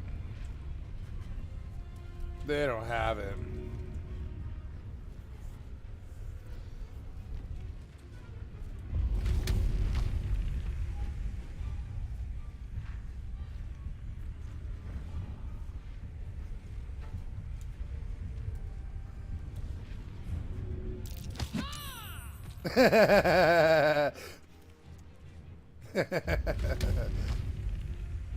Uh-oh. Oh. You just got knocked. Oh, you prone now. We're about to have our way with you. Your dog won't save you. I'll deal with the dog. Fuck the dog. Okay, Karen. Leave that poor dog alone, though. No. Well, okay. Okay. You want me to leave the dog alone? Okay. But I don't have any movement anymore. You're gonna fuck a dog. No, I said I'm gonna go take care of the dog so it doesn't hurt you while you fight this boss. Or not boss, but mini boss. Leave Fido's butt alone. No, it's over now. Wait, you died again? Yeah. Redirected. Forgot to examine again, Bagon. Radiant Retort. Whenever you take radiant damage, reflect it back at your attacker twofold as force damage. If I bother reading the damn tooltip before I took the swing, I probably wouldn't fucking die so much, huh? But no. Yep. I just have to be an idiot and just jump in and just throw the run, not throw the run, but bring risk to the run that isn't necessary. You can hear his thought processes while I fuck up over and over and over again as I stumble around learning Dungeons and Dragons. Totally unnecessary, probably most of the mistakes that I make too. That's probably the worst part about it. But whatever. Nice. Great. We one-shot that fight. Pretty tough fight. Gotta say that blade wall, Bagon. Chef kiss. The blade wall got fucked up really early. I think it really set him up to fall, though. Then you just Minthara them. Don't get Minthara, guys. Oops. My parents. Don't get Minthara is the takeaway here. Have you forgotten all the interrogation techniques I taught you? Where is the finesse? Answer me! They are right through that door in the Chamber of Loss. Boom, boom, Where they boom. have been Another all one bites the along. dust.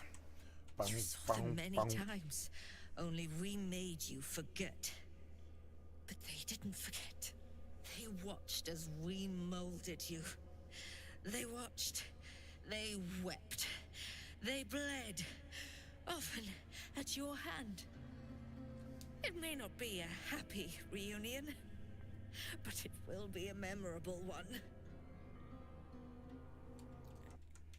Crazy helmet is crazy. Crazy green eyes are crazy. Crazy, crazy Bagon. You thought my white face was bad. No. You look like the You should devil. keep them talking as long as you can. Then you kill them. She taught me that. Why? Why me? Why all this effort? Lady Shah commanded me, and I obeyed. I do not question. I merely act as she wills me to. I had an enclave in Waterdeep, you know. Much grander than this. Shah ordered me to raise it. Kill all who followed me. Claim they betrayed me. When in fact, I slew those who showed nothing but loyalty. Shah had me do that. And I did. To cover my tracks. To usher in you. What are you talking about? You became my mission. To take a child of Selûne's and turn her over to Lady Shah. To show that all light fades and darkness will prevail in the end. All this was to make you into what the Dark Lady needed you to be. The planning, the training, those deaths in Waterdeep. It was all to groom you to replace me at her right-hand side. And still you threw it away.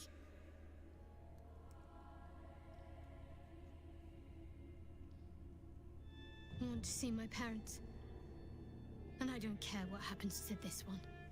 She's been in my head long enough already. Do what you like. I know you'll choose well. What are you doing? Come back and finish this yourself. You owe me that. Let go, Mother. Embrace loss. Wow, dis. That's right. Begon says, you gots to die. I draw near, my lady. Don't be worshipping the shadow. Side thing, but if we murdered Shadowheart here, they would have joined us in the last battle. Very interesting. I forgot. She has a legendary shield, by the way, and it's fucking amazing. You could choose to murder Shadowheart here this far into the story if you don't use her and you don't care. I ran her in first, so they were talking to Shadowheart directly, so that option wasn't there. But if I ran in first, she would have asked me to turn on Shadowheart. There seems to be like a strong implication of killing your quote-unquote friends in this game. It's kind of funny. But I mean, you're not really friends with them. You're just all survivors, really. I mean, you're friends. Some of them fucking stuff, and some are lovers. But overall, it's like everybody's kind of surviving the apocalypse. We're very hurt. Oh. I don't know. Yes, it won't hurt. Yeah. It should hurt.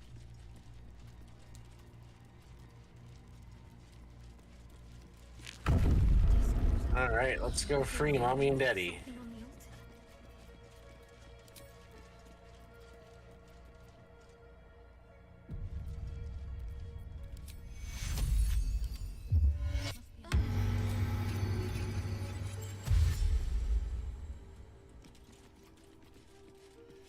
Oh, damn it, I told you to... Oh, my God.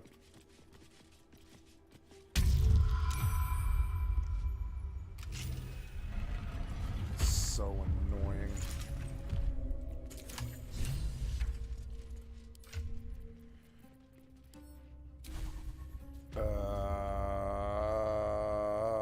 Common, fly. There we go. Dialogue.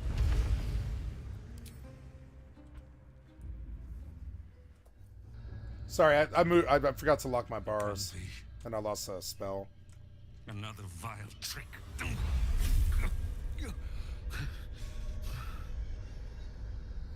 No, there is no trick. It's her, Jennifer, Jan, our little girl. Moon Maiden's grace. It is you. Oh, thank you for the follow. I appreciate it. You out of here. They're all gone. It's over. Sorry, we're kind of like mid cutscene, but yeah, thank you, I appreciate it.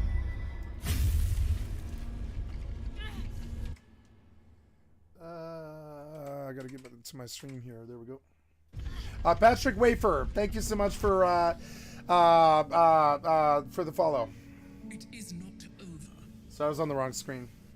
You see, I suppose I should run a game capture here. Oops, damn it. Oh well, it's okay. If you slay everyone one of your brothers and sisters. That was never where my power resided. Every time you tried to step Sorry for the low quality video. I didn't realize that was on display capture. That sucks. my hold on you bites deeper. If Fucking you had learned, Streamlabs. if you had Some obeyed, games work, some games there don't. would be no pain. But you struggle on. You will make things worse for yourself and for them. Victory. Your victory is but a guttering candle in the dark. Temporary. Inconsequential. Enough! I'm taking my parents away from here. I'm taking them away from you. You cannot. We are still bound to you. You cannot both free us and free yourself from her curse. The Moon Maiden needs you more than she needs us. You are the future. You must return to the fold. We are the past. And our duty is almost done. Eloquently put. His mind stood up well to his time here. The same cannot be said for your mother. Such brief, fragile lives humans lead. This is my final lesson.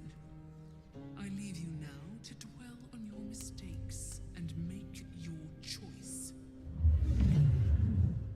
Hi guys, I love you. Shah's parting words make your flesh crawl. There is no lesson to be learned here, only a family's torment, a spiteful goddess's whims, and an unspeakable choice to be made. She's gone. I don't understand. Shah will never admit defeat. Not until she has stolen one last thing from you. We cannot allow your future to be her last prize. Not after all your mother and I have endured. To see you again. Your companion understands, I think. Help her, please. Help her see what must be done. What must be done?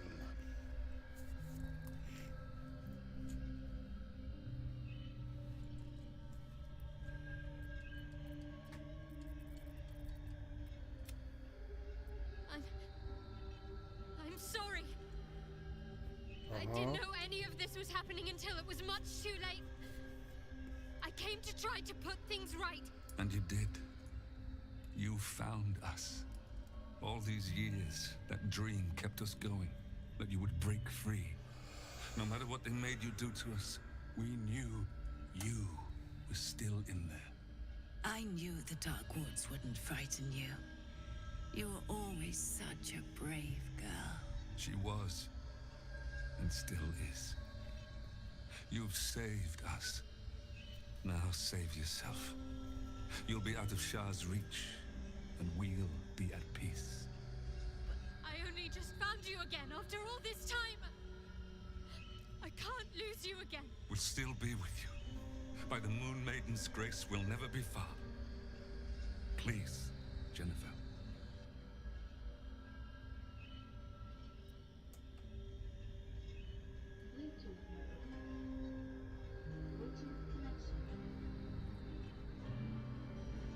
Is this truly what you want? It is what we need. All of us. You were meant to be a guiding light for Seluna's faithful, but they robbed you from us. Now that can be righted, and we can rest. Help us, Jen. I can let go. Now I've seen your face again. Goodbye. Not goodbye. Not even close.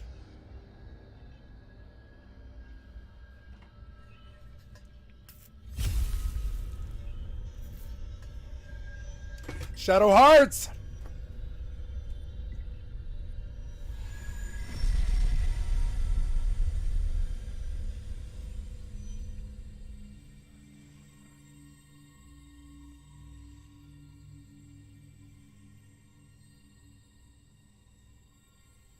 Moonmotes. They bring Seluna's light to dark places and offer guidance to those in need.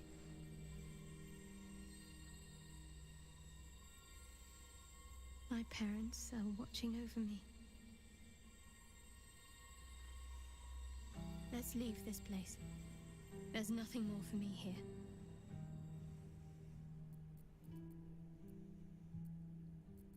I don't know where home is anymore. But it's not here. And there's Shadowheart's quest. Yeah, it was good. It was so good. One more person to murder down here, though. Oh, you have Shadowheart wants to talk, I guess. Or no, never mind.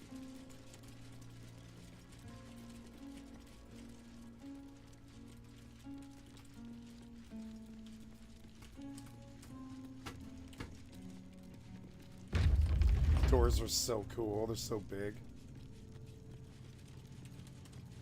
Oh, she's cute. Shadowheart? I wasn't sure if Cute, I'd ever lay eyes on you again.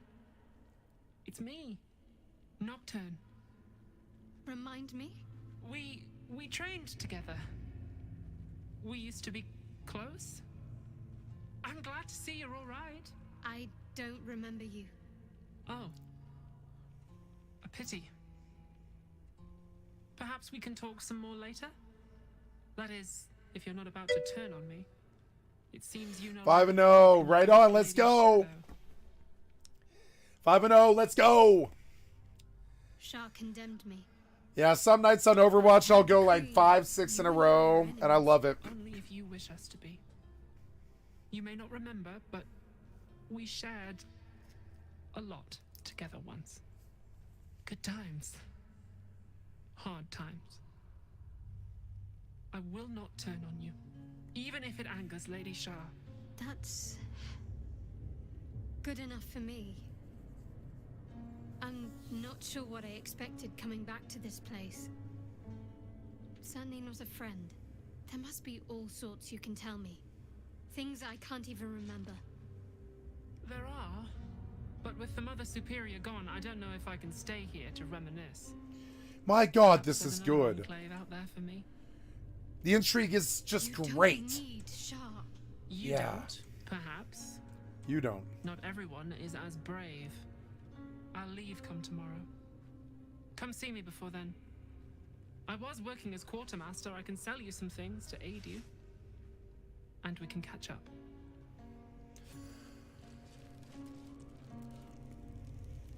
Greetings. Do you seek to trade? As She Shadowheart's has friend, nothing useful on her except for healing potions. Well, healing potions are useful. Be sure to get everything. Does she have gold? Yep. Yep. Ooh, free? Free. Pac-Man. Jewels. Why do I remember these of all things? A gift from Soldanessala, Mother Superior said. Curious. I could never quite tell if she was proud of them or not. A Dark Justicia helm. I wanted one of my own so badly. Hard to imagine now. We can still wear it, Shadowheart.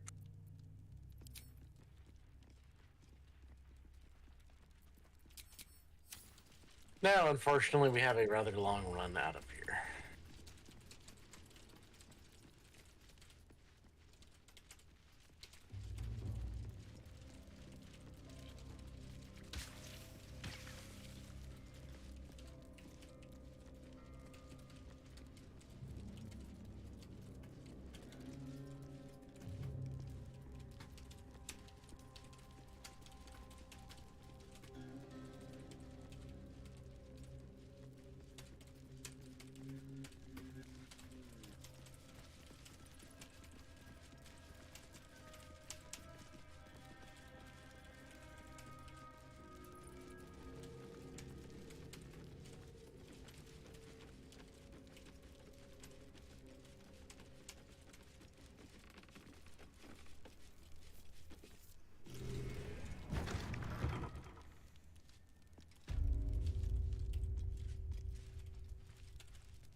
They sure do get a lot of attacks on an opening round.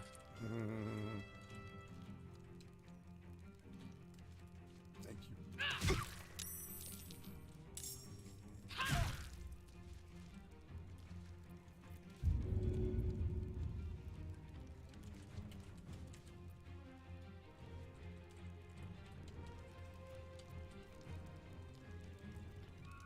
This guy got jacked. He's just getting 4-banged.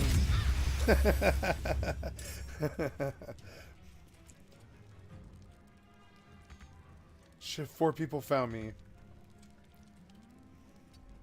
That's they're hostile to you once you kill the mother of the house. Yeah. Space bar.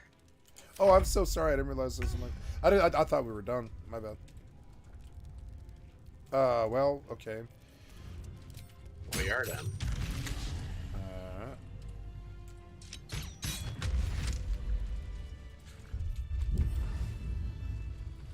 Sounds like there's gold inside. Their proceeds?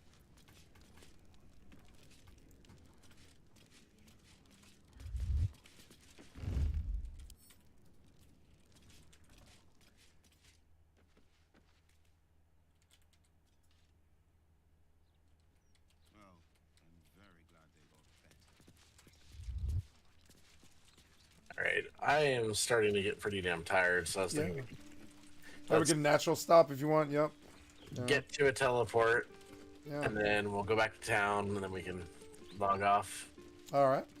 But yeah, this is a good spot. So we still got a handful of things we got to do, though. We're by no means at the end yet. No, not at all. No, I know there's at least 2 bosses I can think of. Oh, so we still have Asterion and Gale's story areas to go through. And then we have to save Minx. Here's hoping those clanking Minx and Boo. Alright, but let's do a long rest here. Alright.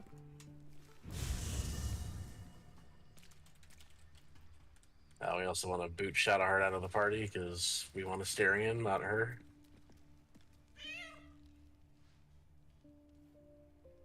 Dialogue.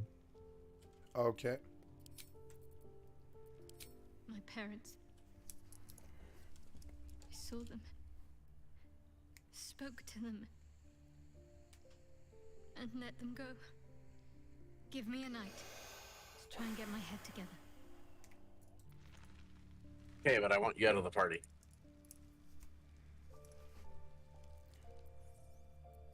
So, I've got to pee, and I'm gonna do that while you do dialogue.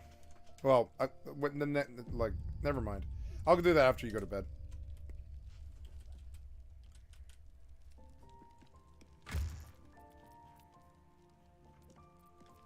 you know, Oh, no way. it was possible to She be canceled the romance on me because I romanced Minthara. Uh-oh. She just said something about so there's someone else, and now she said, yeah, cordial with a former flame. So apparently banging Minthara means you lose Shadowheart. I thought she was into multiple. I don't know. But yeah, she's not okay with Minthara being part of this. Uh-oh. If you're sure. Fine. Well, there wasn't any dump her or I'm gone. There was just I'm gone. But that's okay. Minthara was really the goal of this. Yep. Because you have to do evil shit to get Minthara.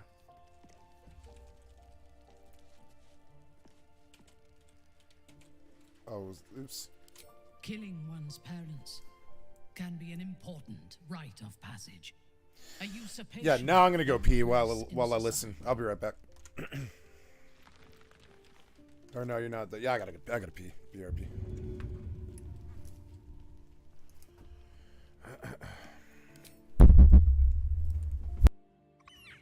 Camp life seems to suit the young Albert.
Okay, back. Sorry about that. Yes.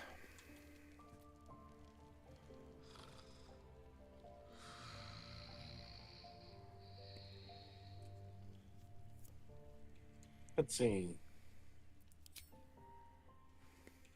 Oh, wow. Doesn't look like anyone's been here in a while. Perhaps people lost faith. Or forgot about it. I wanted to come here. To see if I felt anything that I hadn't done before. Now that I know what I know. Loss. Actual loss, not Shah's oblivion. I had my family. For too short a moment. Now they're gone. By my hand.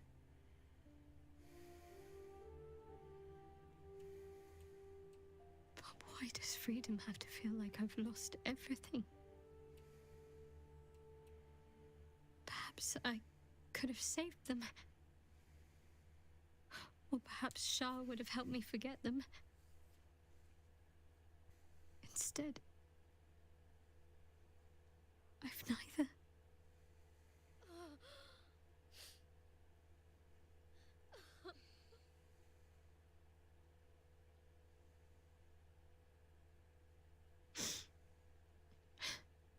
I'm all right now. Close enough, anyway. We carry on.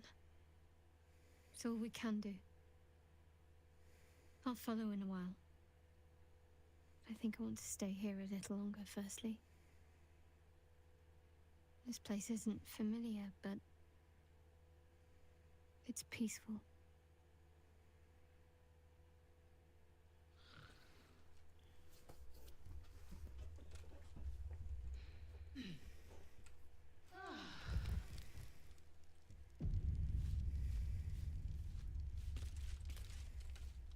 Damn it, Minthara, you promised. I lost the Shadowheart romance because of you. You promised.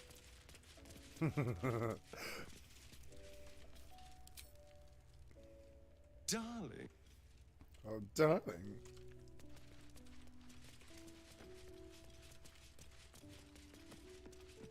But yeah, I didn't realize that the companions would potentially cancel a romance that like talking to you first. Caught me off guard there.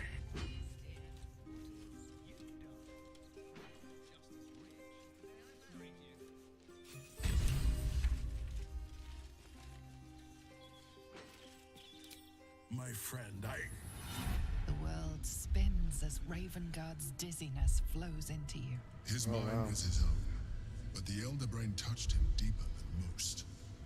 Stay here. He will need time to recover. The voice is gone, but I still hear its echoes. Reflections of reflections. God's damn Gortash. He'll suffer for this. I'll drive boulder and sword straight through his... So the bastard's gone. A shame I never... Your parasites link. Pain splits your head, and you hear a distant voice, a whisper of a memory. It calls for you. All of you. I saw your mind. A thing's still in me. And there's one in you. I don't understand. Relax your mind. I will show him. Ravengard gasps as his thoughts consume yours. He sees everything. The Nautiloid journey, the perilous path to Moonrise, the astral prison, and the Emperor within. By the hells. My life hinges on a mind flayer's whim, and Baldur's Gate hangs from its talons. It seems the fate of the city lies in your hands. Please, promise that you'll be the shield that defends, the sword that slays, and the hammer that rebuilds. Be our champion. Well, the thing is, if he just got shown frickin' everything, he knows the Emperor is Baldurin. So, but that line about the Mind Flayer, his whims, doesn't really reflect that. Yeah. Because, you know, he should know the guy he fucking worships is the one protecting him as a Mind Flayer. Yeah, it's true. He should. I would defeat the Absolute. As you wish. Answer is dead by the living God. Bring me my son. I must speak with him. I mean, bring you your son. He's not here. That's clearly a dialogue that they didn't fix. Because unless if you got rid of Will because you wanted Minthara, you probably have his son in the camp. I can't bring Will to you, you fucking retard.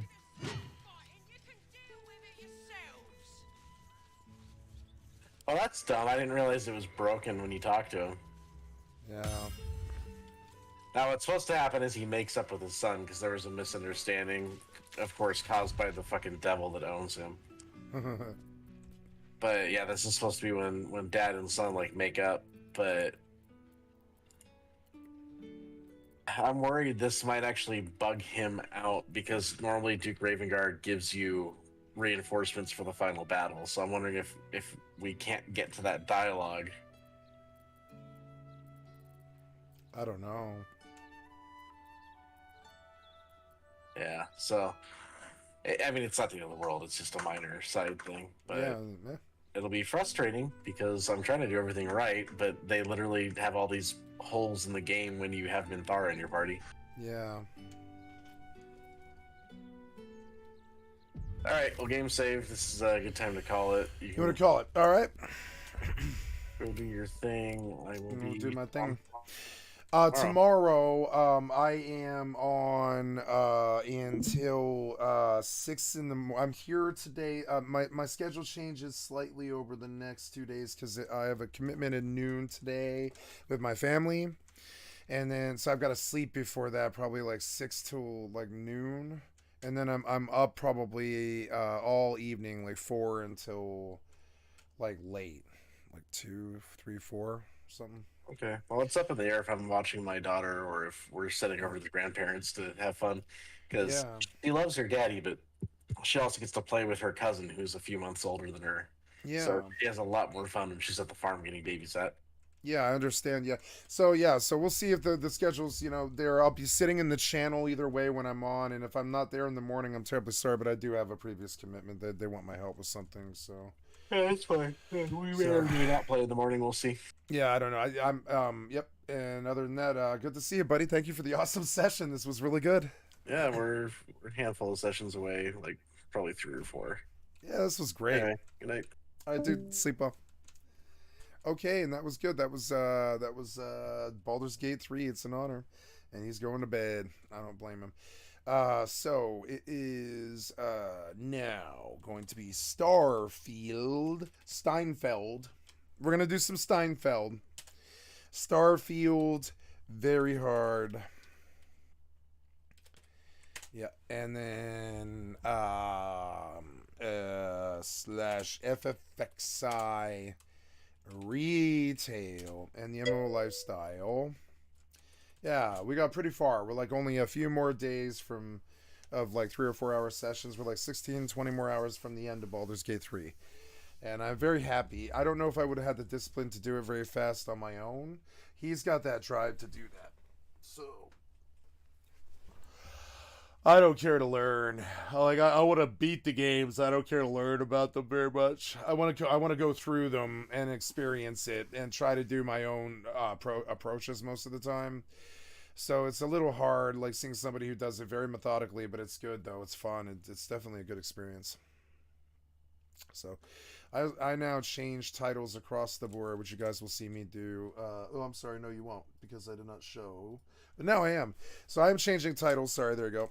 And we are changing it up. For those who came for Baldur's Gate 3, I'm terribly sorry that is ending, but I play a lot of games on this stream, a lot of different games. So tonight, actually, you know, I thought about doing EVE Online tonight. And I am, but I'm not going to say EVE Online here because it makes the title too long here, but I might, well, no, I don't need to get on EVE Online, I don't. And I don't want to, it's too much work on top of the other two games. But these games complement each other very well, so I'm going to try to do the whole Starfield thing, Steinfeld. I'm going to play some Steinfeld. Yep, Starfield. And, oh, and these tags, right? These tags, yeah, no tactician, just Starfield. Very hard difficulty. FFXI Final Fantasy 11. Oh no, I'm sorry, XI. And oh no, I'm sorry, you're doing tags. Yeah, Final Fantasy XI and all that. Yeah, so and then Starfield. Yeah. And that's good. That should do for that. Yes. Done. I think I'm done. Yeah, I'm done. Done. Back down. We kick. I fucked up there. Oh, well, that's okay. You can't do it all perfect, right? I'm trying to play some Starfield, FFXI, Final Fantasy XI, and very hard difficulty. There we go. Save, and we switch up the games. Yay! And I'll play some ambient while I begin this process here. We'll run some ambient music here. Decker's Paradise. And there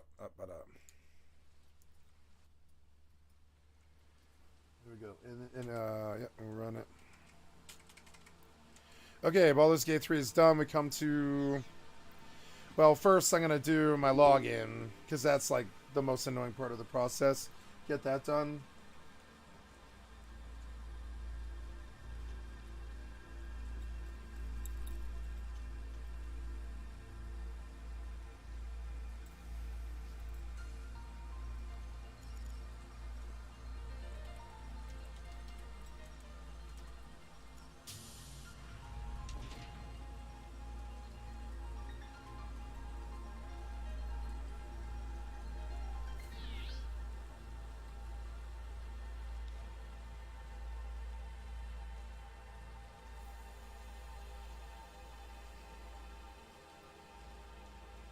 Firing up Starfield.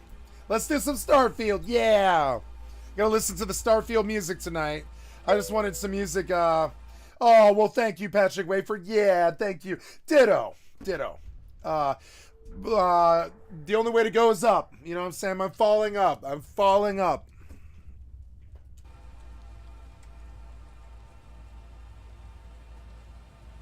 Doing many things. Bear with me. Starfield. Settings, audio, music, pause, music. How's that? Is it like good? Is it throb? Falling up indeed. So there we go.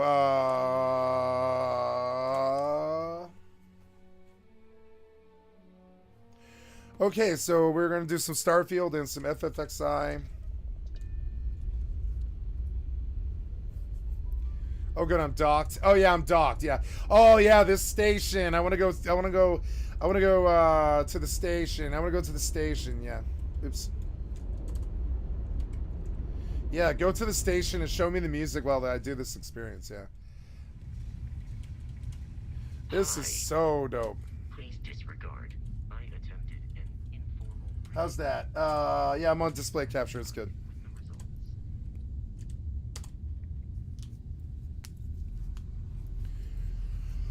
Okay, so,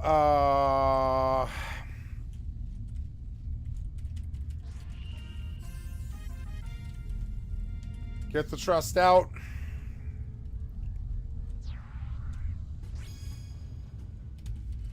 so fucking cool.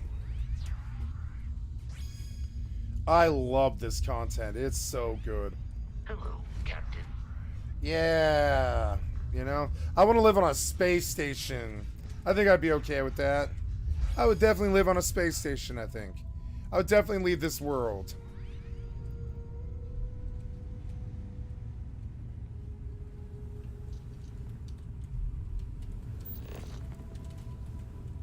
Yeah, I did this whole place, I think, actually. Yeah, I did. So, where next? Next we go...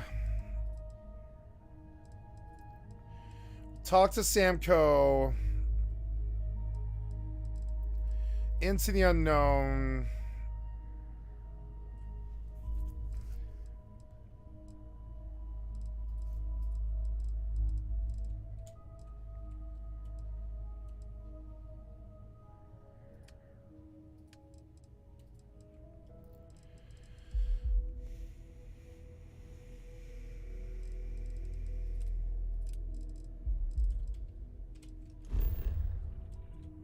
I'm going to Nera in the Narian Valos system. Narian system. In the big scheme of things, it's still in, yeah, it's still fairly close, which is good. Going to Narian.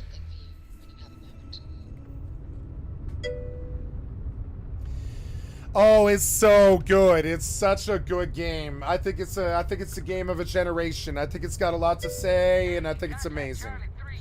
One of the reasons why I love Starfield so much, right? And I'm really gonna stress this, right? 10-second loads, just like Elden Ring. 10-second loads. Yeah. You didn't like it that much. Oh, you haven't got it. Yeah, no, it's not like No Man's Sky. It's like Fallout. It's like Fallout 4 or New Vegas. It's like Fallout 4 and New Vegas, but with like a bit of No Man's Sky, Star Citizen approach to the massive world, which you can see reflected here in the map.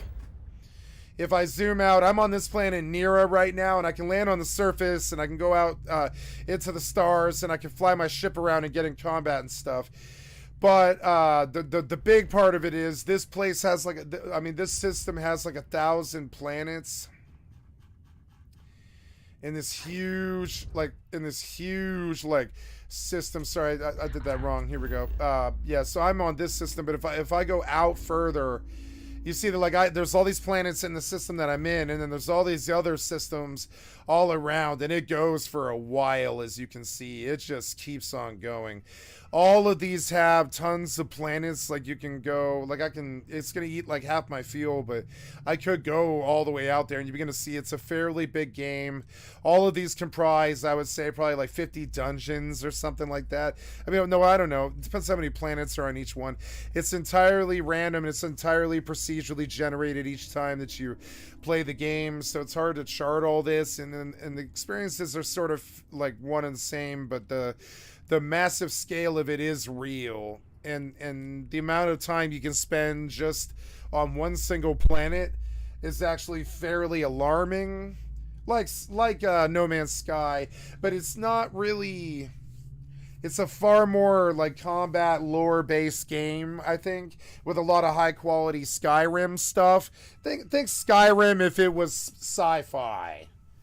There you go. Think Skyrim if it had sci-fi. It's still a fast travel game. Like, I just went to Narian in a click, and I'm about to land on the planet in a click, which sort of cheapens it. It's not like Star Citizen or No Man's Sky. It's a little bit more like a Bethesda game where you're like playing, if you like Fallout or Skyrim, one of those. It's like Fallout or Skyrim. Yeah, it's Bethesda. Yep. So Starfield is Bethesda. Yeah, so you're going to see like Bethesda property all over it, looting and shooting, that sort of stuff, right? Yeah, it's a lot more story based. There you go. You're on the same page. But, I mean, the scope is good. You know, if you wanted to, it's a lifestyle game in the respect that if you wanted to, you could live on this planet and set up, like Rust or something like that. If you wanted to, you could conquer this planet and set up bases all over it and connect them and have them running all of the materials of the planet to your, like, center factory. And when you're done dominating this planet, you can go off to another planet and do the same. I mean, the same is true of No Man's Sky, but, like, I don't know. It's definitely got that No Man's Sky niche that wasn't very fun to me. But I mean, if you wanted to, you could visit every planet and hunt and hunt and hunt for many, many, many dungeons, which is what I'm gonna do. I'm on very hard mode, and I'm here for the combat. And there's an endless combat simulator here. There's an endless farming simulator. I mean, it's almost like a single player MMO. Ironically, it's been done before, and it's like Fallout 76, kind of. It's like Fallout 76 or ESO, but without the multiplayer component. It's entirely a single-player game. Think single-player ESO, and you'd have it's like, imagine if all of ESO was available to you as an offline copy. And you'd have Starfield, but just out in the stars, as opposed to, no, not at all. I mean, it's a non-multiplayer game. It's a single-player game. It's actually depressingly single-player. No player can affect you. You don't ever see another player. It's entirely a single-player game. You don't have to be offline. I imagine you could probably play it offline if you want, because it's not an online game. They patch it, but I mean, it's not an online game. So, yep, there we go, and that's that. So now you're seeing me. I'm doing campaign stuff forward on the story, trying to have them introduce other gun content to me, so that's what I'm doing right now. And I'm like level 5 or 6, I think, level 6 or something. Yeah, it's a blessing and a curse. Yeah, it's a curse. It's a curse. I view it as a curse. I play a lot of Fallout 76 because it's multiplayer. It is fun as hell. So when I came to this, I was like, oh, it's autistic, though. But I mean, it's still cool, though. It's still a dope-ass game to chill back and fucking vibe to. It's a dope game. It's a very big game. You really get lost in it. You know, but if you want to, you can just follow the campaign through like any good game, like WoW or something, and just finish it. You know, if you wanted to, if you want to, the game ends. The game ends after 100 systems, but there's 1,000 systems in the game. So, you know, you can stop at 100 if you want, and you're considered completionist, but there is 1,000 systems in the game because they want you to be able to play it forever.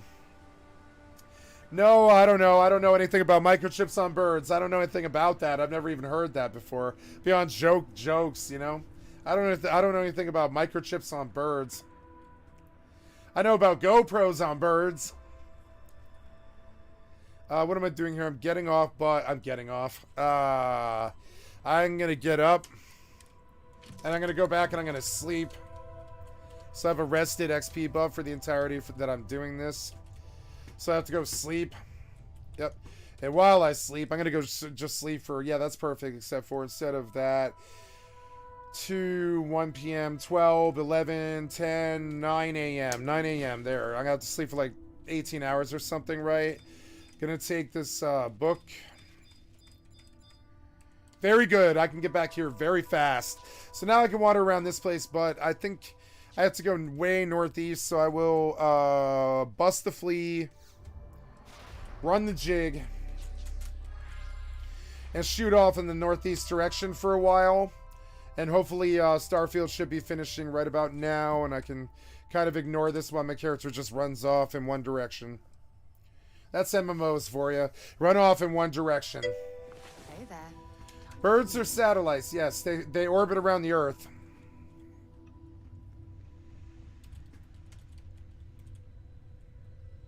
I know, birds are satellites. Yeah. Birds are satellites. I mean, they are satellites. That was a digipic, Jesus.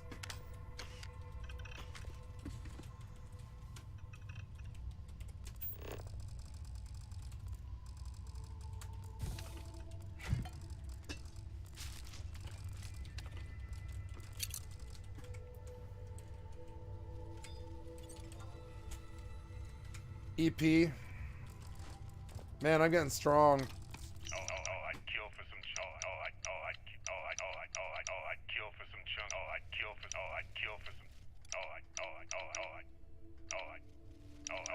I'd kill for some chunks right now. I'd kill for some chunks right now. First stop when I get home. But I really need snacks for these long hauls. Some rhubarb, boom pop. I didn't make it. Maybe some cereal. Irvin always made the best trail mix. Added in little marshmallows for stars. I miss that. Phrasing. Oh yeah. No, that's correct. Yeah. So okay, here we go. Captain, hello. I am.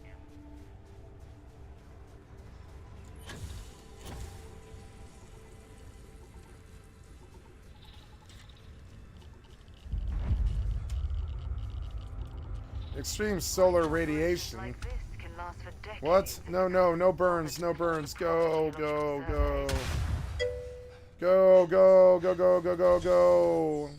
Oh, thank you. Putting the sky in Skycatlive. Fancy a bit of spelunking, do we? Don't come Yes. any closer. Identify yourself. Don't come any closer. My name is Skycatlive. Ah, good. I suppose I should have guessed. It has been too long since I checked in. You are the newest member, yes? Do they often send you to check up on other, more senior members?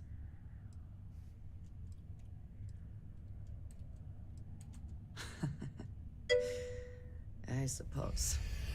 Since January of 2022.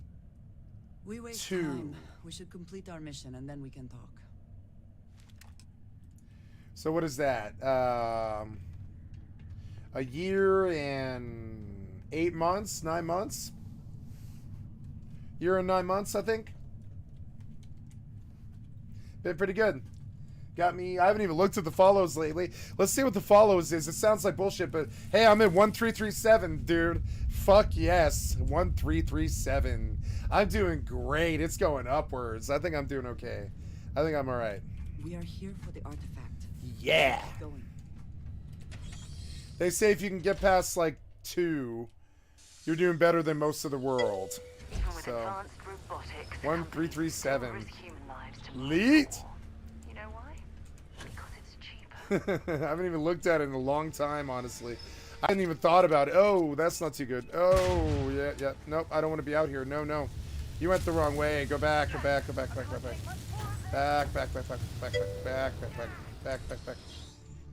Lee! Yep, a lot of blood, sweat, and tears. Takes a lot of work. You gotta be very careful. Can't say the wrong things. With any luck, we'll stumble across a mineral deposit or two. What? Okay, Jesus. I'm gonna turn the. I believe I'm in a combat situation. I think maybe. So I don't know this though. So, but we're gonna jump. We're gonna bump this down to 50 and medium. And we're gonna drop the graphics here. So my frame rate. Yep. See it. Yep. So we got combat. So I turn down the graphics so I can maintain my latency and win.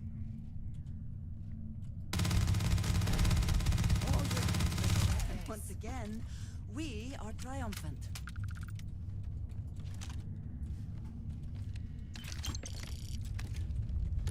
Resume last session, huh? Activate units. Robot control interface. Update friend foe settings. Remove combat inhibitors. Recalibrate friend foe settings. Protect current users. We love the dedication. Yeah. Thank you. Yeah. Been at it a long time. Got a lot of videos on YouTube. I'm about to put out another song, but gotta let my throat heal. I'm supposed to see a doctor because my throat's always sore. So, I don't know. But, yeah. But once my throat heals a little bit more, you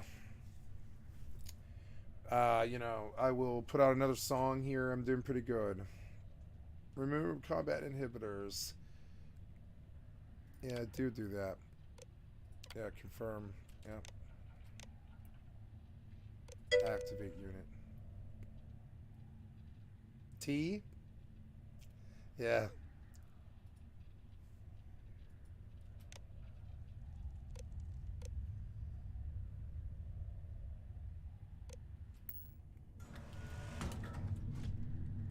Boosted injector. An improvised injector used for treating afflictions.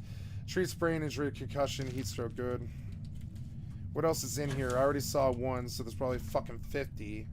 Gotta go see. These guys are no joke. They'll like 3-shot me. I gotta be very careful.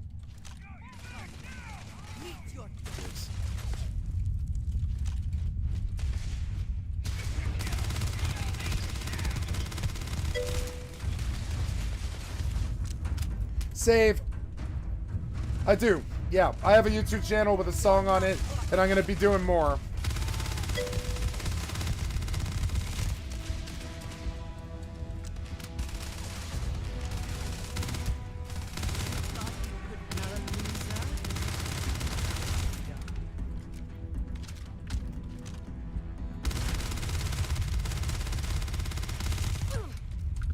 Idiot. Oh, yeah, is he an enemy? Yeah, he's an enemy. Fuck him.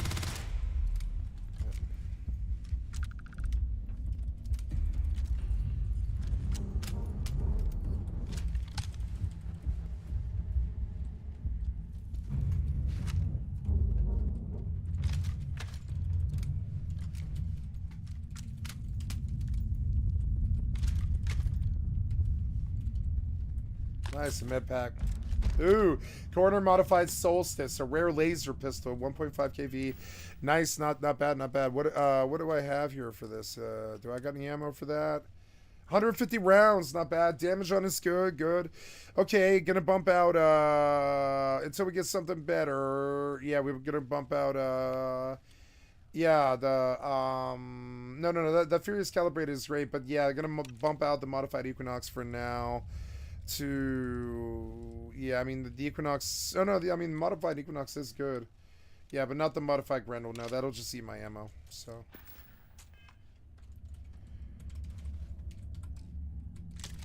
okay, good.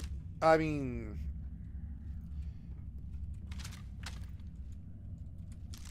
no, I think I did this wrong. So yeah, B to you. Yep. And then nope.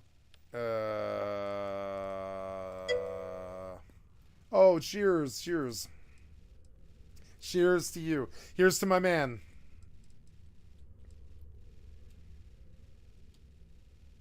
May your days be long and your hardships few. I can't remember what all the loadout is. It's like somewhere here is a really good. Yeah, there, that thing, right? Yeah, that's good. And they switched, yeah, did they? So now, the modified Equinox, right? But, and then the modified Grendel, the Equinox, the Grendel, the Cutter. Yeah, so what happened here is this modified Grendel got sat off. But those are my primaries. Yeah, 1, 2, 3, 4, 5, right? 1, 2, 3, 4, 5. Yep. That's my primaries. Yep. And we go save. I don't have a level, do I? Nope. What is my current progress? It's oh, I'm almost about to. Or no, I'm not about to ding. I'm like 3/4 of the way through a level. Set level 7. Cool. Let's see how this pistol performs here. It's a good get. Seems like it's gonna be accurate, which is good. Anybody else here? Yeah, there's someone else here, right? Yeah, there is. Absolutely.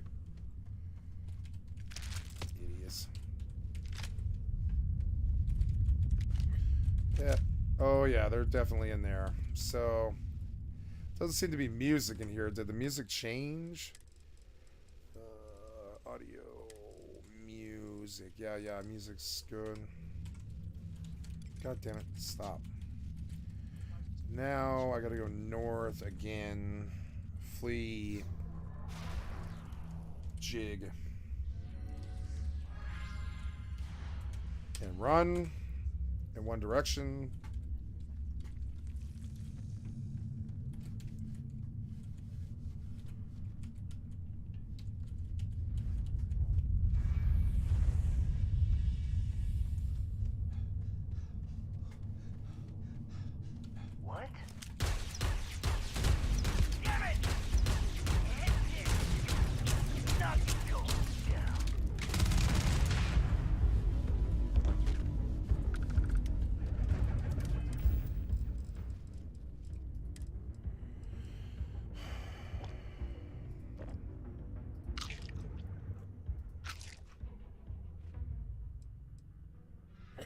That's pretty good. That might be good for this. Sure. Well, not for this, though. No, no, no.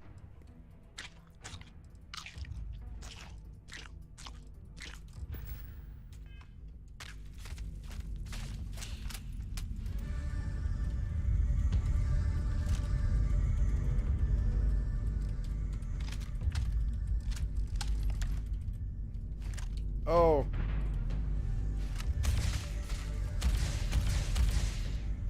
Can't see him. Too dark. Oh my god, this place is big. Can't see him. That sucks.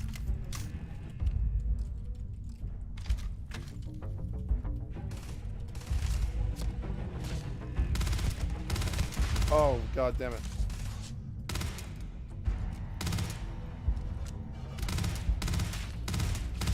Can't see him. God damn it, that asshole. Save. No, I'm gonna go down. I'm going to end you. Look out.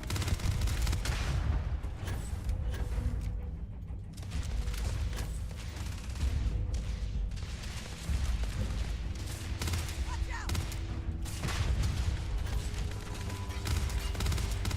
Can't see him. So annoying. There. So expensive on the ammo too. God damn, I can't see him.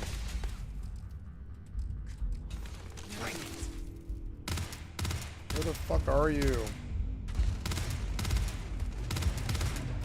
damn it.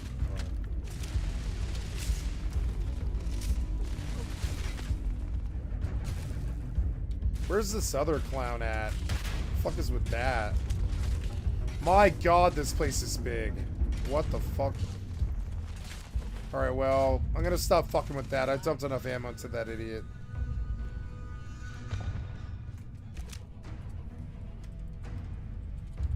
Oh, this is the way I came? Yeah, it is. Oops. I want to go back the other way.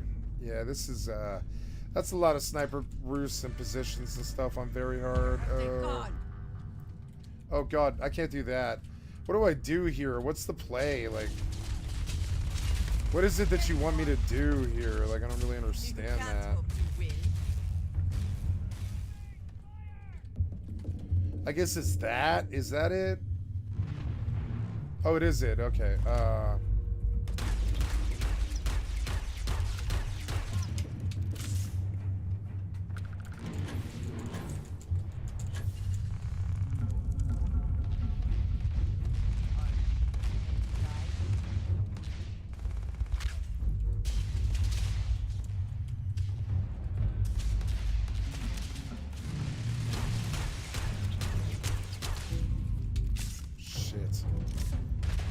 I don't know if I can push this, like, elevated position.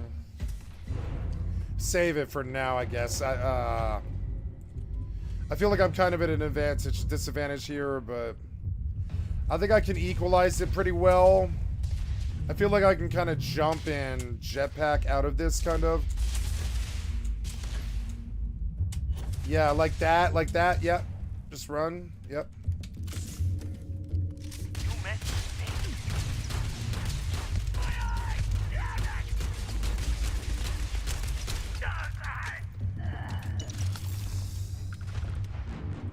Saving. Okay, good, good. Got cover. Got cover. Okay, good. I'm saved and I'm like ready and happy to keep going forward. My friends are fighting them. Wait, that's not right. Son of a bitch, that's not right. So, okay, no wonder. I was like, something's wrong here and I didn't know what it was. I was like, what the hell? So, okay, cutter. Solstice. Calibrated Grendel. Furious Calibrated Kimbrel. Modified Grendel. No. Yep. And, yep. And I believe that's everything. I think let's run through. 3, 4, right? This is my nice one with the Furious and stuff. Furious. 4, 5, 4. Perfect. What is that? Looks like a bomb, kind of. Alright, well. So you guys are still fighting them, huh? Well, it's good. It's good support. I see them now. Yeah. I mean, I'm not gonna do anything with this up here. It kind of sucks. I need to push these guys. It sucks.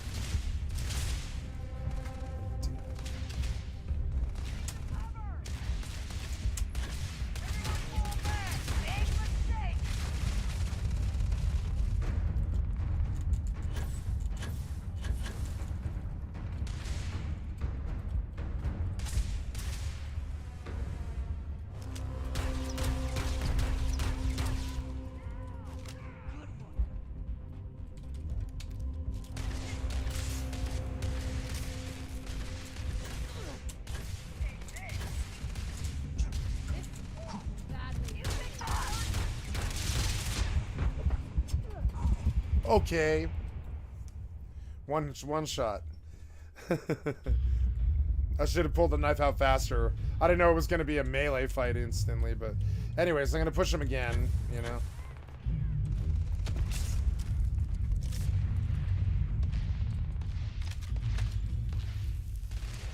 I mean, really, I need to only use this weapon. It's the only one that does any damage, really.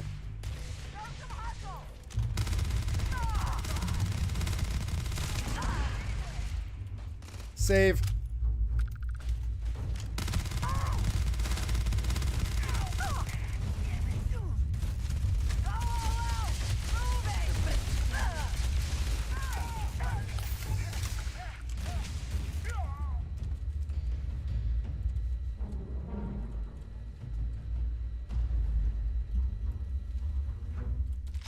Man, very hard. It's tense because they'll just rip you up in this way where you can't really recover from it. You just don't have the money for the meds, kind of thing.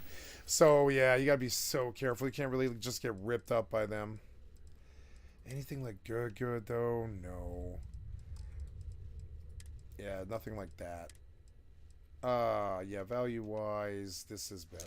Yeah, we'll just switch over. Suppose you were due for one. The contents. They're what we agreed on? Yes, Vladimir and I agreed on what should be included. That's all fine then. Do let me know if you get a response. That is highly unlikely, but if it happens, I will be sure and tell you.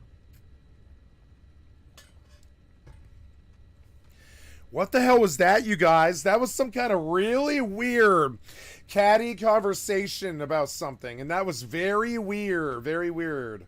What was going on there? Some dude, Vlad or whatever. I guess they both dated Vlad or something. If you need help carrying any of this, you just let me know. They talk quietly in the background, actually. It's kind of cool. Oh, I guess I'm in the base of this thing now. Yeah, I guess so. I love my boost pack. Putin? Putin? What about Putin?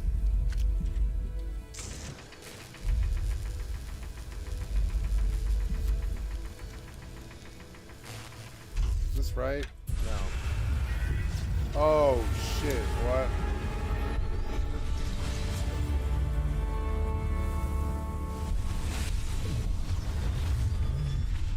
You're back. You did not respond when I called to you after you pulled out the artifact. Does that mean Barrett's theory and experience were correct? The artifact grants the first person who touches it a vision? The fact that it has happened to both you and Barrett is already more than we had before. I think it is important that we discuss what you saw back there. That man. What I had done. It was, yes. A very practical outlook, not one I find is shared amongst members of Constellation. May I ask what your background is?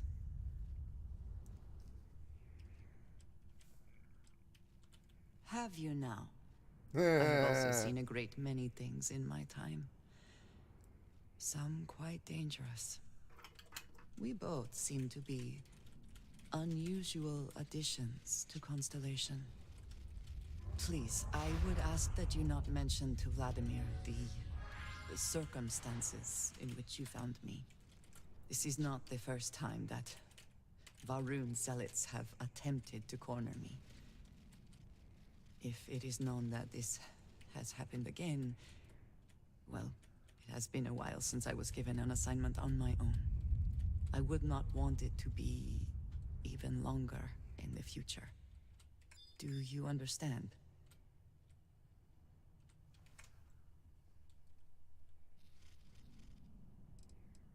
You are unfamiliar. This is a surprise. Few have not heard of them. They are fanatics, having taken the teachings of House Varun and twisted them into a belief that the galaxy must be wiped clean before the Great Serpent's return. So, in this I would say I have done the galaxy a favor.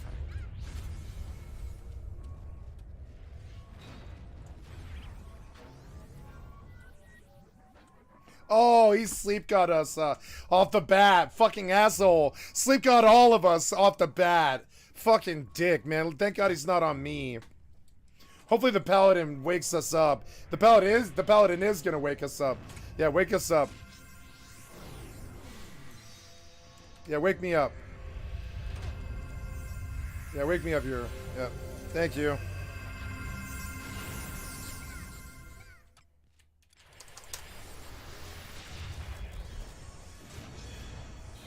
I love shadow elementals. Or dark elementals, I mean. Was there more? It's too loud.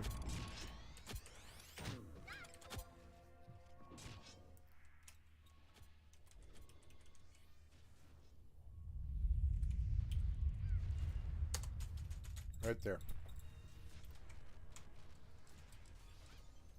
Mom, this means we are in agreement. She's cute. I like her. That is good to know.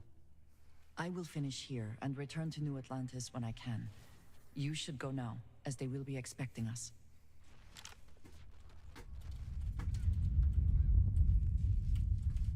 And Dreha.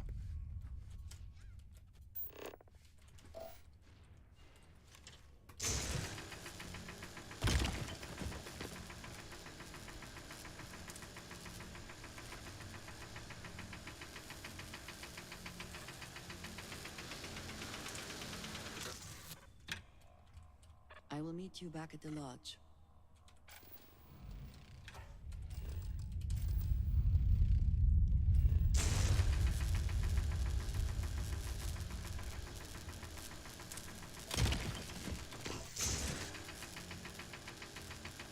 Oh, I see how it works. Okay.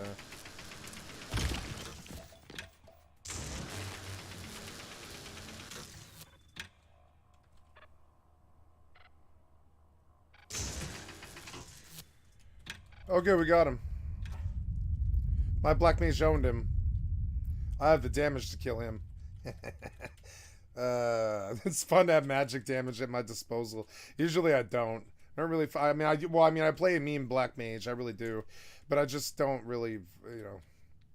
I mean, honestly, I can't see the NPCs doing a good enough job. Oh God, did you aggro right off the bat? Yeah, you did. No, you didn't. No, you didn't. Did you? Yeah, you did. No, wait, no. No, you didn't. Jesus Christ, you faked me out, you weirdo. I thought you were on me. He's acting weird. He is here. He is on Your me. skill has increased. He is on me. He's on me. God damn it. Oh, no, this is him. This is the boss. Yeah, this is the boss. Yeah. All right, sweet. So I have a lot of TP, which is good. So run waltz. This one will be annoying. This is the one that's scary because he dumps all the damage and stuff.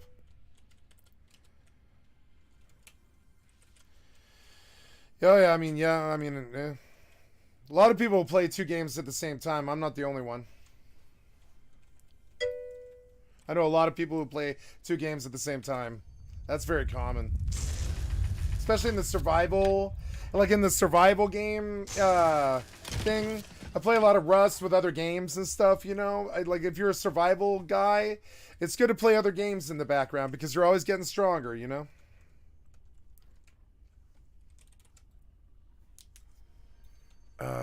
Okay, I'm gonna run this now. Not Cyclone, but come on, big money, big hit, big hit. Good, it was good, it was good. 708, 708. And now I'm out of TP. I should have maybe saved it, but the white mage can handle, I think. I'll come back to this in like 5 minutes. Yeah, that's exactly right. Rust is the best game ever made, but it's also the worst game ever made. It's good because it's the best game ever made, but it's poisoned by the worst people who that play video games. So I would say stay away.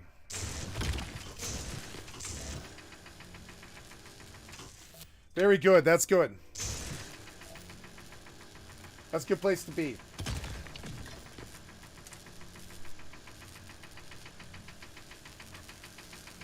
I love indie games. Oxygen not included, and, you know, Firewatch and stuff. Limbo and Braid, and, you know, there was a Braid. Yeah, I forget all the names of them. The Ascent. I think The Ascent was kind of indie, but I think The Ascent is good. Death Trash blew me away. Death Trash was super good. Hyper Light Drifter, Flower, Flow. I know what you're talking about. I love those games. Yeah, reason to live. Those games are a reason to live. Yeah, I don't play them all the time, but I love them.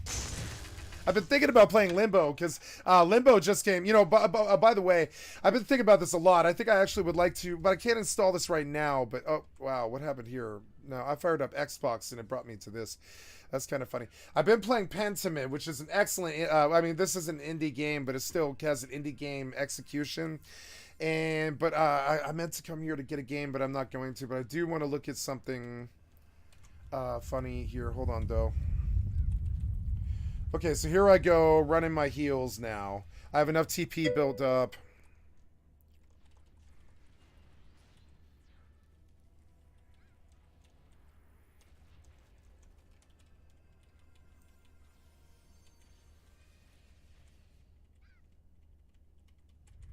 I almost ran my TP and I have to be very careful.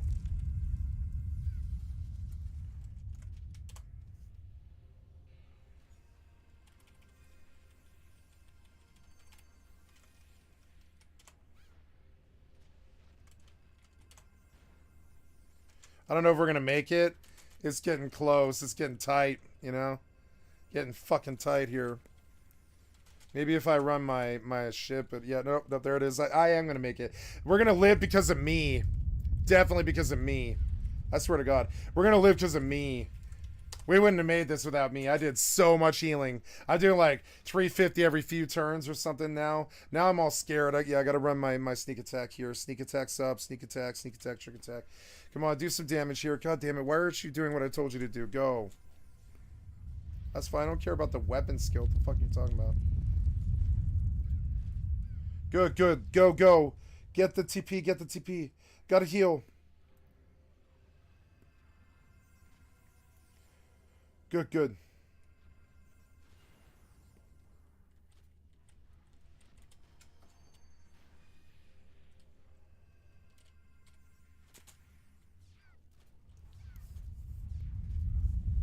This fucker. Come on, die. This fucker, come on, die. I gotta heal, I gotta heal. Nice. Peon's good. I love it when she does this. When it gets really shitty and everybody zooms. See, there it is. There's the blaster. Don't kill him. Don't kill him. Don't kill him. Don't kill him. Don't kill him. Don't kill him. Don't kill him. Don't kill him. Please heal yourself. Please cure 3 yourself. Please cure 3 yourself. Please cure 3 yourself. I can't keep you alive. You have to cure 3 yourself. You have mana. Oh, no. Oh, no. I can't keep him alive. You must keep healing yourself. Oh, God. I got to run this sneak attack here. If we make it, it'll be because of my perfect dodge. I don't know if we're going to make this. I don't think we are. I don't think we are. Keep the tank alive if you can. Please keep the tank alive. Please keep the tank alive. Please keep the tank alive. Please keep the tank alive. I don't want to die in this cold, hard place. There it is. He healed himself. He healed himself. We're going to win. We're going to win. Oh, you fucking asshole. I hate you. Get the evasion on him. Go, go. Get it running. I missed him. I missed him. He's casting burst. This will kill my tanks, so I got to be ready for this. I got to be ready to pop it. When the burst... No, we interrupted the burst. We stopped the burst. The Black Mage ran the geotube on the burst and stopped it. He silenced tubed the burst. And we really needed it. We needed it. Let's keep the tank alive. Yes, go. Go. I got it. I got it. By the skin of my teeth. Just barely had the amount of skill. Just barely. Like, I mean, like the weapon skill and all. Or sorry, like, yeah, the weapon skills and the. Oh my god. Where is it? Where is it? Am I going the wrong way? Yes, I am. I'm going the wrong way. I gotta go get it. I gotta go get it. I'm going the wrong way. I'm going the wrong way. Come on. Come on. Get it. Get it. I don't want to do this again. Please, please, please. Yes, I got it. I got it. Go, go. Invis, invis. Ah. It was so close. It was so close. Stress me out, man. Stress me out, man. Stress me out, man. I thought it was gonna be a perfect dodge ending with like a nasty, like down to like the red line, like running waltzes at the end, like bitterly while I cussed at the white mage. I thought it was gonna be like that. I thought it was gonna be like that. It was like I was like, I think it's gonna run down to the line. I think it's gonna run down to the line, and it did. It ran like pretty close to the line. It was like down to the line, perfect dodge. Like nope, it was okay. It was okay. I got away from it in the end, and I got away with it in the end. I gotta kill that dark elemental, but I got to wait a while. My party is not ready for a dark elemental right now, or the giant that's nut hugging it. I have to kill both the giant and the dark elemental won't fuck with me until I kill the giant first. But I mean, which is a plus. But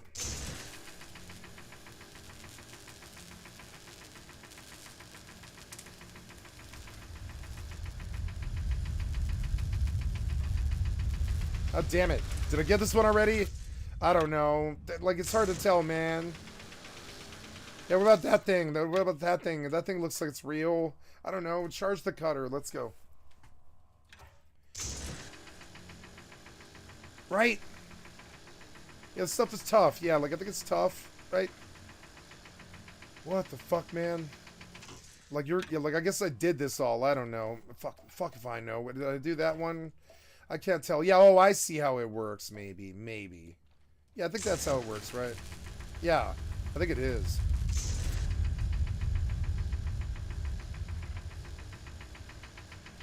No, I've done all this, I think. I don't know. I frankly don't care anymore. I'm not sure I need that stuff, really, for the approach that I'm doing. That worked. Water. Nice. Water's good. Alright, now to loot this place. Did I kill the sound? No. No, I didn't.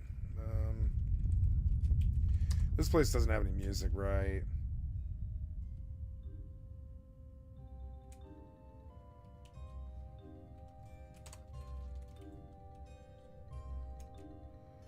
Yeah, these guys are no fucking joke. Ah, it's having a seizure. Go out of it. I mean, will you fuck with me? I don't know. No, you won't fuck with me right now, but I want the elemental, yeah. That thing is so cool. Alright, kill it. Yeah, attack it. Go. You. Attack it. Go. Yes, go. If I aggro Gigas, I'm going to be so pissed off. Don't aggro Gigas, you idiots. Alright.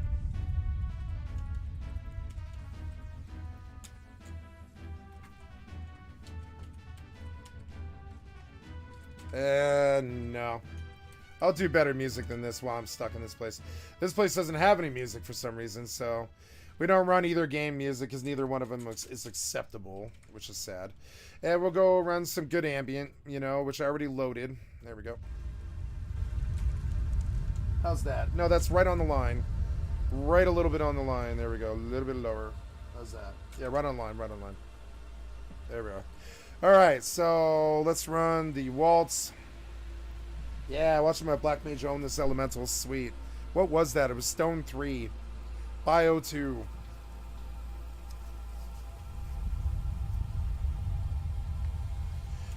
Oh, nice. Somebody like big hit him. Yeah, that holy hill. Like, yeah, like that pally is geared towards killing these things.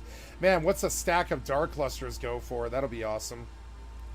Yeah, I like this zone. It's a good zone. Stand up.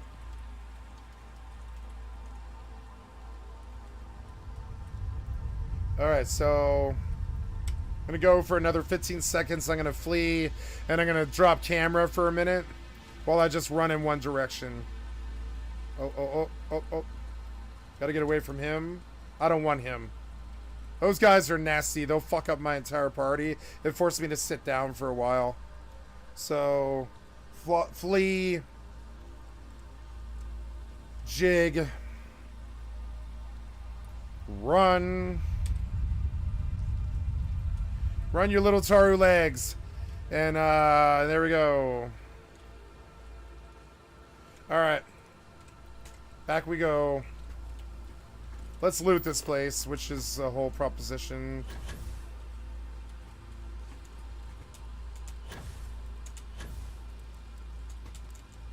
Yeah, I like the jet boost. Nice, 200 bucks. Disassembler Ripshank. Eh. Do you think this might be useful for us? I don't know. I mean, yeah, this place was cool, but... So they want me to leave, and I think I probably will if I'm not overweight. I'm just going to move the story forward. So... yeah, which is...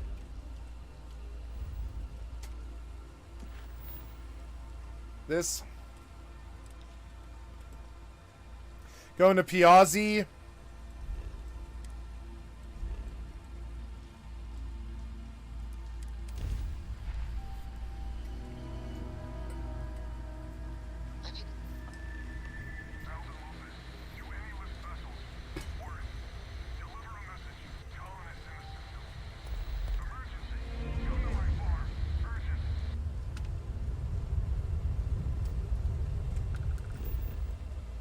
Abandon my British pharmaceutical. That'll be fun. Do that. Scan this place. Look at this planet. We see nickel. Just ocean. The black is the ocean. Nickel, copper, water. Nickel. That's land.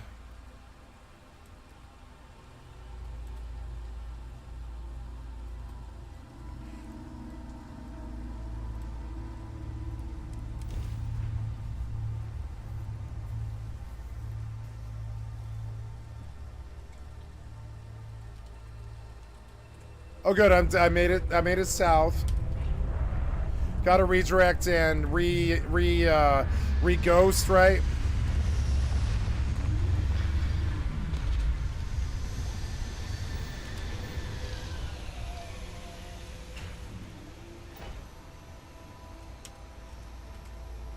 Cool.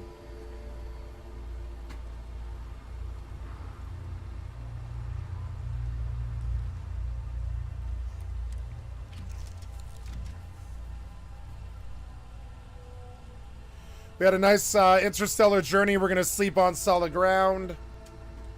Oh, she's in my bed, though. You're in my bed, though. Aww.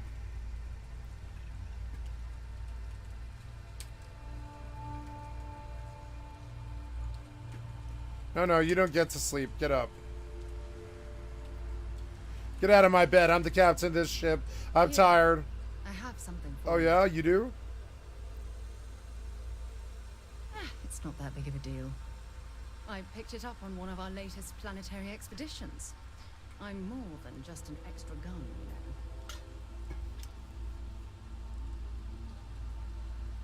I'm just pleased I get to utilize some of my old field collecting skills. It's been a while. Check back with me from time to time after we return from our planetary jaunts. If I pick anything up, it's all yours. Oh, she picks stuff up? Oh, thank God. I pick up stuff all day. 3:30 in the morning, I don't care. sleeping for 8 hours until 7 hours, and no, 8 hours, yeah. Panty shot.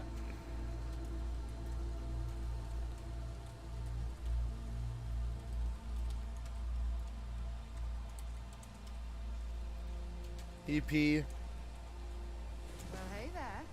Nice long rest, eh?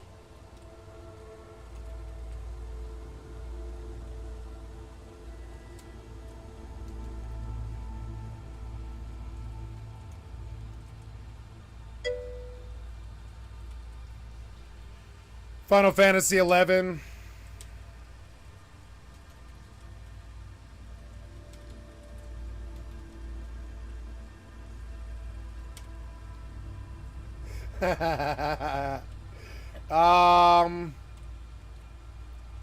Final Fantasy 11.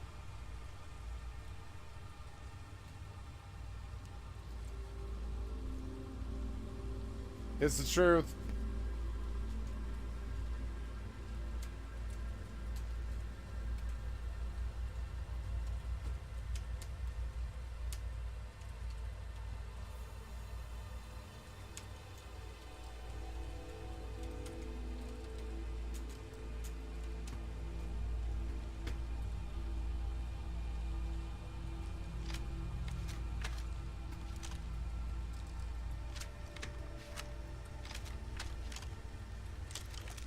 Wait, how is that right? Oh, come on now.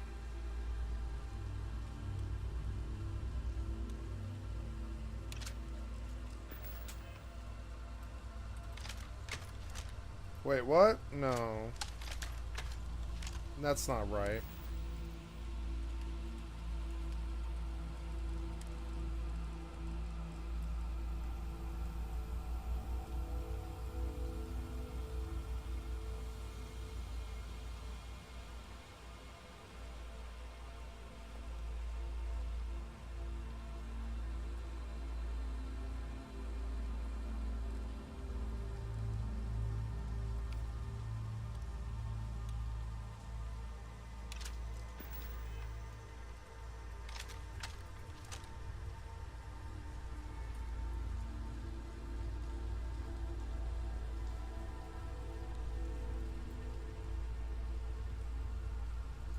Oh, this place was supposed to be abandoned.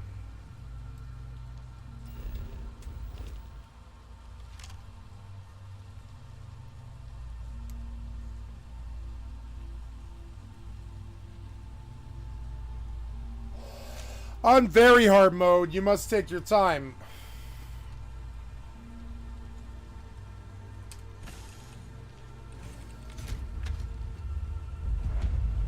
Captain, do you require my assistance? Greetings, Captain. I will follow behind you. I'll get back to what I was doing. You know where to find me.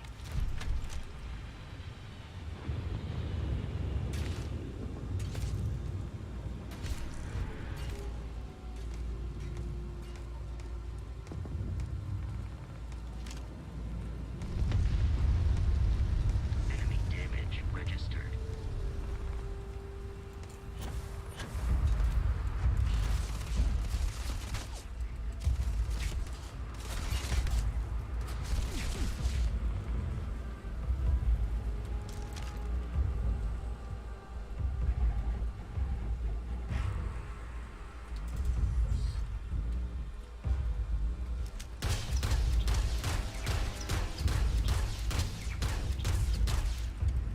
Fact that my firepower exceeds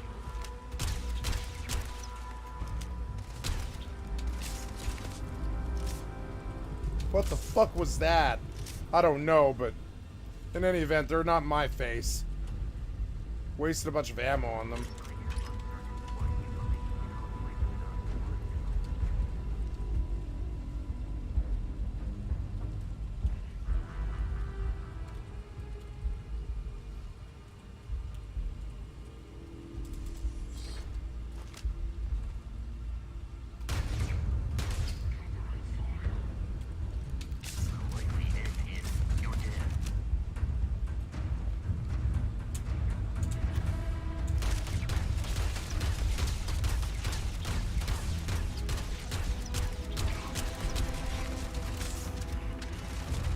Fuck. Ugh.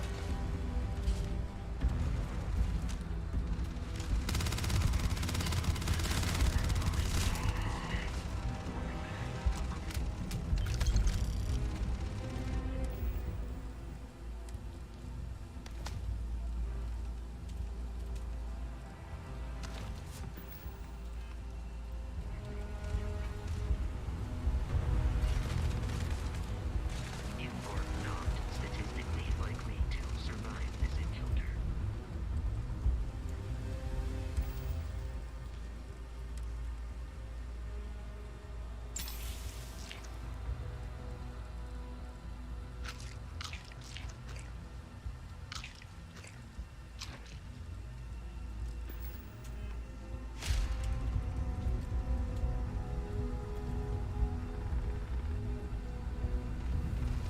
Damage received.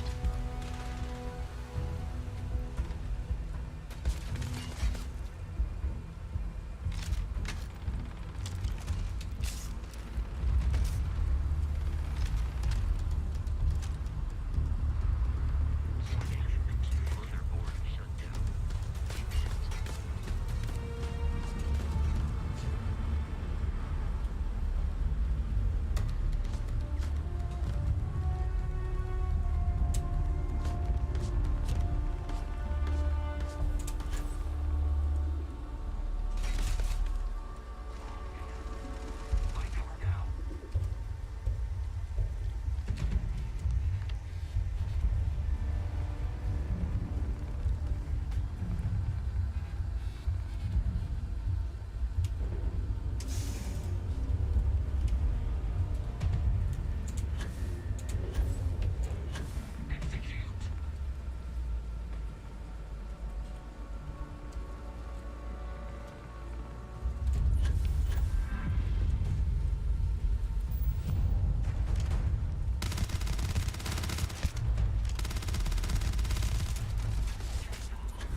Yes!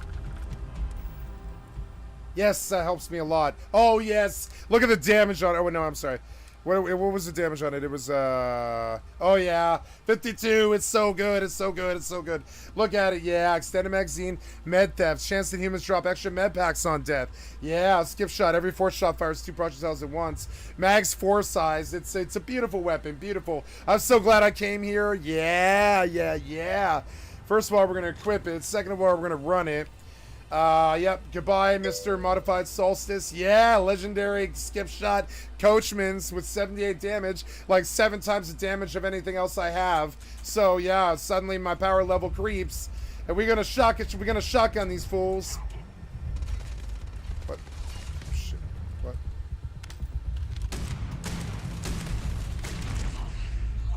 God damn it. That one cost me though. Son of a bitch. I didn't know it was gonna explode. God damn it. Whatever.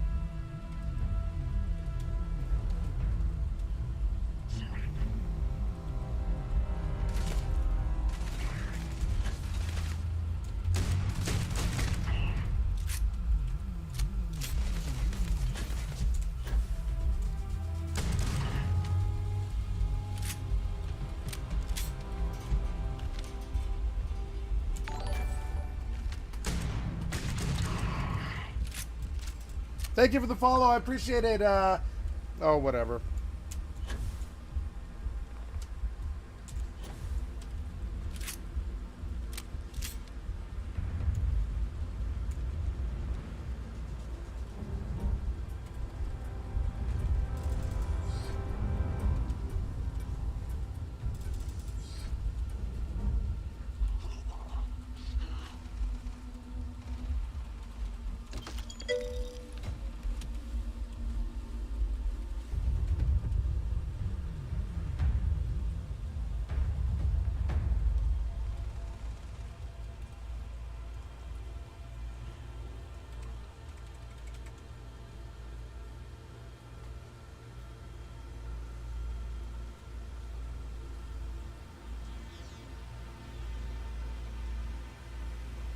I don't know.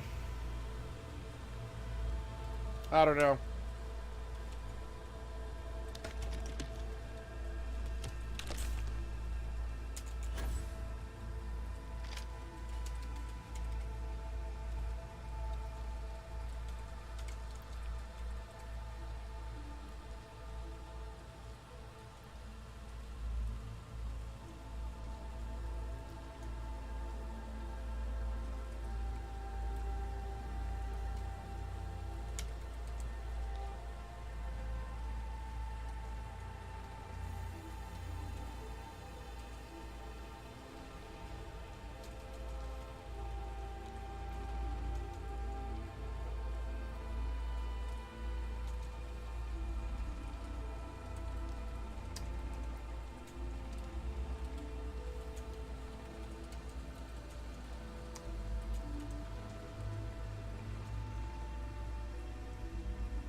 Your skill has increased.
Well, right on, Patrick. That's good. Well, thank you. I'm sorry you have a gambling addiction. You should seek treatment. There's always better things in life than seeking instant gratification. It leads to bad places. But I'm not gonna lecture you. You do as you know. I'm not one to talk. I like gambling too. I'm not a gambling addict, but I like gambling too. I can relate. I'm not an anything addict. Video game. I'm a video game addict.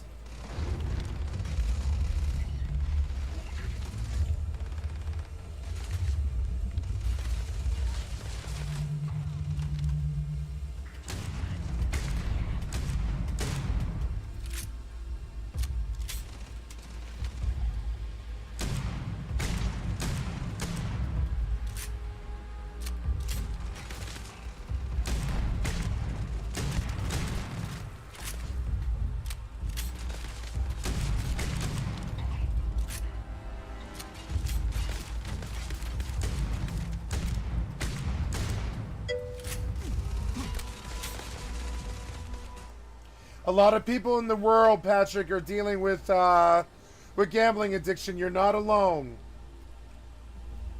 And like It's a struggle, right? I was a meth addict for 7 years. You know what? You know what got me over it? My video game addiction. If I didn't have something that was stronger, I wouldn't have gotten out of what was worse. So, you know, honestly, like, I'm not one to talk. Like, in the relapse prevention, they call it substitution. I went looking for substitution, and it was video games. So, honestly, I fixed the, I tried to fix I tried to go the two wrongs make a right route, and it didn't really work. I tried to fix my addiction with video games, and I'm still at it. I'm still at video games to the point where it's now like my job. But it was still something that was more productive for my life than risking everything on drugs and girls and stupid shit like money and all that.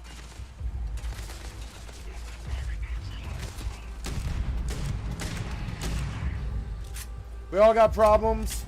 You know, they say God makes problems to see what you can stand. Before you do as the devil pleases, it give up the things that you love. And I think that's a good adage to live by. That's Elliott Smith. I think it has something to do with, like, don't give up the things that you love, including gambling. It's just more about establishing moderation, where you do that on, like, your Friday and Saturday night. And then the other 5 days of your life, you do something.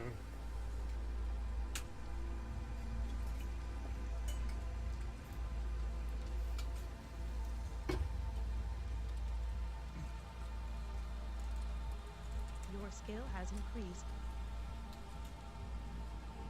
I'm gonna die. God damn it.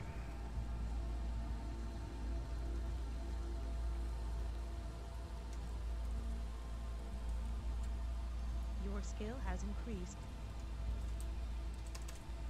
Oh no.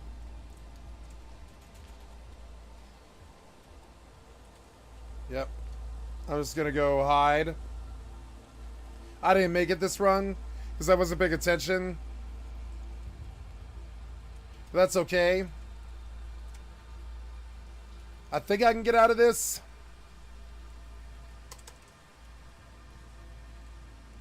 Oh no, it ate my hide. It ate my hide. I'm gonna die.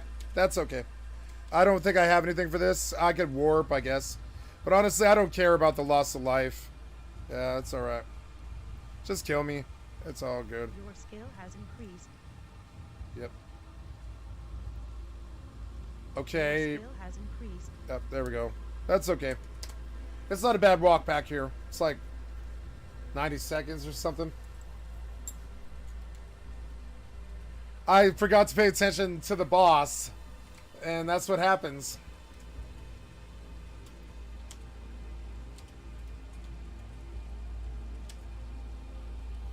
There's an example of gambling. I love that shit.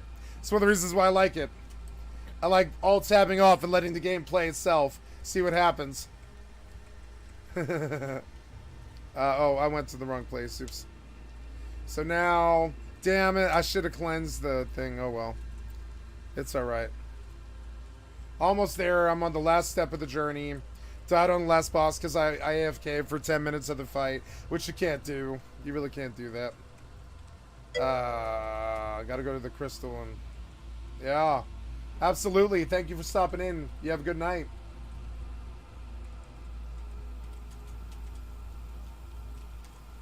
Good person. So...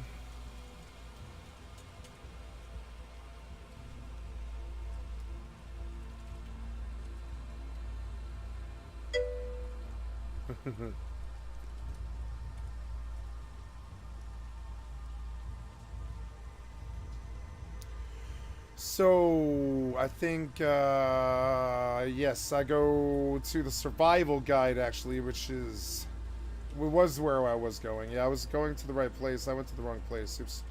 That's okay. I guess I'll warp, because I went to the wrong place.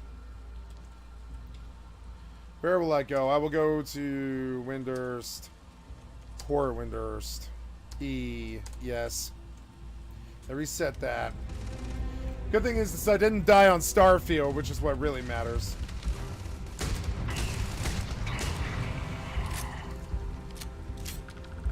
That didn't work for me. I got too hurt.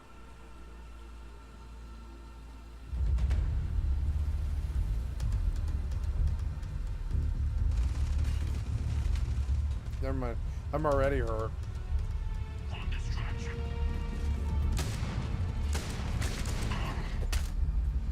Nope. Nice.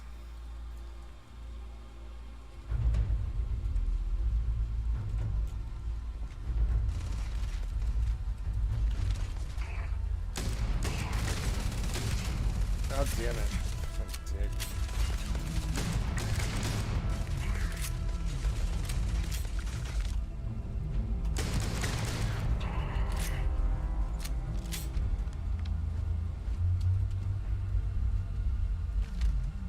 Yeah?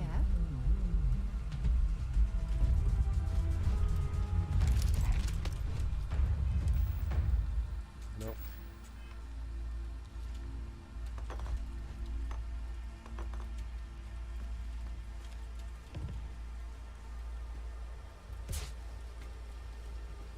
What can I help you with?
My god, this place is big.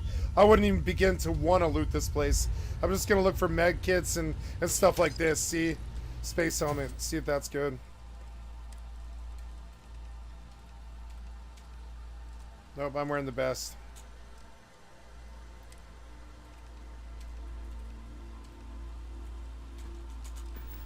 I got such a good suit.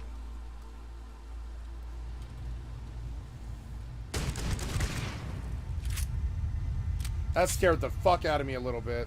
Not gonna lie. I was like, what the fuck is he doing standing there doing nothing?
Okay, so now I must take a survival guide back out and try on that boss again and not fuck around this time. I'll pay attention for that 5 minutes, right?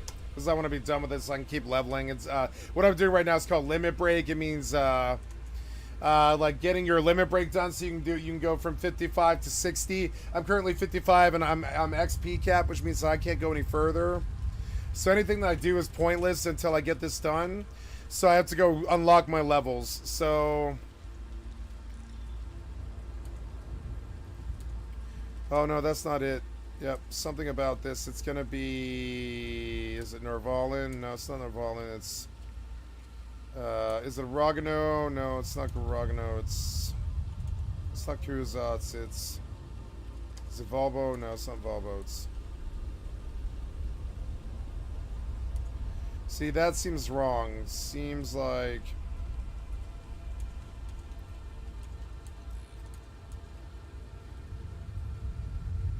That seems wrong. Like, I know I touched the book. I know I did. I touched the book. I know I did. Oh, no. Oh, no. There it is. There it is. I was like, wait, what? Yeah, there we go. Ooh, I got 90,000. Nice. Alright, we save. It was a good mission, yeah. I don't think I want to go through this place again. It's so massive, but let's go back through and see. Oh. Yeah, that's money. I'm fairly sure.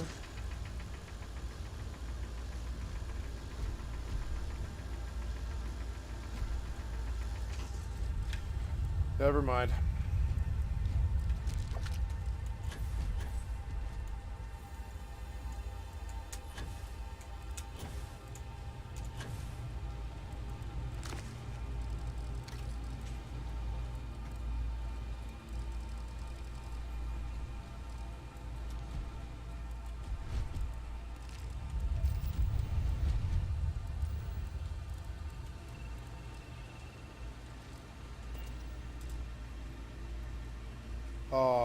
Oh, didn't I ding? I did, yeah, so...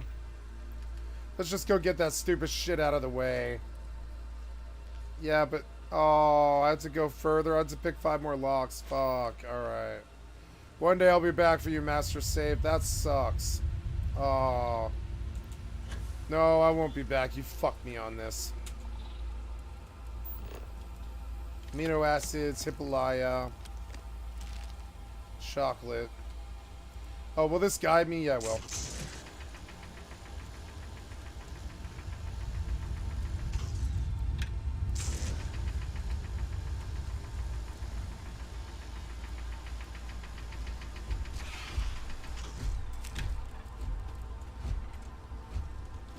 Very good. So...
Okay, almost there. See how bad of a walk it was? It wasn't bad. It was like 90 seconds. See it? It's not bad when you actually do it, when you get around to the keyboard and do it. I lost like a 90-second push there because I didn't like really think about how bad the boss is. I just sort of like assumed that the auto battler would do it for me. But no, the auto battler didn't pull it off this time. I actually had to contribute to the fight or lose. So which is what I will do now. And I didn't run my 2-hour because I didn't really feel like I needed to. I knew everything was a caster, so I also have that going for me. So if it comes down to me tanking, I can at least deal with the physical blows. I can't deal with the magic that he's going to cast at me, though. So, here we go. Yeah, you aggroed. Yeah, I know. Yeah, I know.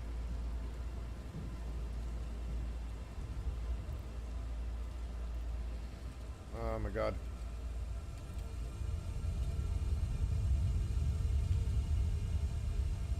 Yeah, this is the thing. Okay, good. I'm just getting oriented here.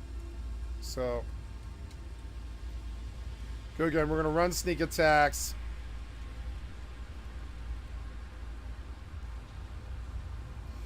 Gotta watch this battle for like 5 minutes because this is no good. You know, it sucks to die to this stupid shit. I didn't need to die to it. I just totally AFK'd it, and no, it turns out you can't totally AFK it. You have to try a little bit.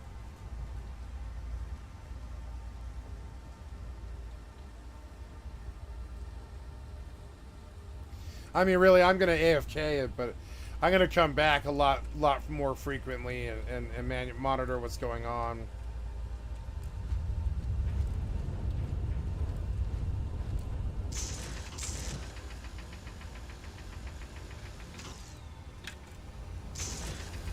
You have picked up too much matter and become over-encumbered. Good day, Captain. Reminds me of you know, Deep Rock Galactic.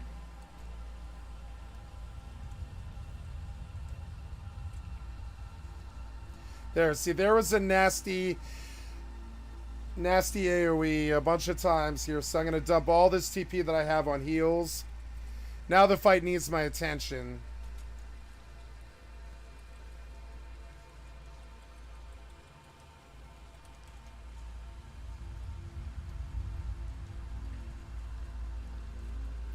It's just every 5 seconds I keep dumping all of my TP.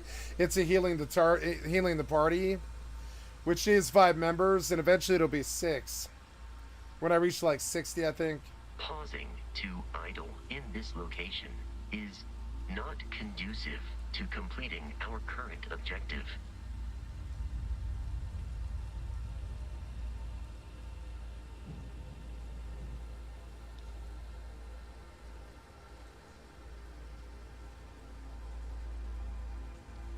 It's fine, I killed everything.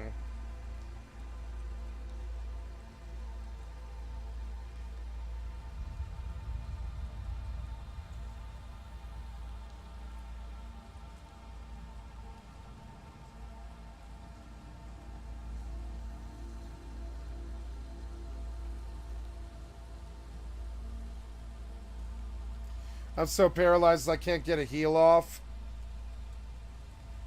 I don't know if I can kill this one alone. You have been standing idle for some time. Are you in need of an electric shock? Maybe I better just heal the tank, huh? No, the paralyzed is like crippling me. Yeah. Oh God, he killed one of us. That's not good. It might be the trust that I'm summoning.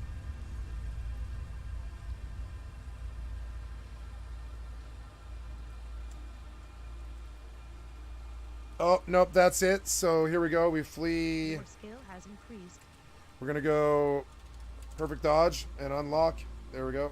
So he can't melee me to death. He's going to cast, but I don't want it. Right. And I run. And hopefully I get it this time. Captain, I don't have the paralysis this time. So the paralysis won't eat him. It won't eat my ability. Here it is. And so I dropped and I hide and I hide. Right, and hopefully he drops aggro. And we summon 2 white mages. Or I don't even know if I have 2 white mages. We're gonna release these guys, and we're gonna look at. Okay, well look good. Hey, look at that, guys! I dropped aggro, which is really good. That's like very good. So good. So we're okay for now. Although red HP is very bad, so we'll get some heals off here. Yep, and it's okay. So then we release. Release. Yep. And then... Captain, you seem to be experiencing a lapse in gross motor skill functionality. The bar won't do. I will need Farius Coffin, Valena Roll.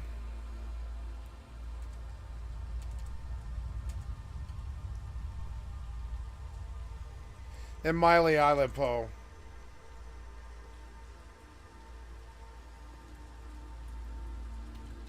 It will take another stab at this. By the time I start to die, I wish Asper Samba would work, but yeah. Well,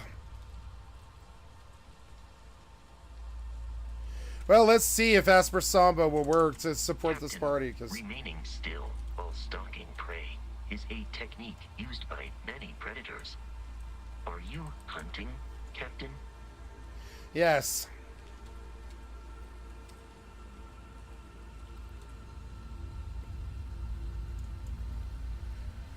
So there's haste. That's helpful.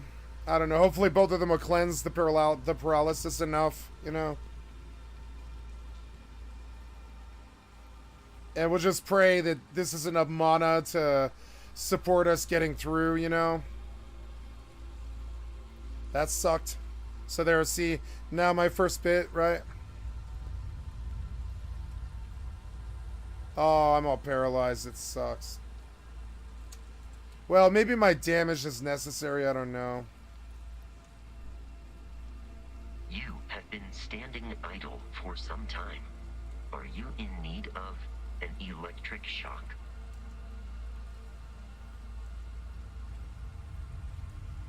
I don't have no TVP. I don't know what to do here. I mean, it's scary, but it's not that bad, you know? We need a lot of heals to get through this.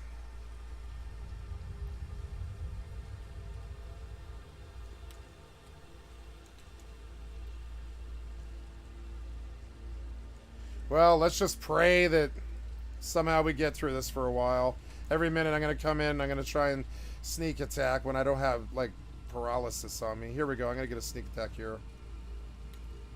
There, the healers seem to have, like, really got us back up. Oh, something that might help is I don't have food. That's a factor.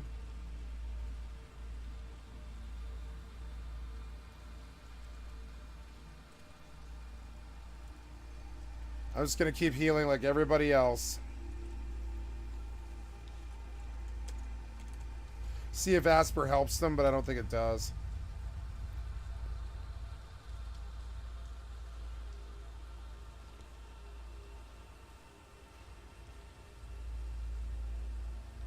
Oh no, it is helping them.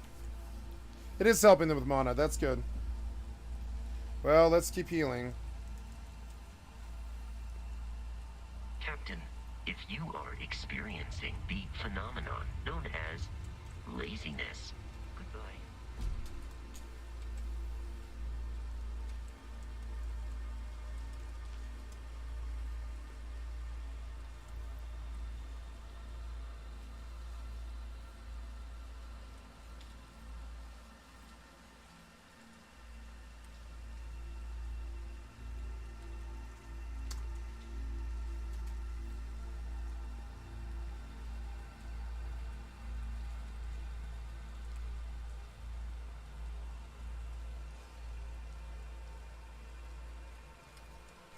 Paralyzed.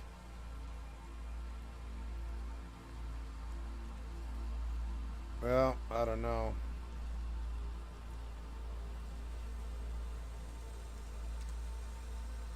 Nope, paralyzed. Fuck, so annoying. I don't know, man. It's scary, but maybe I'll get it.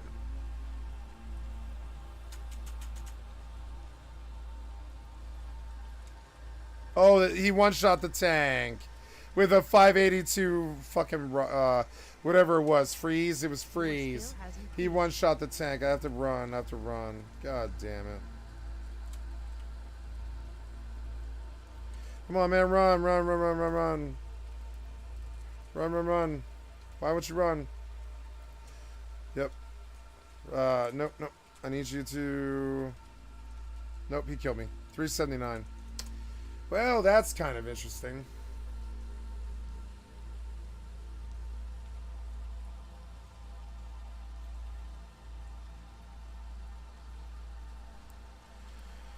Don't know what to do about that. If my dagger skills aren't capped, or no, my dagger's capped, so it makes no sense. That sucks. That's kind of a big block. That's a big block.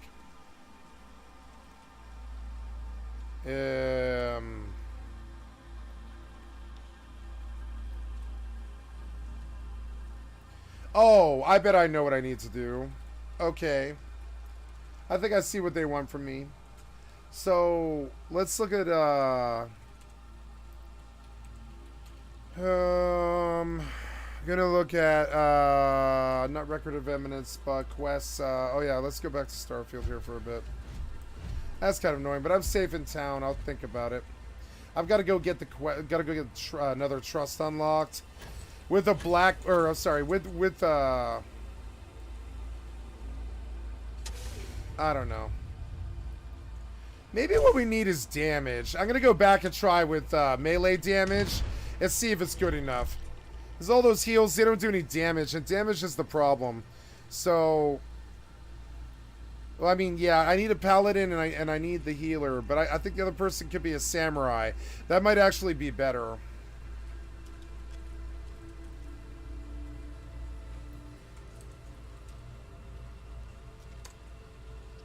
Oh yeah, I'm sorry, I'm going to that. Yeah, we'll go back. Looking for Faldunia, yep. Zarkabard. Only 200 gil, nice. Oh yeah, I have to dump loot on him, I forgot. How can I be of service? There is room in my store. Okay, so he's got miscellaneous, but I'm going to dump more on him.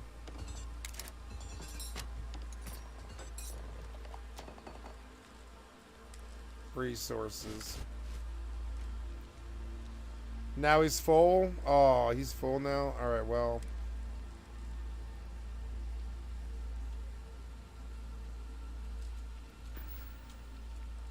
I will await your next order.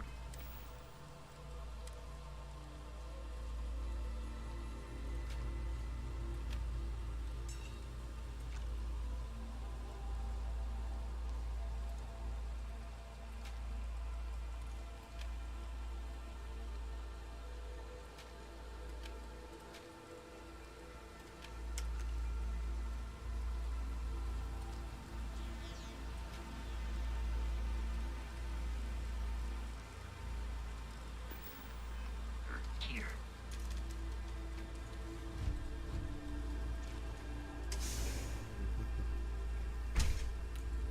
Wait, what was this now? Oh, I got to the door, huh? I got to the door, cool. Alright, so let's take a look at our trusts here. It could be that I don't have enough damage.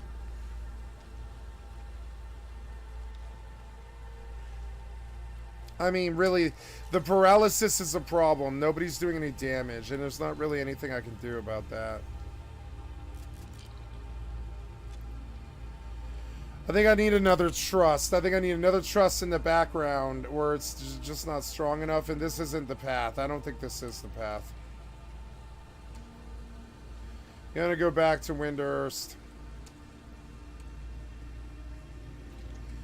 And, I will take a look at the next step in the missions, I guess, for whatever the name of the quest line is, and I'll go satisfy that until I can get another trust, because I think that's what's missing. It sucks. So that is in the missions. Also, I would like to eat dinner. It is Yeah, it's like 2:30 in the morning. I think I'm going to pause here, and I'm going to pause this music, and I'm going to pause that game, I'm going to pause here, and I'm going to kill the music, and I'm going to watch a video. Oh, yeah. Oh, the music's been going. Oh, oops. I didn't realize. Oops. There we go. So, cool. And I'm going to watch a video on YouTube while I eat. And let's go see, while I eat lunch, and let's go see what is going on in the world today. Yep. Good evening, gamers. Tonight I bring you a gift more valuable than gold. Another opinion on Starfield. BRB. I know there's already a million of them out there, but this one's unique. This one's not like the other reviews. This one's quirky and zany with a real nice personality and a big pair of honkers. It's my full thoughts on Starfield so far, so it is going to be a review, but it's also kind of an admission of my weakness, because I'm just gonna take the egg on my face here and say I don't think I'm finishing the game. Now, everyone says that the game gets good after 12 hours. I am just shy of that 12-hour mark, and I gotta be honest with you, sports fans, I can't envision a world where I hit that 12-hour mark and a switch flips on, and all of a sudden, it's exhilarating. It blows my hair back, and it's a masterpiece. Like, I don't see that happening. But let's just assume that we are in a fantasy dimension where that is the case. That still doesn't excuse the first 12 hours being miserably paced and excruciatingly uninteresting. Like, that is still a bad design if you have to invest 12 hours before the game actually gets good. So, I don't know if that claim is just cope or if that really is true, but even still, it doesn't negate my feelings on how this first just under 12 hours experience has been going. You shouldn't have to put that much time into a game before it makes it worth it. And I want to be clear right away so there's no confusion. It's not because I think the game is bad. In fact, quite the opposite. I think everything in the game is good. But it's also extraordinarily boring and underwhelming. I struggle to stay awake playing it. It's like the cure for insomnia for me. I would rather be listening to my college professor lecture me on the Krebs cycle through Vimeo videos as homework. It would keep me more stimulated than playing through the main quest line in Starfield. And it's not like they've done anything wrong. The thing is, I went into this expecting, on this outrageous amount of hopium, that this would truly be an ambitious Bethesda title that would finally evolve their formula and push it forward. But unfortunately, that's not what it is. This is the standard Bethesda experience that many of you probably know and love, but set in space. No more, no less. And you'll see that sentiment echoed across pretty much every single player out there. That's like the only universally agreed upon thing when it comes to this game. This is a very divisive game, but you'll find one common thread, that everyone agrees that if you like the standard Bethesda formula, you'll probably like Starfield. And I completely agree. This is the standard Bethesda formula. And for me personally, I'm just exhausted with it. Not because of oversaturation. It's not like they keep constantly feeding Bethesda titles to you, like shoving them down your throat every year like Call of Duty or anything. And that's probably why for a lot of people this game is so comfy and is so exciting to them, because it finally scratches that Bethesda itch that they've had since the last title. But for me, that itch only gets scratched if the game is an improvement or something bigger. Like, I wouldn't want to just keep playing the same game with a different skin. I loved the Bethesda formula a decade ago, and this feels like it's stuck in the past. This feels like it's still playing with fidget spinners right now. It just, with all of the hype and all of the claims that they were making about this game pre-release, I would have expected so much more than just being complacent with the exact same Bethesda experience that you're used to with a different coat of paint. Now, it's a beautiful coat of paint. I actually love all of the main locations that I've visited so far, and it's not like there's no new mechanics or anything. Like, the ship customization is super in-depth and really cool. The ship combat, I wasn't a huge fan of, but it's not bad by any means. Like, I think it's a good implementation. I would have liked it to be a little more fleshed out, but overall, like, it's still fine and super functional. There's a couple other things as well, but I don't know if I can mention them because that'd be spoilery, and I'm not trying to just dump spoilers on you like a jump scare. But there are new things they added. But none of those new things are all that new per se. They're new to the Bethesda formula, but they're very familiar with many things you've seen in many other titles over the last decade.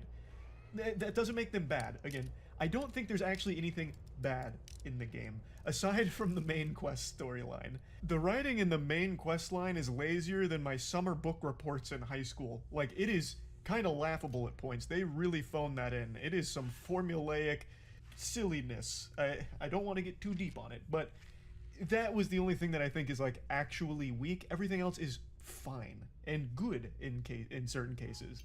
But somehow the game still manages to keep a neutral expression on my face. It doesn't make me smile, it doesn't make me giggle, spit up, and kick my feet in my chair or anything. Like, I don't get excited by the game, because I feel like I've already played this so many times with Bethesda. Like, for example, the engine that this runs on hasn't changed in a long, long time. So, during the main quest line, especially, there's almost no facial animations for any of the NPCs, so it takes all of the emotional investment and immersion right out of it, because you'll be getting great voice acting from all of these characters, but then you're looking at the character, you're having this goddamn staring contest where they're just staring a hole through your soul, and there's nothing on their face. Even when it's like an emotional beat, there's nothing. So it makes everything so fucking stiff. It's like all you can do is communicate with mannequins like it's I Am Legend. Like, if you're lucky, the extent of the expressions you'll experience in the Starfield main quest line is this. And you are beyond fortunate if you even get that much. Because most of the time, and this is even outside of the main quest line, NPCs will give you the meanest stink eye this side of the galaxy's ever seen. If you talk to them or if you walk by them, they'll hit you with this. Like, they're just constantly concerned, like, keeping a close eye on you. Like, it's like they're all fucking spies or something. Everyone's giving you the reverse Kubrick stare, and they all look like absolute psychopaths. I don't know if that's like a bug or what, but that is a very common expression that you're going to get in your playthrough, no doubt. Now, one thing that they are absolutely right about when it comes to the claims they made about this game is the bugs being much lesser than you're used to. There was a lot of hype around this being the least buggy Bethesda title. And so far, in my playthrough, I've only experienced a handful of bugs, and none of them are game-breaking. Like, there's no big bugs that I've seen on my playthrough, or even in any of the other playthroughs I've been watching. So this game really is pretty light on Bethesda jankiness, which is great. That's really surprising, because especially given the scope of the game, I would have thought this would be by far their glitchiest one. But no, they put WD-40 on those squeaky wheels, and they lubricated it, they massaged it. There is not a whole lot of bugs here. So big W on that. And speaking of W's, there is some good writing outside of the main quest line. There is a ton of different things you can do. It's hard to talk about a lot of this without getting into spoilers, but there's a lot of different like factions and a lot of different side quest lines that are pretty deep and intricate. I haven't done a ton of them. I've only done a handful of side quests, but there are some that are far more interesting than the main quest line. Significantly more interesting and better executed. Though I have seen a couple of side quest lines that a couple of friends of mine were streaming, and in one of them it felt really important. Like, they exposed a big web of corruption, and there was a prominent figure that got outed for some bad shit, and once they completed the side quest, nothing changed. That character is still in the exact same position, so that whole side quest, even though you completed it, didn't really have an effect, which takes all of the wind out of the sails and makes the journey feel kind of worthless if nothing actually changes in the game. I don't know if that was a bug, or maybe they weren't done, but it seemed like they were, and they seemed to think that they were. So I don't know if that's commonplace or if that was like some kind of rare exception, but for the most part, the side quests are significantly more interesting than the main one. Now, let's get to some things that I think people have been misled by. And by far the biggest one, and the one that Starfield really put a lot of eggs in the basket of, is exploration. The go to any planet, explore. You can explore for thousands of hours. There's 1,000 planets to explore, and they're all fucking amazing. You're gonna lose yourself in here. You're gonna jack into the Starfield world, and you never want to go back to cringe old Earth. The real world is, can't even compete with what Starfield's got. And man, that couldn't be more wrong. That is so far from the truth, it makes me want to spit. I tried to do the exploring. I really did. But when you explore a planet, like let's say you go to one of the main planets, and instead of going to the main city, you land somewhere else on the planet. My thought was, with everything they said, you could land on that side of the planet and then run all the way to the main city if you wanted to. And I tried to test this because I thought it was a cool idea. For example, I had contraband on my ship, and when you're going to one of these planets, that is a central one, really, they will scan your ship, and if you have contraband, they either arrest you or you become an outlaw and they'll try and hunt you down and all that, and then you can't land at the main city. So I decided to try the outlaw thing. I ran away and then I landed on the planet outside of the main city where you're allowed to do that with contraband. And I thought it would be really cool if I ran from there to the main city so I could keep my contraband, keep my ship parked outside, and still continue the main quest while keeping the contraband and never going to jail. So I started running, and I ran for about 15 minutes. And it turns out you can't run from that to the main city or anything like that on any planet, apparently. There's a lot of invisible walls, if you can believe that, which is very disappointing to hear. And during my entire journey, spent going across this planet, it was entirely fucking empty. Just rocks, flat ground, and a couple of space animals. And by couple, I mean one space animal type per planet from everything I've seen, and they just kind of stack them occasionally in clusters so it feels like it's somewhat alive, and that's it. There's a couple of places you can visit outside there, such as like a cave that has a little bit more to it, or like a very small little mining colony on that planet in particular where there's like 5 people and a robot, and that's it. There's nothing to explore. Nothing at all to explore from what I've seen. Unless you just really love sitting in an empty, open world with nothing to do. Now, there was a moment during this long, empty voyage here through the void where a spaceship flew in, and it was like a random event. Some outlaws coming in. They parked, and I snuck aboard their ship, and I killed all of them. And the game has a cool mechanic where you can steal ships, which I think is great. And I decided to try and unleash a bit of a galaxy brain gamer maneuver. I still had all my contraband on the ship that I parked way back on that planet, and now I just stole this completely fresh outlaw ship. So I thought, maybe I can keep my ship parked over there, and I take this ship to the main city, because there's no contraband here, so if they scan it, it'll be clean, and I should be able to land there. I thought this would be a really creative way of getting around the scan and the contraband, while being able to keep it without ever being arrested or anything. But turns out you can't do that. So I stole the ship, and what it did is it put the contraband from my main ship onto this new stolen ship. And thus the contraband was immediately alerted to the space hall monitors, the police force, and they came and they blew me up. So it just feels like, at least so far in my limited playtime with it, of course, since apparently 12 hours is the bare minimum before things really open up, that there's not as much freedom in this game as I was led to believe there would be, especially with the exploration. There really isn't anything overly ambitious about this game. Procedurally generated, soulless, empty worlds to explore isn't fun. Like, yeah, there's a ton of planets you can go to, and that's cool, I guess, until you actually go there and realize how tiresome it is, and how not fun at all that component of it is, which is a huge selling point of it. It's just disappointing, really. Now, another big thing is, this game is kind of like a loading screen simulator. Since exploration is so fucking awful, most of the time you're just going to be fast traveling around this game anyway. So you're constantly going to be going from loading screen to loading screen, and on PC that's fine because it's quick, but it's just constant loading screen simulator anytime you're doing anything, because you don't really have any reason to explore or actually run there. There's just not a lot of interesting things to do along the way, so why not fast travel? So there's a lot of that, and another bafflingly odd decision is there's no real map. So if you go somewhere in the game, you land on a planet, land in a city, wherever, if you try and bring up a map, there isn't one. And I don't get why. It's super easy to get lost because of that, when it was so easily rectifiable.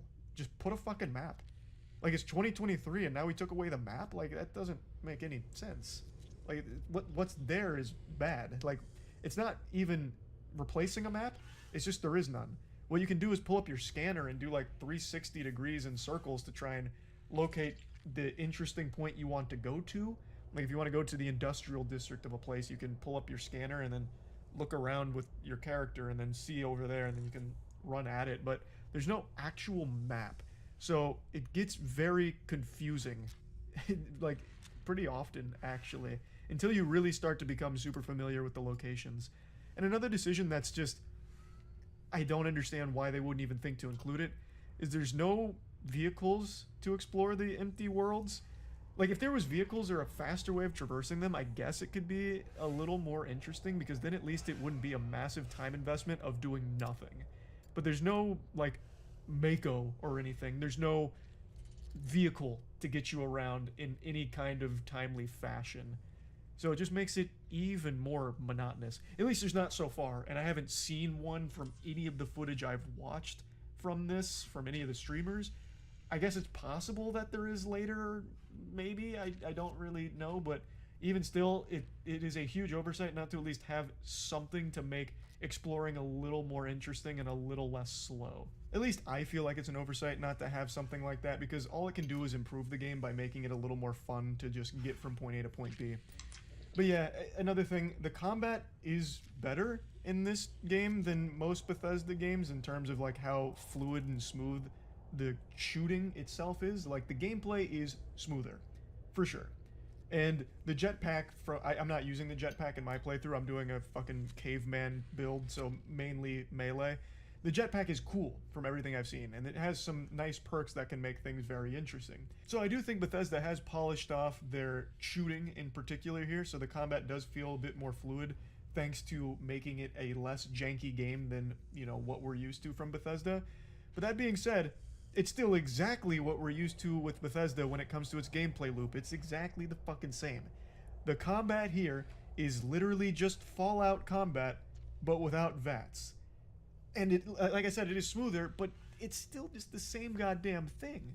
There's not a new crazy amount of depth. There's not a new crazy amount of things that you can do in combat here that we haven't already been doing in Bethesda games for over a decade now. Like, it just... They've polished off what they've had for 10 years instead of building what they had for 10 years. Instead of adding cool shit on top of their Bethesda combat formula, they're more than fine to just have the exact same combat, but make it play a little bit better.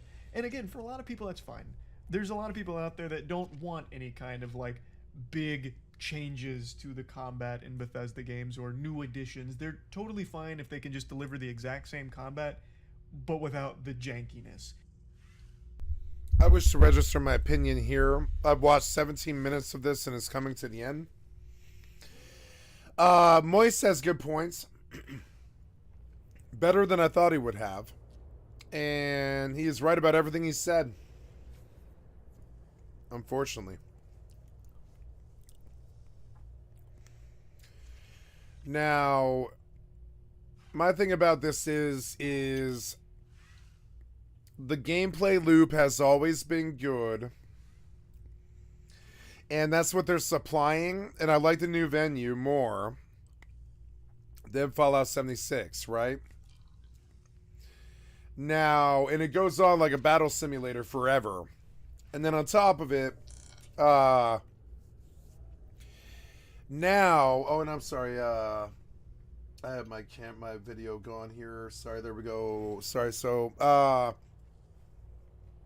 he's not wrong about any of the stuff that he said, and he's based it all on reality, and he can make these points. But my thing is I think he's lacking something in his personal life, which is like an actual MMO. And if I want an endless world with a bunch of super depth in it, you have to come to a game like this, or FFXI, or EVE Online, something like that, Rust, something like that, to have that kind of depth. You'll never get that from a Starfield, and that's the argument that I think he's like, I want something deeper, but I mean, that's going to be an MMORPG. If you want something deeper than this, it would be an MMORPG.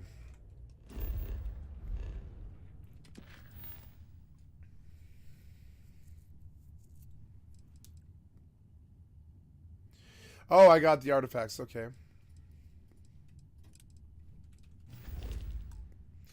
I like this game a lot. But I didn't think a lot of other people would like this game. The minute that I realized that it was Fallout 76, I was like, oh my god, I bet a lot of people actually don't like this game. And that's not good. I like 76, but in my experience, a lot of people didn't. You know? But that's all this game is. I keep saying it. Like, Starfield is Fallout 76, you know? And for those people, Starfield's going to feel great. Because, like I said, this is definitely the smoothest gunplay I think Bethesda has had so far. But I would just think, after all of this time, they'd want to do more than that. Like, it's just underwhelming. Like I said, everything in Starfield I think is good. Like, everything is good. There's nothing in here I think is, like, actually shit. There are definitely things I think are a bit weak, but nothing I would actually say is truly bad or awful. It's just this whole package is just so disappointing. I think the Doomers are unwilling to relax enough to enjoy the presentation. I like the way these guns look on the ground. I like the way it looks. I like that I have a jetpack. I like that it feels fluid. A lot of Bethesda games don't. Like, look how, like, look, I mean, tell me that it doesn't seem cool.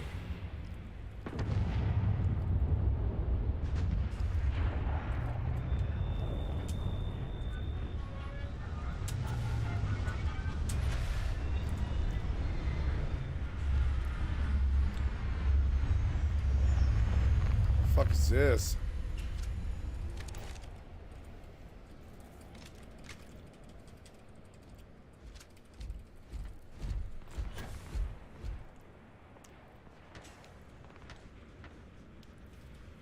Fuck is that? What is that?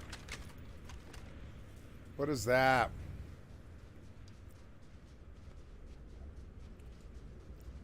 What's that? Look out.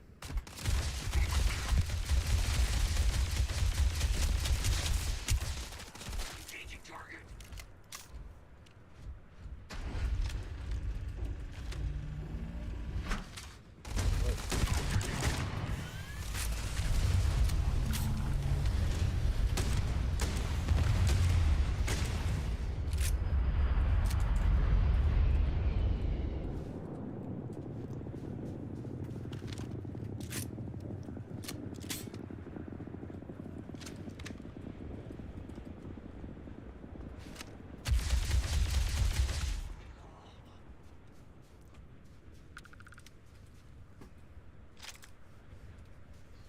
Idiot.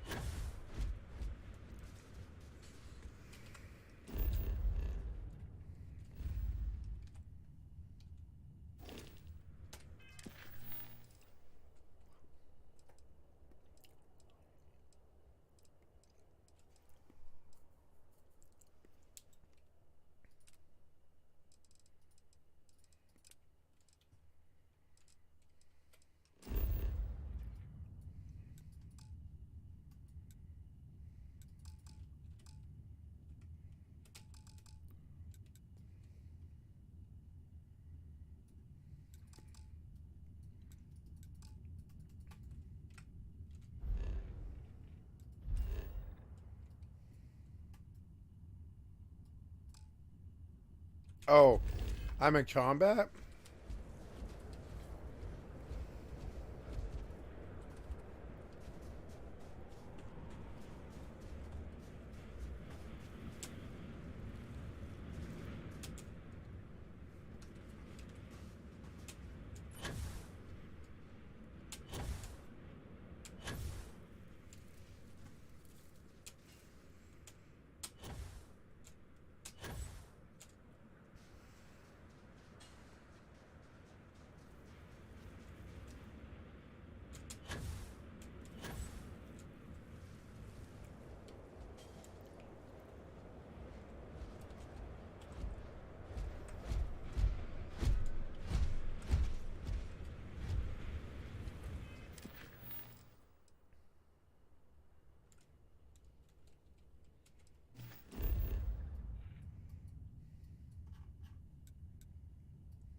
What the hell are those things?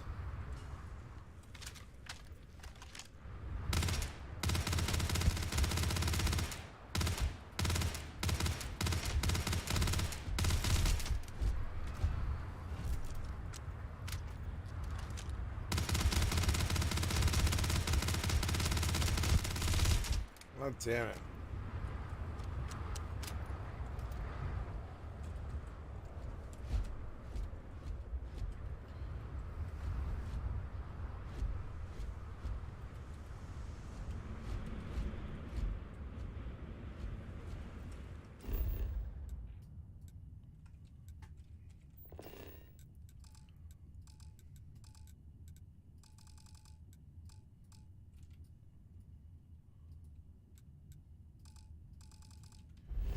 I'm in combat still.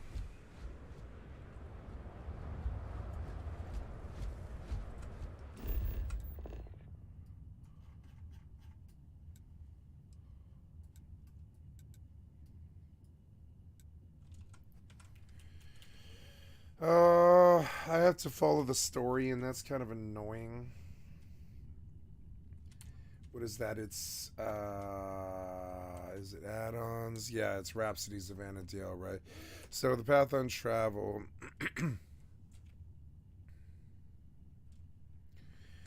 Okay, so the path untraveled is the next thing.